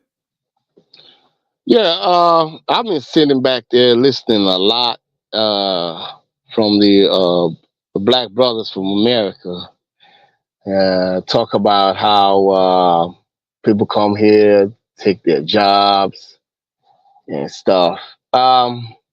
See, the story from only us people that come from immigrant backgrounds, we really know our story. And sometimes our voices are not that loud for people to understand. From coming in here, trying to get papers, trying to get enrolled in school, paying. People sell their houses, people sell land just to come to America, to see their kids have an American education. To me, you ask me personally, back home, it's a big hype about America. Coming over here, succeed, this is the way out. We come out here, some people got to wait like 10, 15 years just to get papers. You see people in their 50s or whatever, that's when they go to school. That's when they could get a job. We always look at our black brothers and be like, damn, if we could be like them, man. They got access to everything. But I got to wait till my turn comes up before I could get my papers and go through the school system and pay for my way. By the time I'm done with all that, I'm racked up like 30 years. You see what I'm trying to say? So, really, I'm telling you, my black brothers, nobody's in your way. The black people we admired in Sierra Leone in the 80s and 90s. from black magazines like Ebony and Jet were widespread in Sierra Leone, even English-speaking West African countries. We admire those people a lot. Shows like The Jeffersons on TV, Fresh Prince of Bel-Air, we admire that lifestyle. You see what I'm trying to say? So we're looking at you guys like every time we see even football and basketball. You know what our biggest motivation was? When we see Jordan on TV. If Jordan can do it, you are our barometer. You are our guinea pig. If you can do it and he's black as me, I can do it. Other than that, is a white man. It's for white people. That's what we say in West Africa. If you don't see anybody black over there doing anything, we can do it. Our motivation is from you guys. I'm telling you, bro, nobody's in your way. Nobody can stop you from being whatever you want to be. But Amara, is that the reality? When you came to America and you look at the statistics and you look at the reality on the ground, is that the truth? Is Michael Jordan, or as Biggie Small said, Jordan, Jackson, Tyson, is that the reality? Is that the norm? Or are those the exceptions to the rule? Let me tell you something. Bro. I'm answering your question. Answer the question, yeah. Let me answer your question. You know what they do? African parent does. African parent. I'm answering you the question. I'm answering. African parents. I have Listen, no, boy, I'm getting there. I'm getting there. Man, let me answer the question. Let the man finish. Yes. Let me answer the question. Let me answer the question. You guys, they encourage you into sports, into a whole variety of other things. African parents will never do that for us. They'll beat the wheels out of you. You guys. They'll beat the wheels out of you to study. Even when you show proof, when you show proof that I excel in sports. Sports is looked down on Africa in Africa. That's a lie. That's a anything. Now bro, you didn't grow up African. I grew up African. I did. My dad was a professor. My dad was a professor. He beat the shit out of me for holding the ball. That's your dad. He beat the shit. That's common. No, you know what my dad told me? A ball doesn't give you a secure job. You're lying, A sir. ball doesn't give you a secure job. If I go my sister was in music. They cut her hair short. Because she likes to sing. Sir. So there she's a banker. But she reminisced about being a singer all her whole life. Gasimov, stop interrupting, man. He's annoying. Just let him speak. Hold on, Al. I let him speak. First off, he didn't answer the question. Second of all, he's doing the African shuffle. This is why African. No, listen. Let me finish, bro. You guys. Answer the question. Gasimov, I beg you, let him speak. Then he can come back, please. Yeah, let me answer that. You know what I'm saying? When this let me finish. Let me answer the man. Yeah, let me answer the man. Let me answer the man. We admire all those people. It's even football. Bro, even football. My cousins. Gas him up. Listen, man. Allow him to speak. Yeah. Come on now. Things like football is looked down upon unless you make money. You see what I'm saying? The easy path to success is being the lawyer, doctor, engineer. You see what I'm trying to say? They stifle us, man. We come here, we admire the freedom these guys got. Bro, they enroll them in all types of sports programs. They give them all types of things to excel. We will sit back there and admire these people. You see what I'm trying to say? So to me, nobody's in your way. Don't look at Africans as your barometer. Don't look at immigrants as your measuring stick. You can go exceed past that. Don't look at us as in your way. Go ahead and reach for the skies and get what you need, bro. We're not in your way. No immigrant is in your way, bro. Okay, Amar. The black man I admire was. I think you made your point, sir. Okay, listen, Dennis. The guy, he didn't answer the question. Like most African, and first off, you don't know me, sir. I'm more African than most of the people you'll ever meet. I just told everybody on the panel my father is Eshu. Go and find out who Eshu is.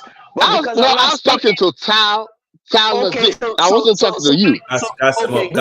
Listen, right? If you come to African, please, you two are more related than I am. Al, let me finish.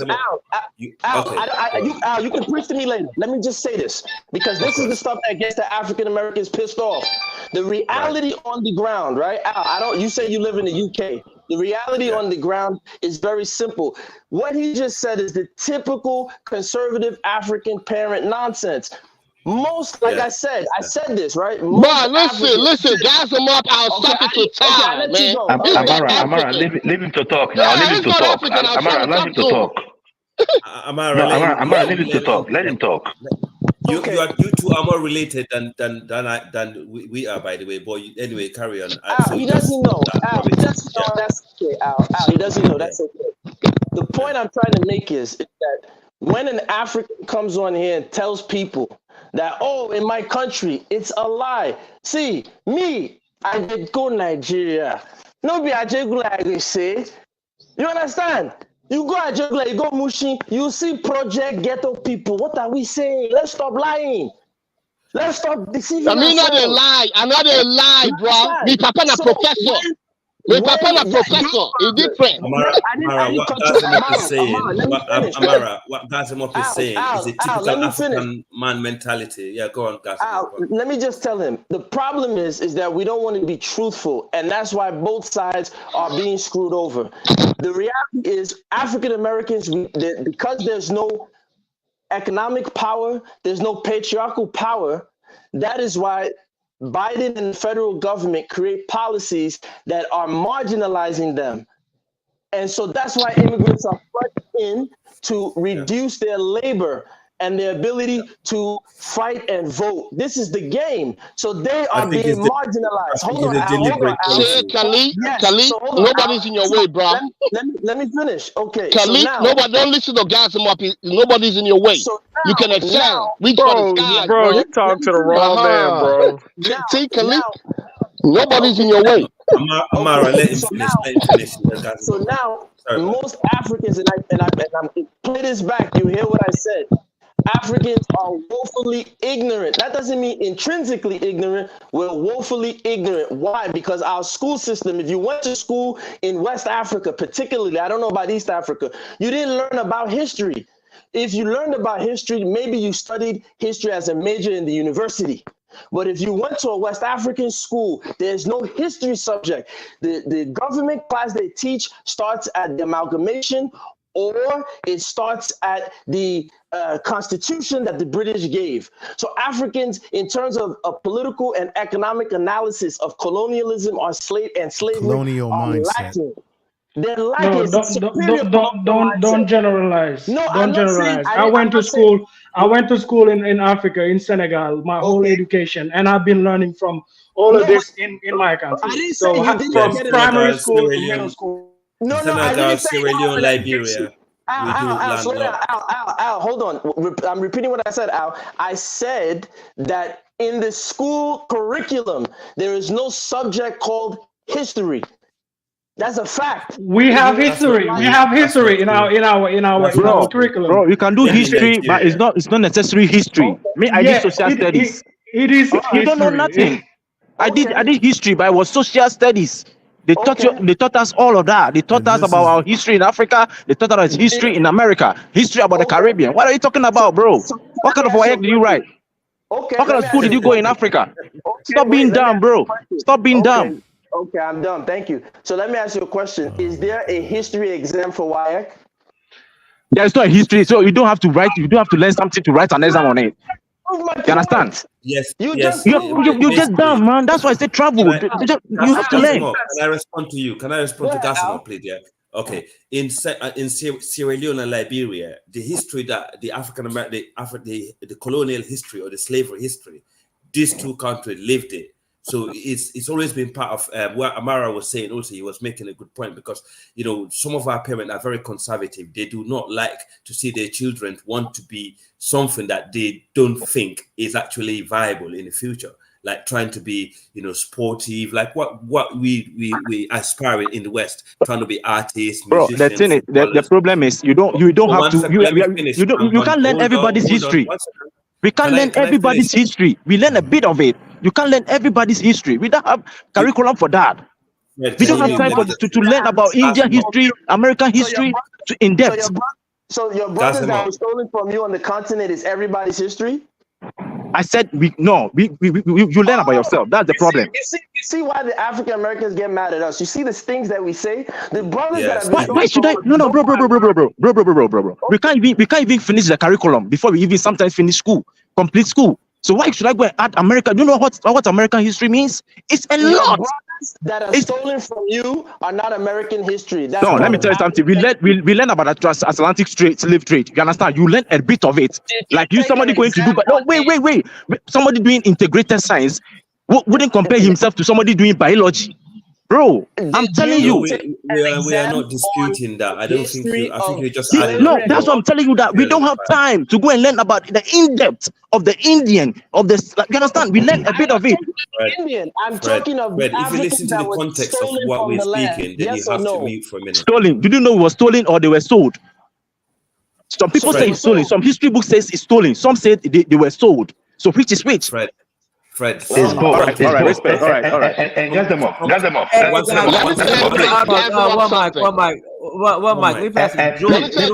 Let me say something. Good. Let me say something, please. Can I? This is Dynast, this is why we can't get nowhere. Go ahead. Nobody on here can listen. Okay, let me say something real quick. Let me say something real quick, please. Right? That's the problem. This is the issue.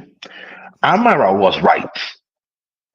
In Africa, if you immediately you were born, you are given your slate and your chalk, you must go to school. That is Africa for you. I mean, in Nigeria, where I come from, that is the deal. Stop lying. Go to ghetto. Hold on. Even in your ghetto, even in the Ajagule you're talking about, I stay in Lagos State as well. You go to school. The dream of every person that you see, even your parents, everybody is saying go to school.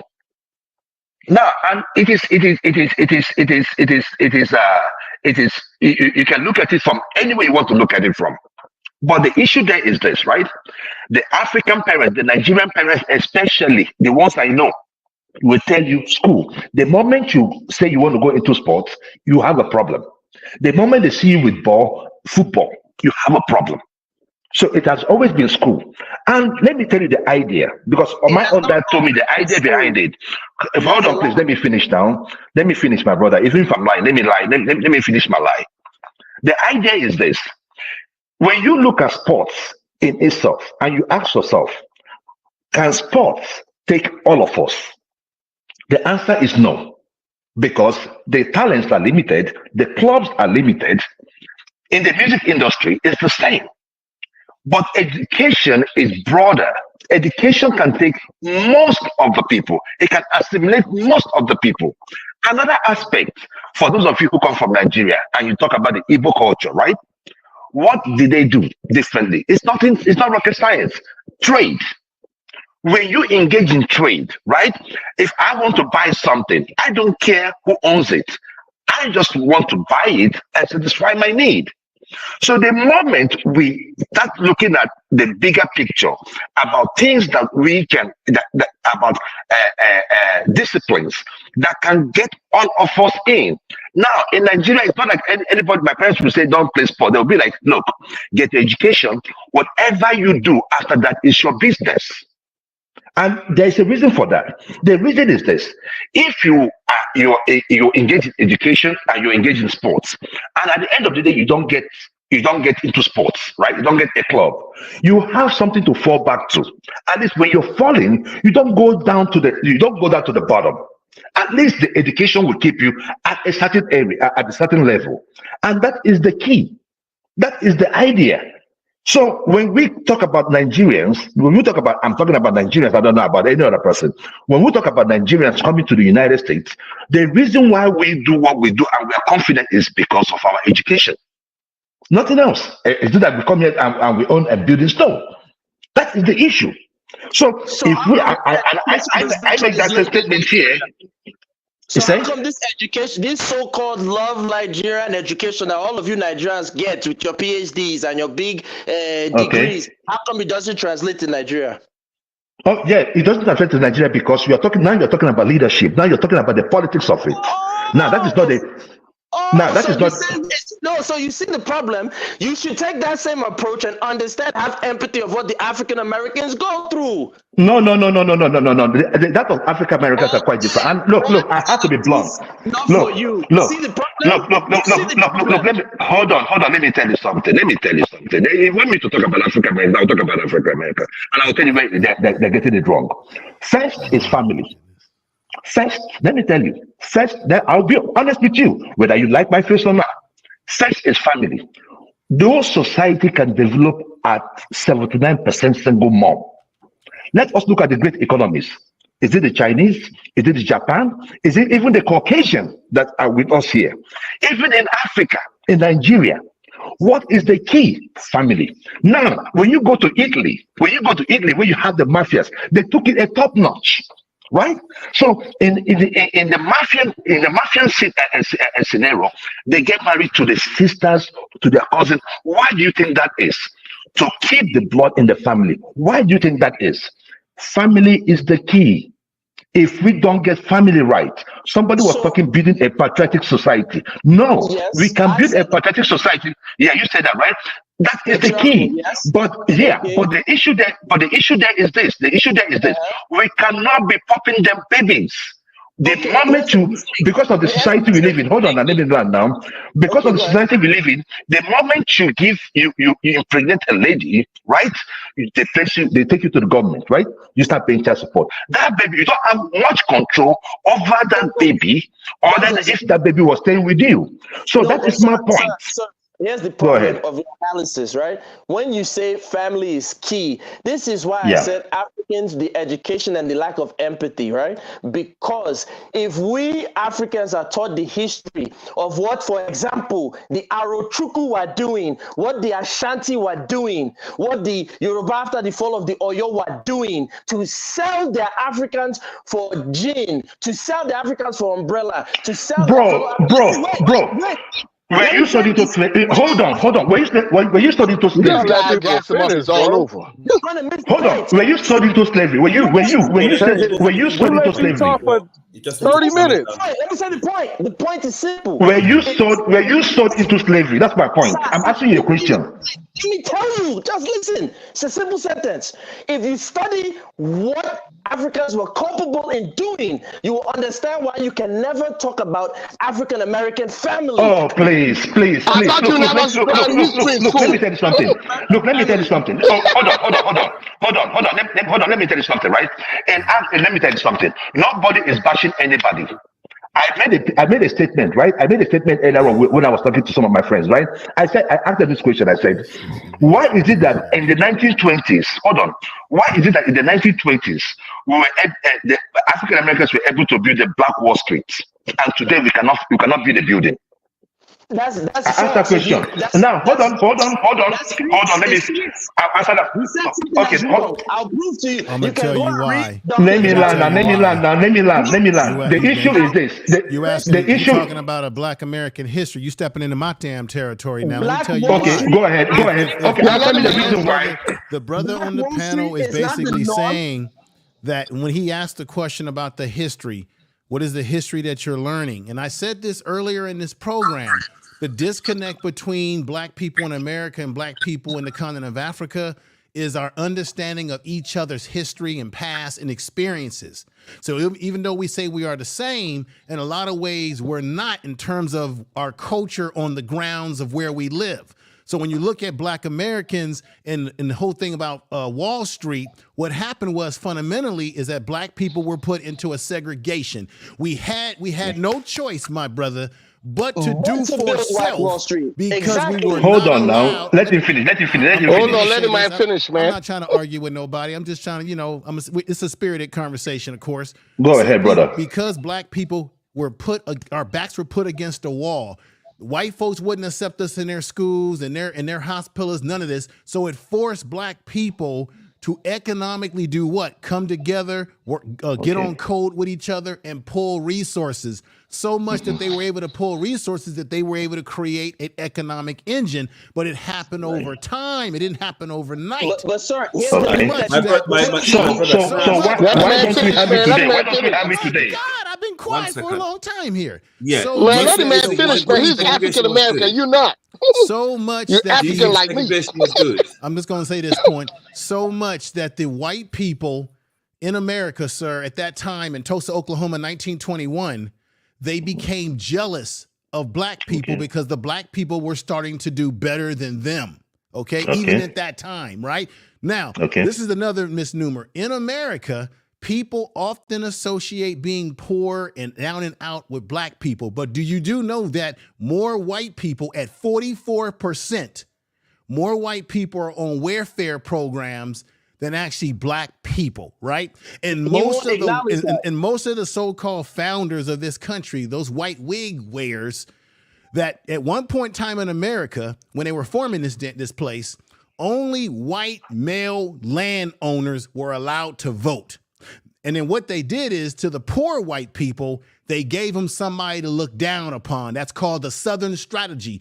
Who was that? That was us. They start saying that we were going to take their jobs. One of the reasons why you have unions that were formed in this country we call America is because white men were concerned about black men who had skilled labor skills coming out of slavery into Reconstruction. So they begin to create these union systems to say, we got to keep these black folks from getting our jobs. The same playbook is being played on us today in the 21st century. So that's what's happening. They always have to find someone to look down on. What we need to do as black people, wherever we are in the diaspora, is this one thing. And this is what I wanted to say to Brother Fred, who spoke earlier.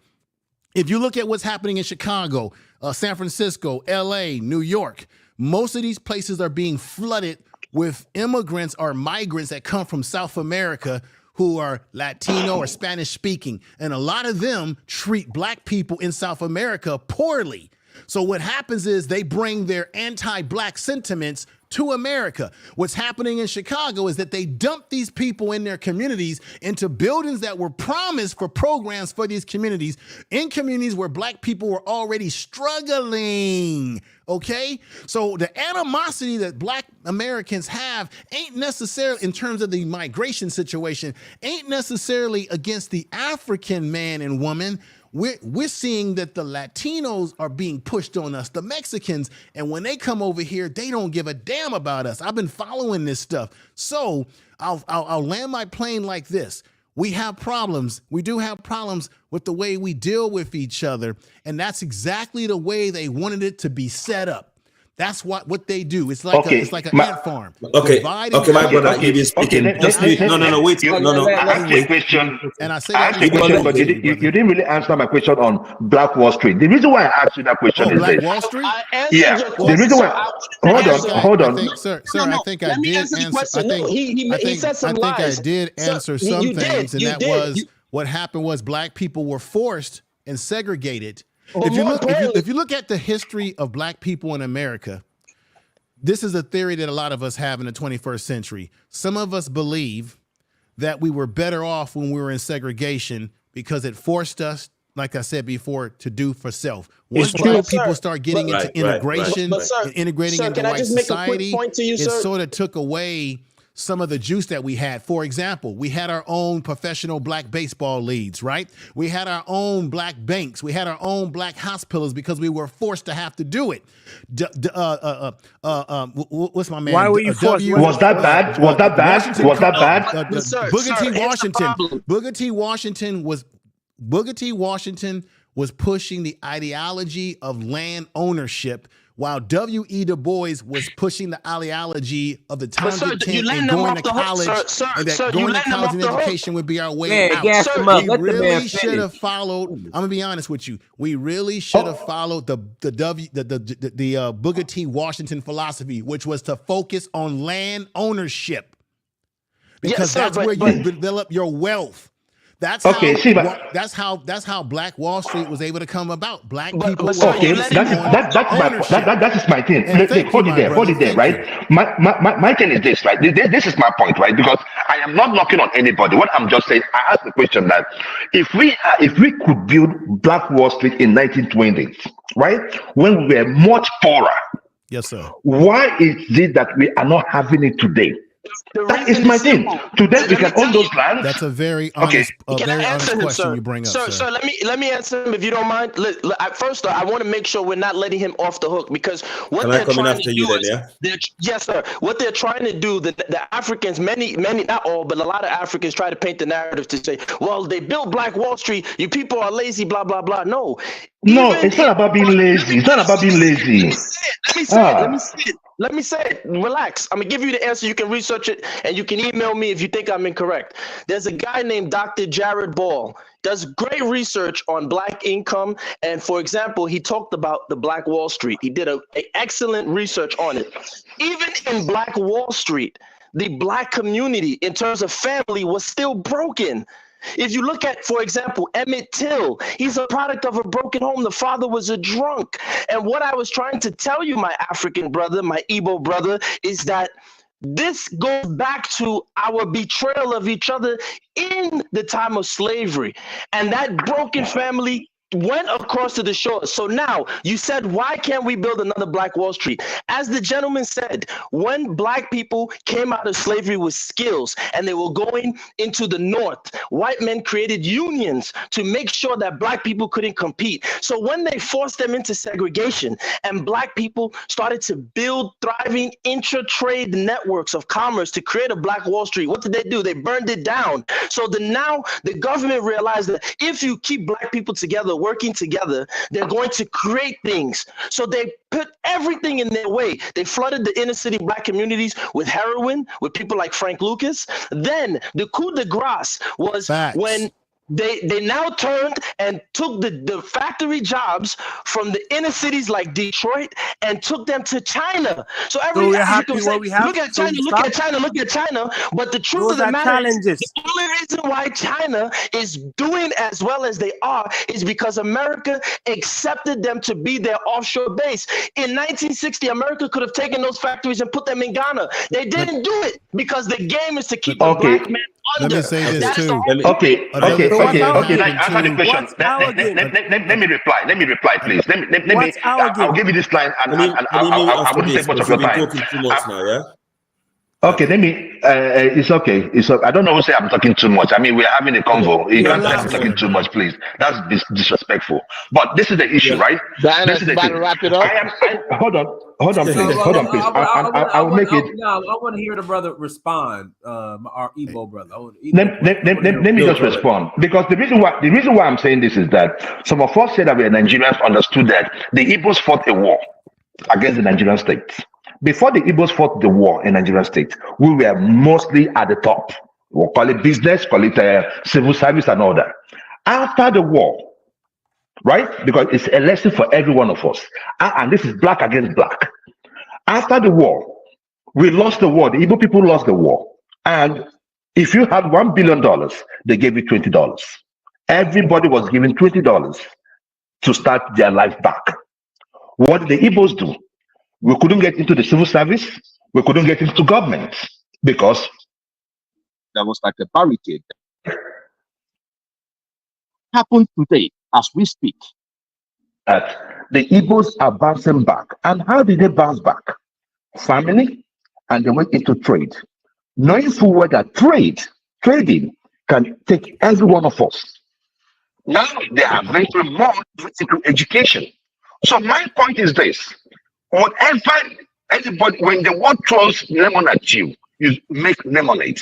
I don't blame any person, because what I see is this. When we talk about people that happened in 1920s, 1930s, what we see, what is that?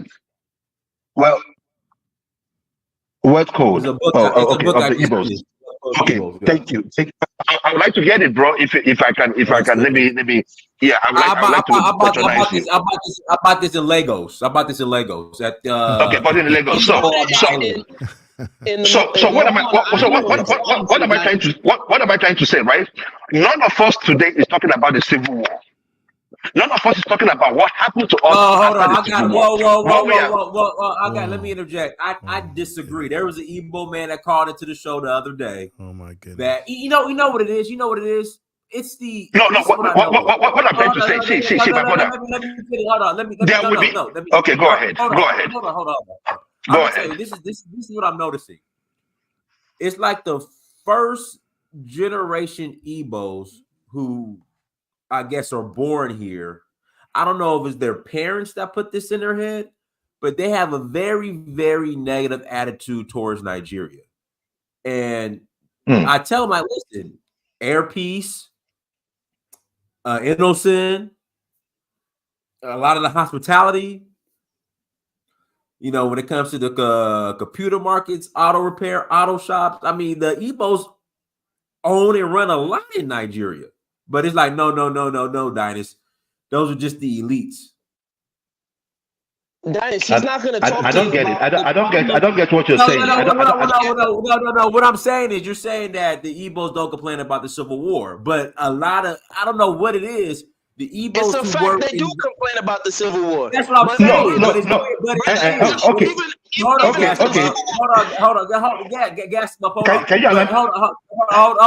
on. But it's weird because the ones that do are like the first generation Igbos here in America. Like I don't hear the older ones complaining about it. It's like the ones that are here in America that have spent the majority of their life here in America that rarely even go back to Nigeria. They might have went back maybe once or twice or even not at all.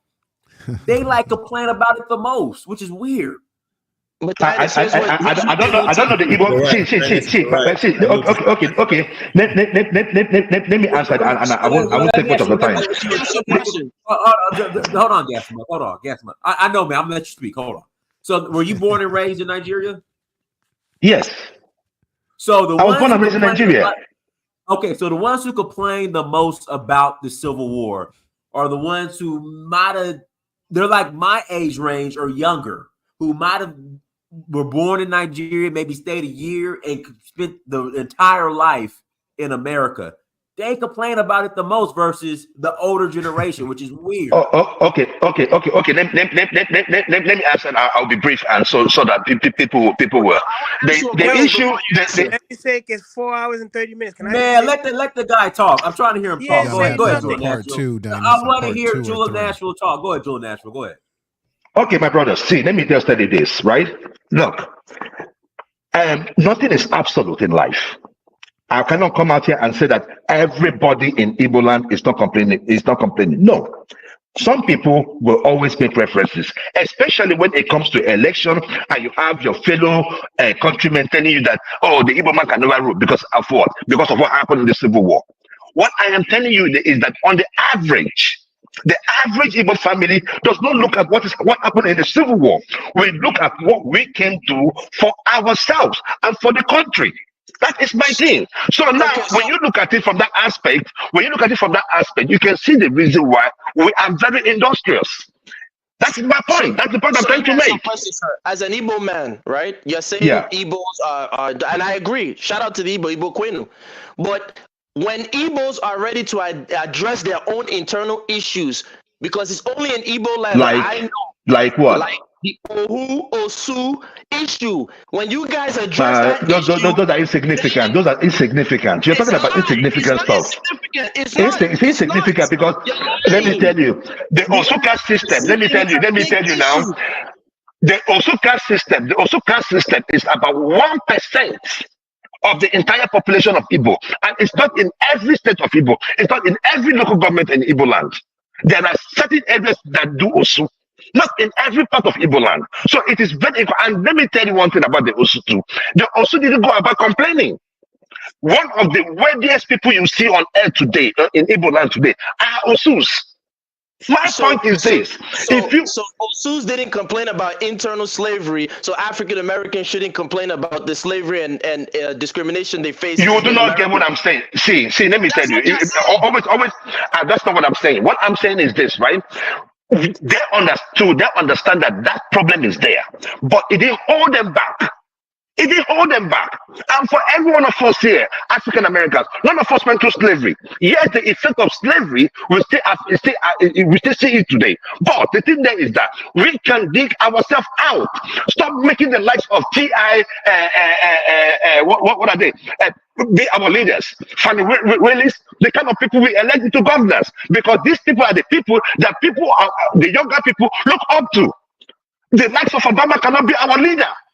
Obama came to Africa, and what Obama said to us was LGBTQ. After LGBTQ, Obama left. You know Chinua Achebe? Do you know Chinua Achebe? I know Chinua Achebe. That's what I did for my exam in the GCSE, my WIAC exam in Africa. Chinua Achebe. He was an Igbo brother. So you guys in Chinua Achebe is Igbo? Yeah, he's Igbo now. Yes, Amara. What is Wole Soyinka? Wole Soyinka is what? Yoruba. Okay. Well, I did it in bro. Yeah, that was a country. In Yeah. Sierra Leone. In Sierra Leone, we did Man, it for a please, while. guys, Ben, it's been an honor, bro. I don't want to take much of your time. I don't know how often you guys come up online. Give you guys to discuss what you guys want to discuss. There are just a few points I just want to touch on. Right? There was a gentleman that said everybody has to do it for themselves. There was a point in time each group of people had to do for themselves because the people that were controlling the planet had a grip on everybody, and they did whatever they wanted to do with whoever they were in control of. So at those times, everybody had to fend for themselves. And another thing that I want to touch on, there's another gentleman, I'm not sure if it's the same person. He said the reason for our dislike or distrust for each other is because of the history. Me personally, I don't agree with that. I think if we want to move forward, we will move forward. It's like when you get into a relationship, you get into it, then you learn about the other person that's on the other hand, and you build forward. We don't need to learn about the past traumas and bond with the traumas. We build with what we have now moving forward.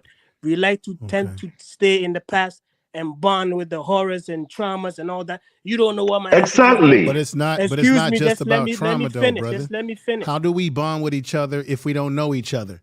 It's That's just the like problem. when If you you meet a come, woman. if you When you come meet a to woman, you America and you don't know me not- and my culture as a black man in America, there, and I don't know understand you I understand and you. your Just let me culture finish for one where second. you come from, then there is going to be a disconnect. It I'm isn't about talking to you about traumatizing with solutions, right? So Obama. just with hear me Obama. out for one second. Just hear me out. Okay, I'll hear you out. But I just want to make sure, because I had made a mention of that, but that I don't mean it's about knowing each other's trauma, but you still have to have I'm an just adding understanding. that in there. I just added in there that Because the history. He's just trying to be on a positive note. I could throw another. Basically. I could throw another. You don't something need at to right now bond. and You say, don't need to why is bond. it that you don't have why is that the continent of Africa not unified under one flag and one order? Because it can't they got be. different It can't cultures be. Let me use where people African, let's have talk. different views. All right, It I'll can't just use be. African and I'll just talk, right? So Go I'll ahead, leave sir. the I'm African. sorry. I just had to make that Yeah, point. let him speak. He just came on. Yeah. I've been listening to you guys, right? All I'm saying is like when you meet a woman, right? It's not right away you ask about her past.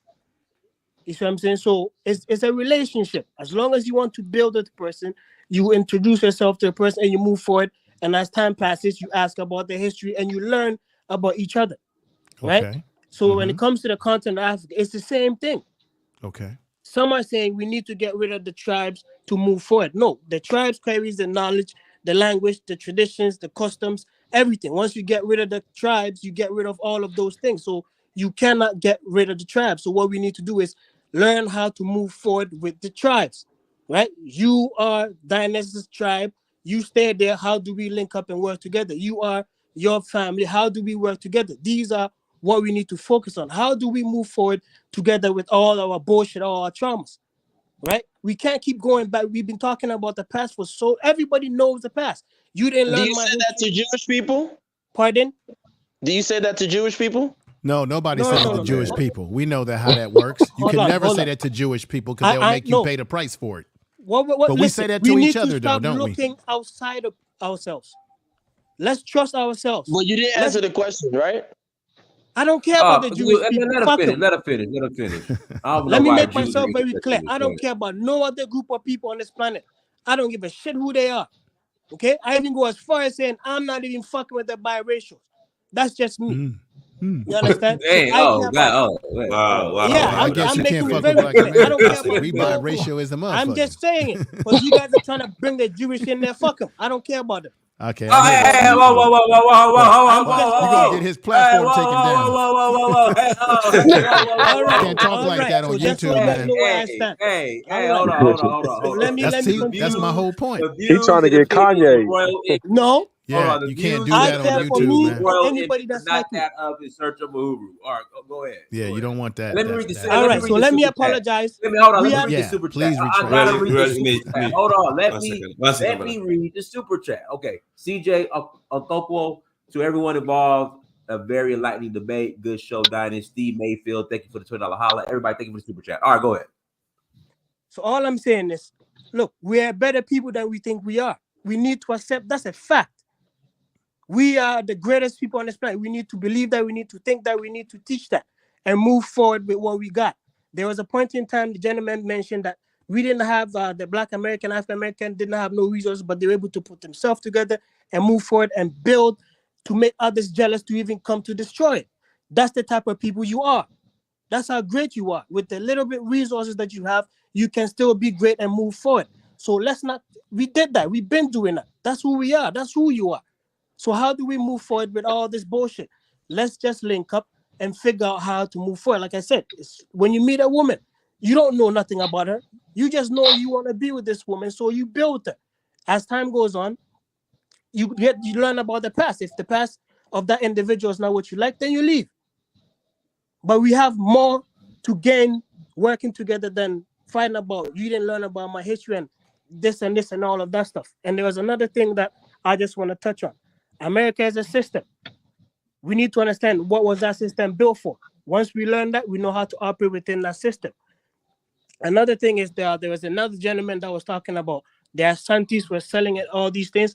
Asante never sold its own people. But where they got all the captives from, each and every person that came out of Ghana came from the north. You're correct. So anybody tracing their ancestry that goes to Ghana is coming from the north. Going back to Burkina, that's where all of them were coming from. They were given to the Asante passed them on to the coast area. So the Asante So why did they do that? Why did the Asante decide to sell for gin, hats, and umbrellas? Yeah, no, the thing is, in the olden days, they be fighting tribal wars. So if you lose the war, I'm Asante. So I'm telling you, if you lose the war, it's either you be under captive, you're going to serve the Asantes, and Asantes are going to sell you out. You understand? That's what it was. War. It was tribal war everywhere those days. Back in those days were wars because they used slaves. Asante, let me ask you a question. Everybody listen to this, okay? Everybody here listen to the what he just said right now. The Asante built off of conquering neighboring family members, right? They never sold anybody. If they were selling, how did the empire grow? Asante has a proverb that you don't teach and tell about anybody's past. No. Are you Asante? Are you Asante? Me Asantini. Oh, yeah, Asante. Miss me Asantini pa. Okay, so you're misinforming people. Come on, man. Hold on. Give me Come on, man. Hold on. Again, let not. Hold on. You're misinforming people. I'm an Asante, bro. Come on, stop misinforming people like that. Everybody pay attention to what I'm saying. And this is why we got sold. It's easy to find out. This is history, you know. This is history that we've all been told. And how long did you live in Ghana? How long did you live like say Asante? How long did you live? Because you become an Asante and you were raised in America. History. That's what I'm telling you. History. No, you didn't even stay with your grandfathers. You have to stay with your great-grandfathers for them to tell you. You understand? You can't be living in America, sounding like American as you would tell them I don't even live history. in America. Stop assuming. Man, come on, man. Your accent is even look. You're misinforming the people on the platform. Asante goes to war. Then times it was war. Hold on, give me 1 sec. If you are defeated, they're gonna take you. You're gonna be under captive. They're gonna sell some. So later they're gonna Hold on. Oh God. So everybody, listen again. Pay attention to what me and him are saying. How many neighboring tribes did the Asante fight? Name one for me. Look at you. You asked me this question. They fought the Fantis. They fought the Achims. Okay, they fought the Northerners. 1 sec. Just give me one, and everybody listen to bro. me. You can't. This is not even a question to me, bro. It's not even a question. Just calm the emotions for a second. They fight. Okay? No, wait. They fight the Achims. Keep the emotion down. That's what I'm telling you. This education, I'm educating you. They fight the Achims. I don't mind being educated. No. So hold on. Relax. You ask me a question. Let me answer.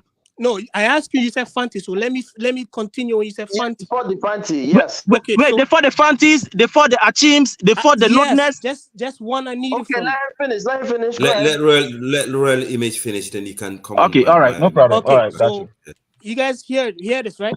They fought the Fantis, so they sold the Fantis.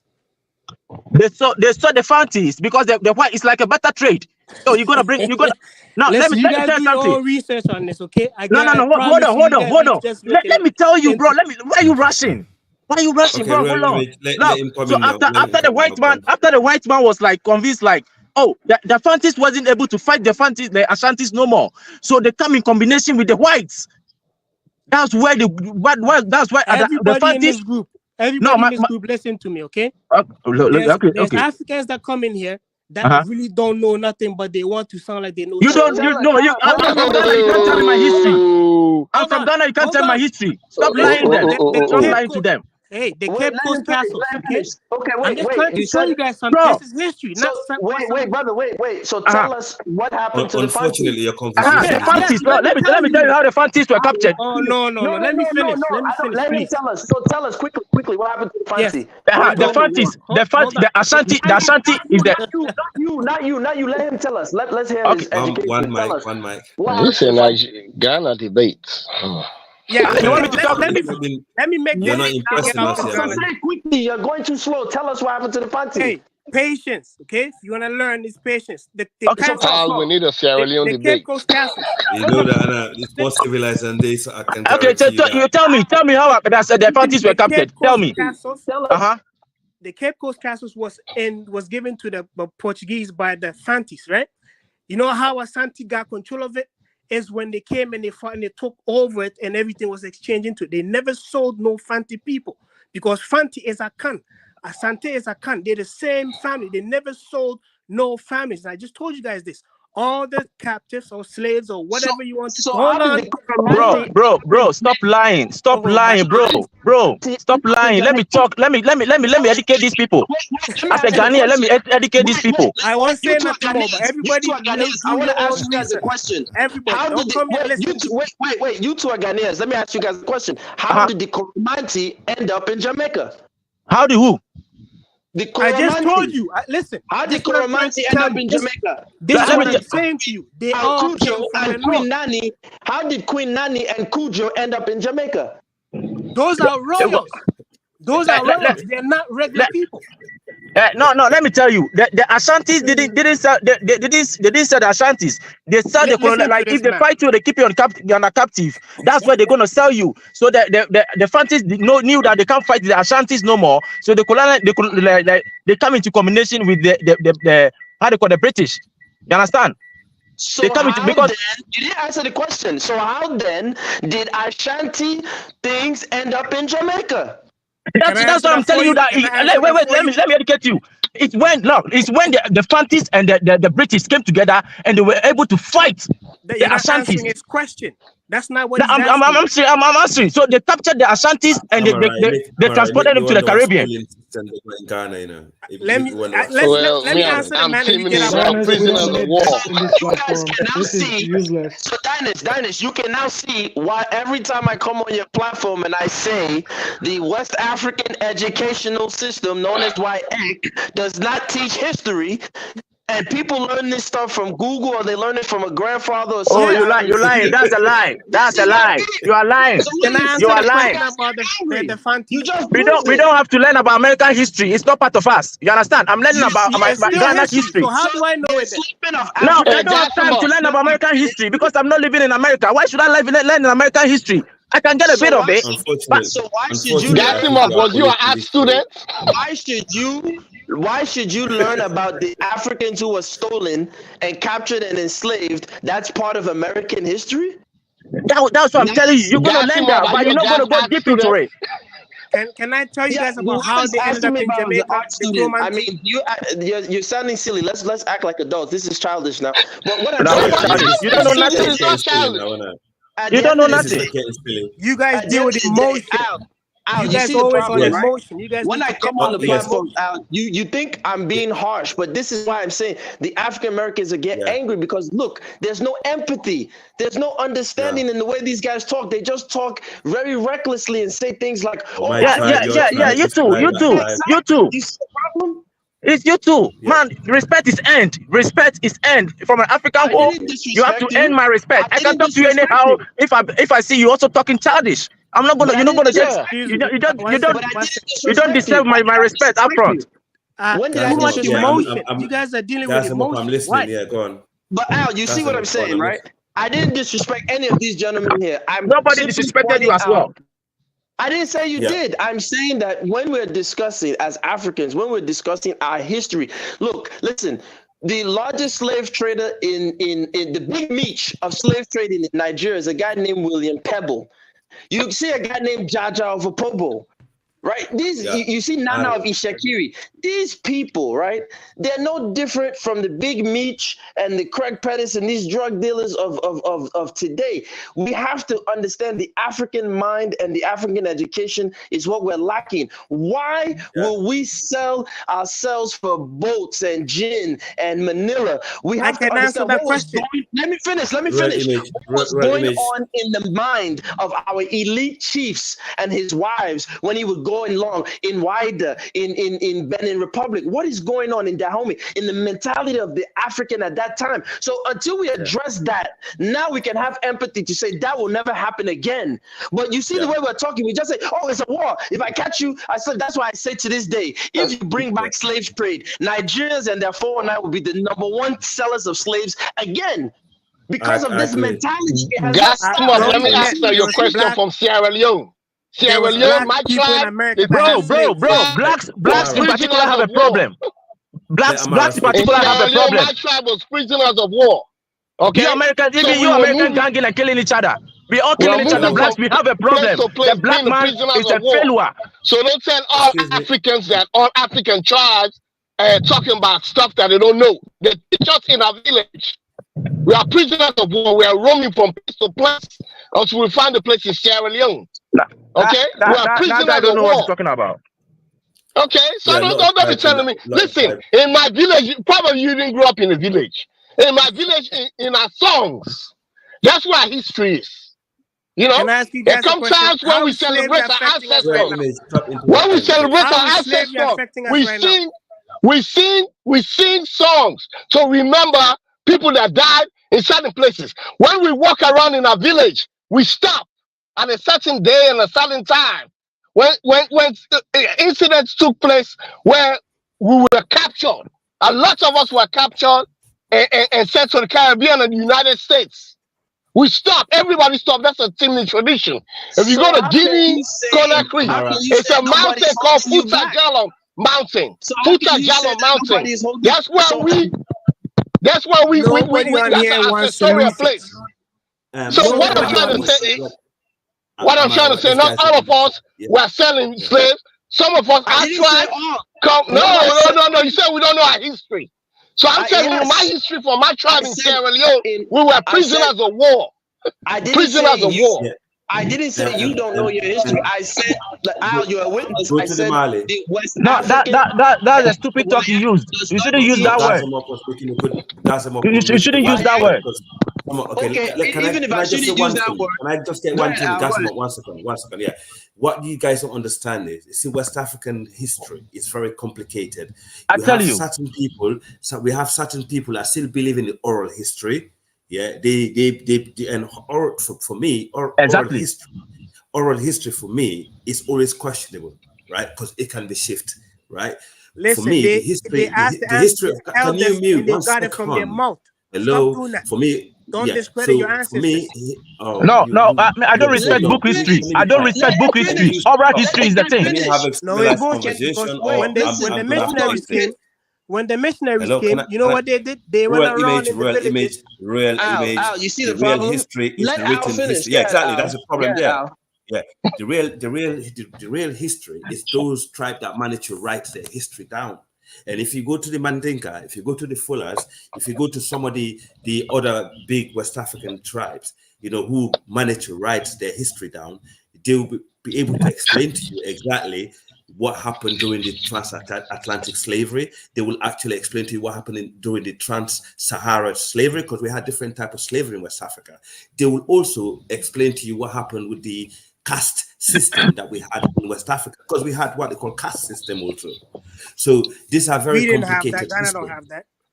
Well, Ghana is not the entire West Africa. Ghana don't have that, so you can't dispute me. Ghana don't have all this bullshit. For yourself. We do verbal, we do oral history. So you just proved my point. You just proved my point, Royal Image. As I said to you, You're reading any book. You just proving my point. Some have oral history, some have written history. So those that wrote their history down, you need to go to those people and learn from them and stop coming here and books can be changed. Books can be changed. Books can be changed, bro. Our forefathers they don't have time to write. Okay, they don't have time to write. Okay.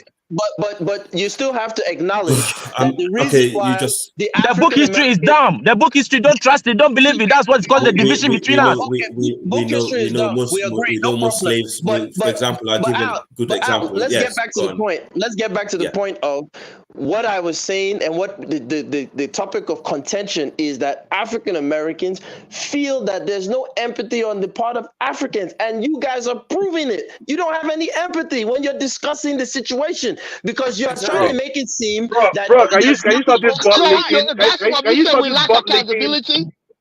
Africans lack accountability. Stop this butt licking about African Americans, this African American that. Look, we can move forward. Come on now, this butt licking is too much. You don't know about African Americans. Bro, come on now. So how come you haven't moved forward? Okay, I agree. Let's move forward. So how come you haven't moved forward in your own African country? Yeah, it's butt licking. So how come you guys are butt licking? I agree. Okay, yes, I'm butt licking, no problem. So how come you guys haven't moved forward and you're butt licking politicians? You say you guys are not part of it? Are you not part of it? No, wait. He said I'm a butt licker. I agree. But you can be a butt licker and still be part of it. Wait, listen. No problem. You don't have to talk. Wait, listen. He said that there's butt licking to the African Americans, right? So how come the African on the continent, we butt lick politicians that give us an Indomie and a small piece of rice for election time? Bro, look, you guys suck me into all this stuff. I came to give you guys some positive energy. And you guys got me to do what you guys were doing. You're really talking like someone that's from Ajegule, right? Look, let me tell you something, bro. Let me tell you, bro. Look, we suffer colonialism, African Americans suffer slavery. What can we do to move forward? None of us here suffer slavery. The effect of slavery, yes. But none of us were sold into it's the audacity of somebody asking me here. I came into the shit. Look, let me tell you, the biggest problem we have here is ignorance. Let us fix ourselves. We fix ourselves, then we move forward. So we move. Haven't you fixed yourself in Nigeria? It's not only Africans that suffer slavery. Okay, the Irish suffer slavery. The Indians suffer slavery. Yes, we agree. The Indonesians suffer slavery. Come on now. Let us move forward. No one's slavery arguing. Slavery was a global phenomenon. Listen, we agree. Let's move forward, right? So let me ask you a question. That's the reason why. The leaders here. Thank you, everybody. Goodbye. Goodbye. Hold on, guys. Let me read these super chats. You as lawyer, Dynast, we should use this space to develop a common ideology and culture. Take suggestions about what our code of values should be. Vote on a set principles. Focus the fingers into a fist. I agree. I agree. He's saying the coastal tribe wanted to end slavery. They had to fight off the alien trying to stop the trade. Could be okay. All right, go ahead, guys. So we got 5 more minutes. We'll close it out. Okay, let's close one by one then. Yeah. I'll be fast. Right. What I want to say is this, right? We all have a disfigured past, every one of us, and it's not only from the white man. Because if I tell you what the Igbo man is going through in Nigeria, that's not the white man. The reason why we have our leaders cheating on the citizens, it's not the white man. So let us look at ourselves. The reason why here we see people win elections, the DEI imposed individuals like Obama and the likes. The reason why they win election is that they know that we are emotional people. The only thing they preach us is race. No, Obama got to where he got to through hard work. Tell the people down there that if you're hardworking, you're going to get there. Don't tell them that when you get up there, that you start telling people at the down there, at the down level, that the white man is after you, that you cannot progress because of this. No, that's not the way it should be. Tell them that if you work hard, you're going to get up. When you start telling your people, why is it not working in your country? Okay, So why is it not working in your country? Let me tell you. The moment you start telling people that it is because the white man or because of race and all that, what you're doing is that you're exploiting your people. And that is what is happening in your country. Because our leaders, can I? You look. This was about this thing. This was about this thing. Because we only got 5 minutes. If we want to talk about Africa, we'll talk about Africa. If we want to talk about Africa, we'll talk about Africa. There are two different environments. Hey, Joel, can I answer that for him, please? Let me answer that. Let me answer that. We need to understand something. That I don't want to do whataboutism. If you want to talk about Africa, I'll be more than happy to talk about Africa. If you want to talk about African Americans, we'll talk about African Americans. You can always come back on the show again. This guy has never built. These people, they don't build factories in their country. The multinationals are fleeing Nigeria left and right. They don't even buy anything. All they do is import in Nigeria. This guy is talking out of his ass. These people are all deceiving themselves. Why don't you do it in Nigeria? You know why? Because why don't we do it in Nigeria? 2 days. Do it in Nigeria, and then we'll follow you. Until then, stop coming here to gaslight people, man. I'm the only gaslighting you. Look, let me tell you something. Bro, you can continue with your butt licking. I don't care. Let me tell you something, right? Let me tell you, right? If anytime we want to talk about Nigeria, I will be more than happy to talk about Nigeria. And I'll tell you about how corrupt our leader is. And that's the reason why I am here talking to you about what's happening in Africa. I know what's happening. So if you want to, let us, for clarity's sake, right? Back to Nigeria, we're talking about African American. We're talking about African American. We're talking about African. So let's go to Nigeria and fix the East. Let's stop the kidnappings in the East. Let's go and fix it. Why should you? You hear this out? Oh my God! Yeah. Listen. We're about to close out. Hold on. We about to. Hey, Delroy, I'll let you close out. Delroy, then peace and love, everybody. I'm out. All right, peace. Go ahead, Delroy. Go ahead, Delroy. You can close. Delroy, you there?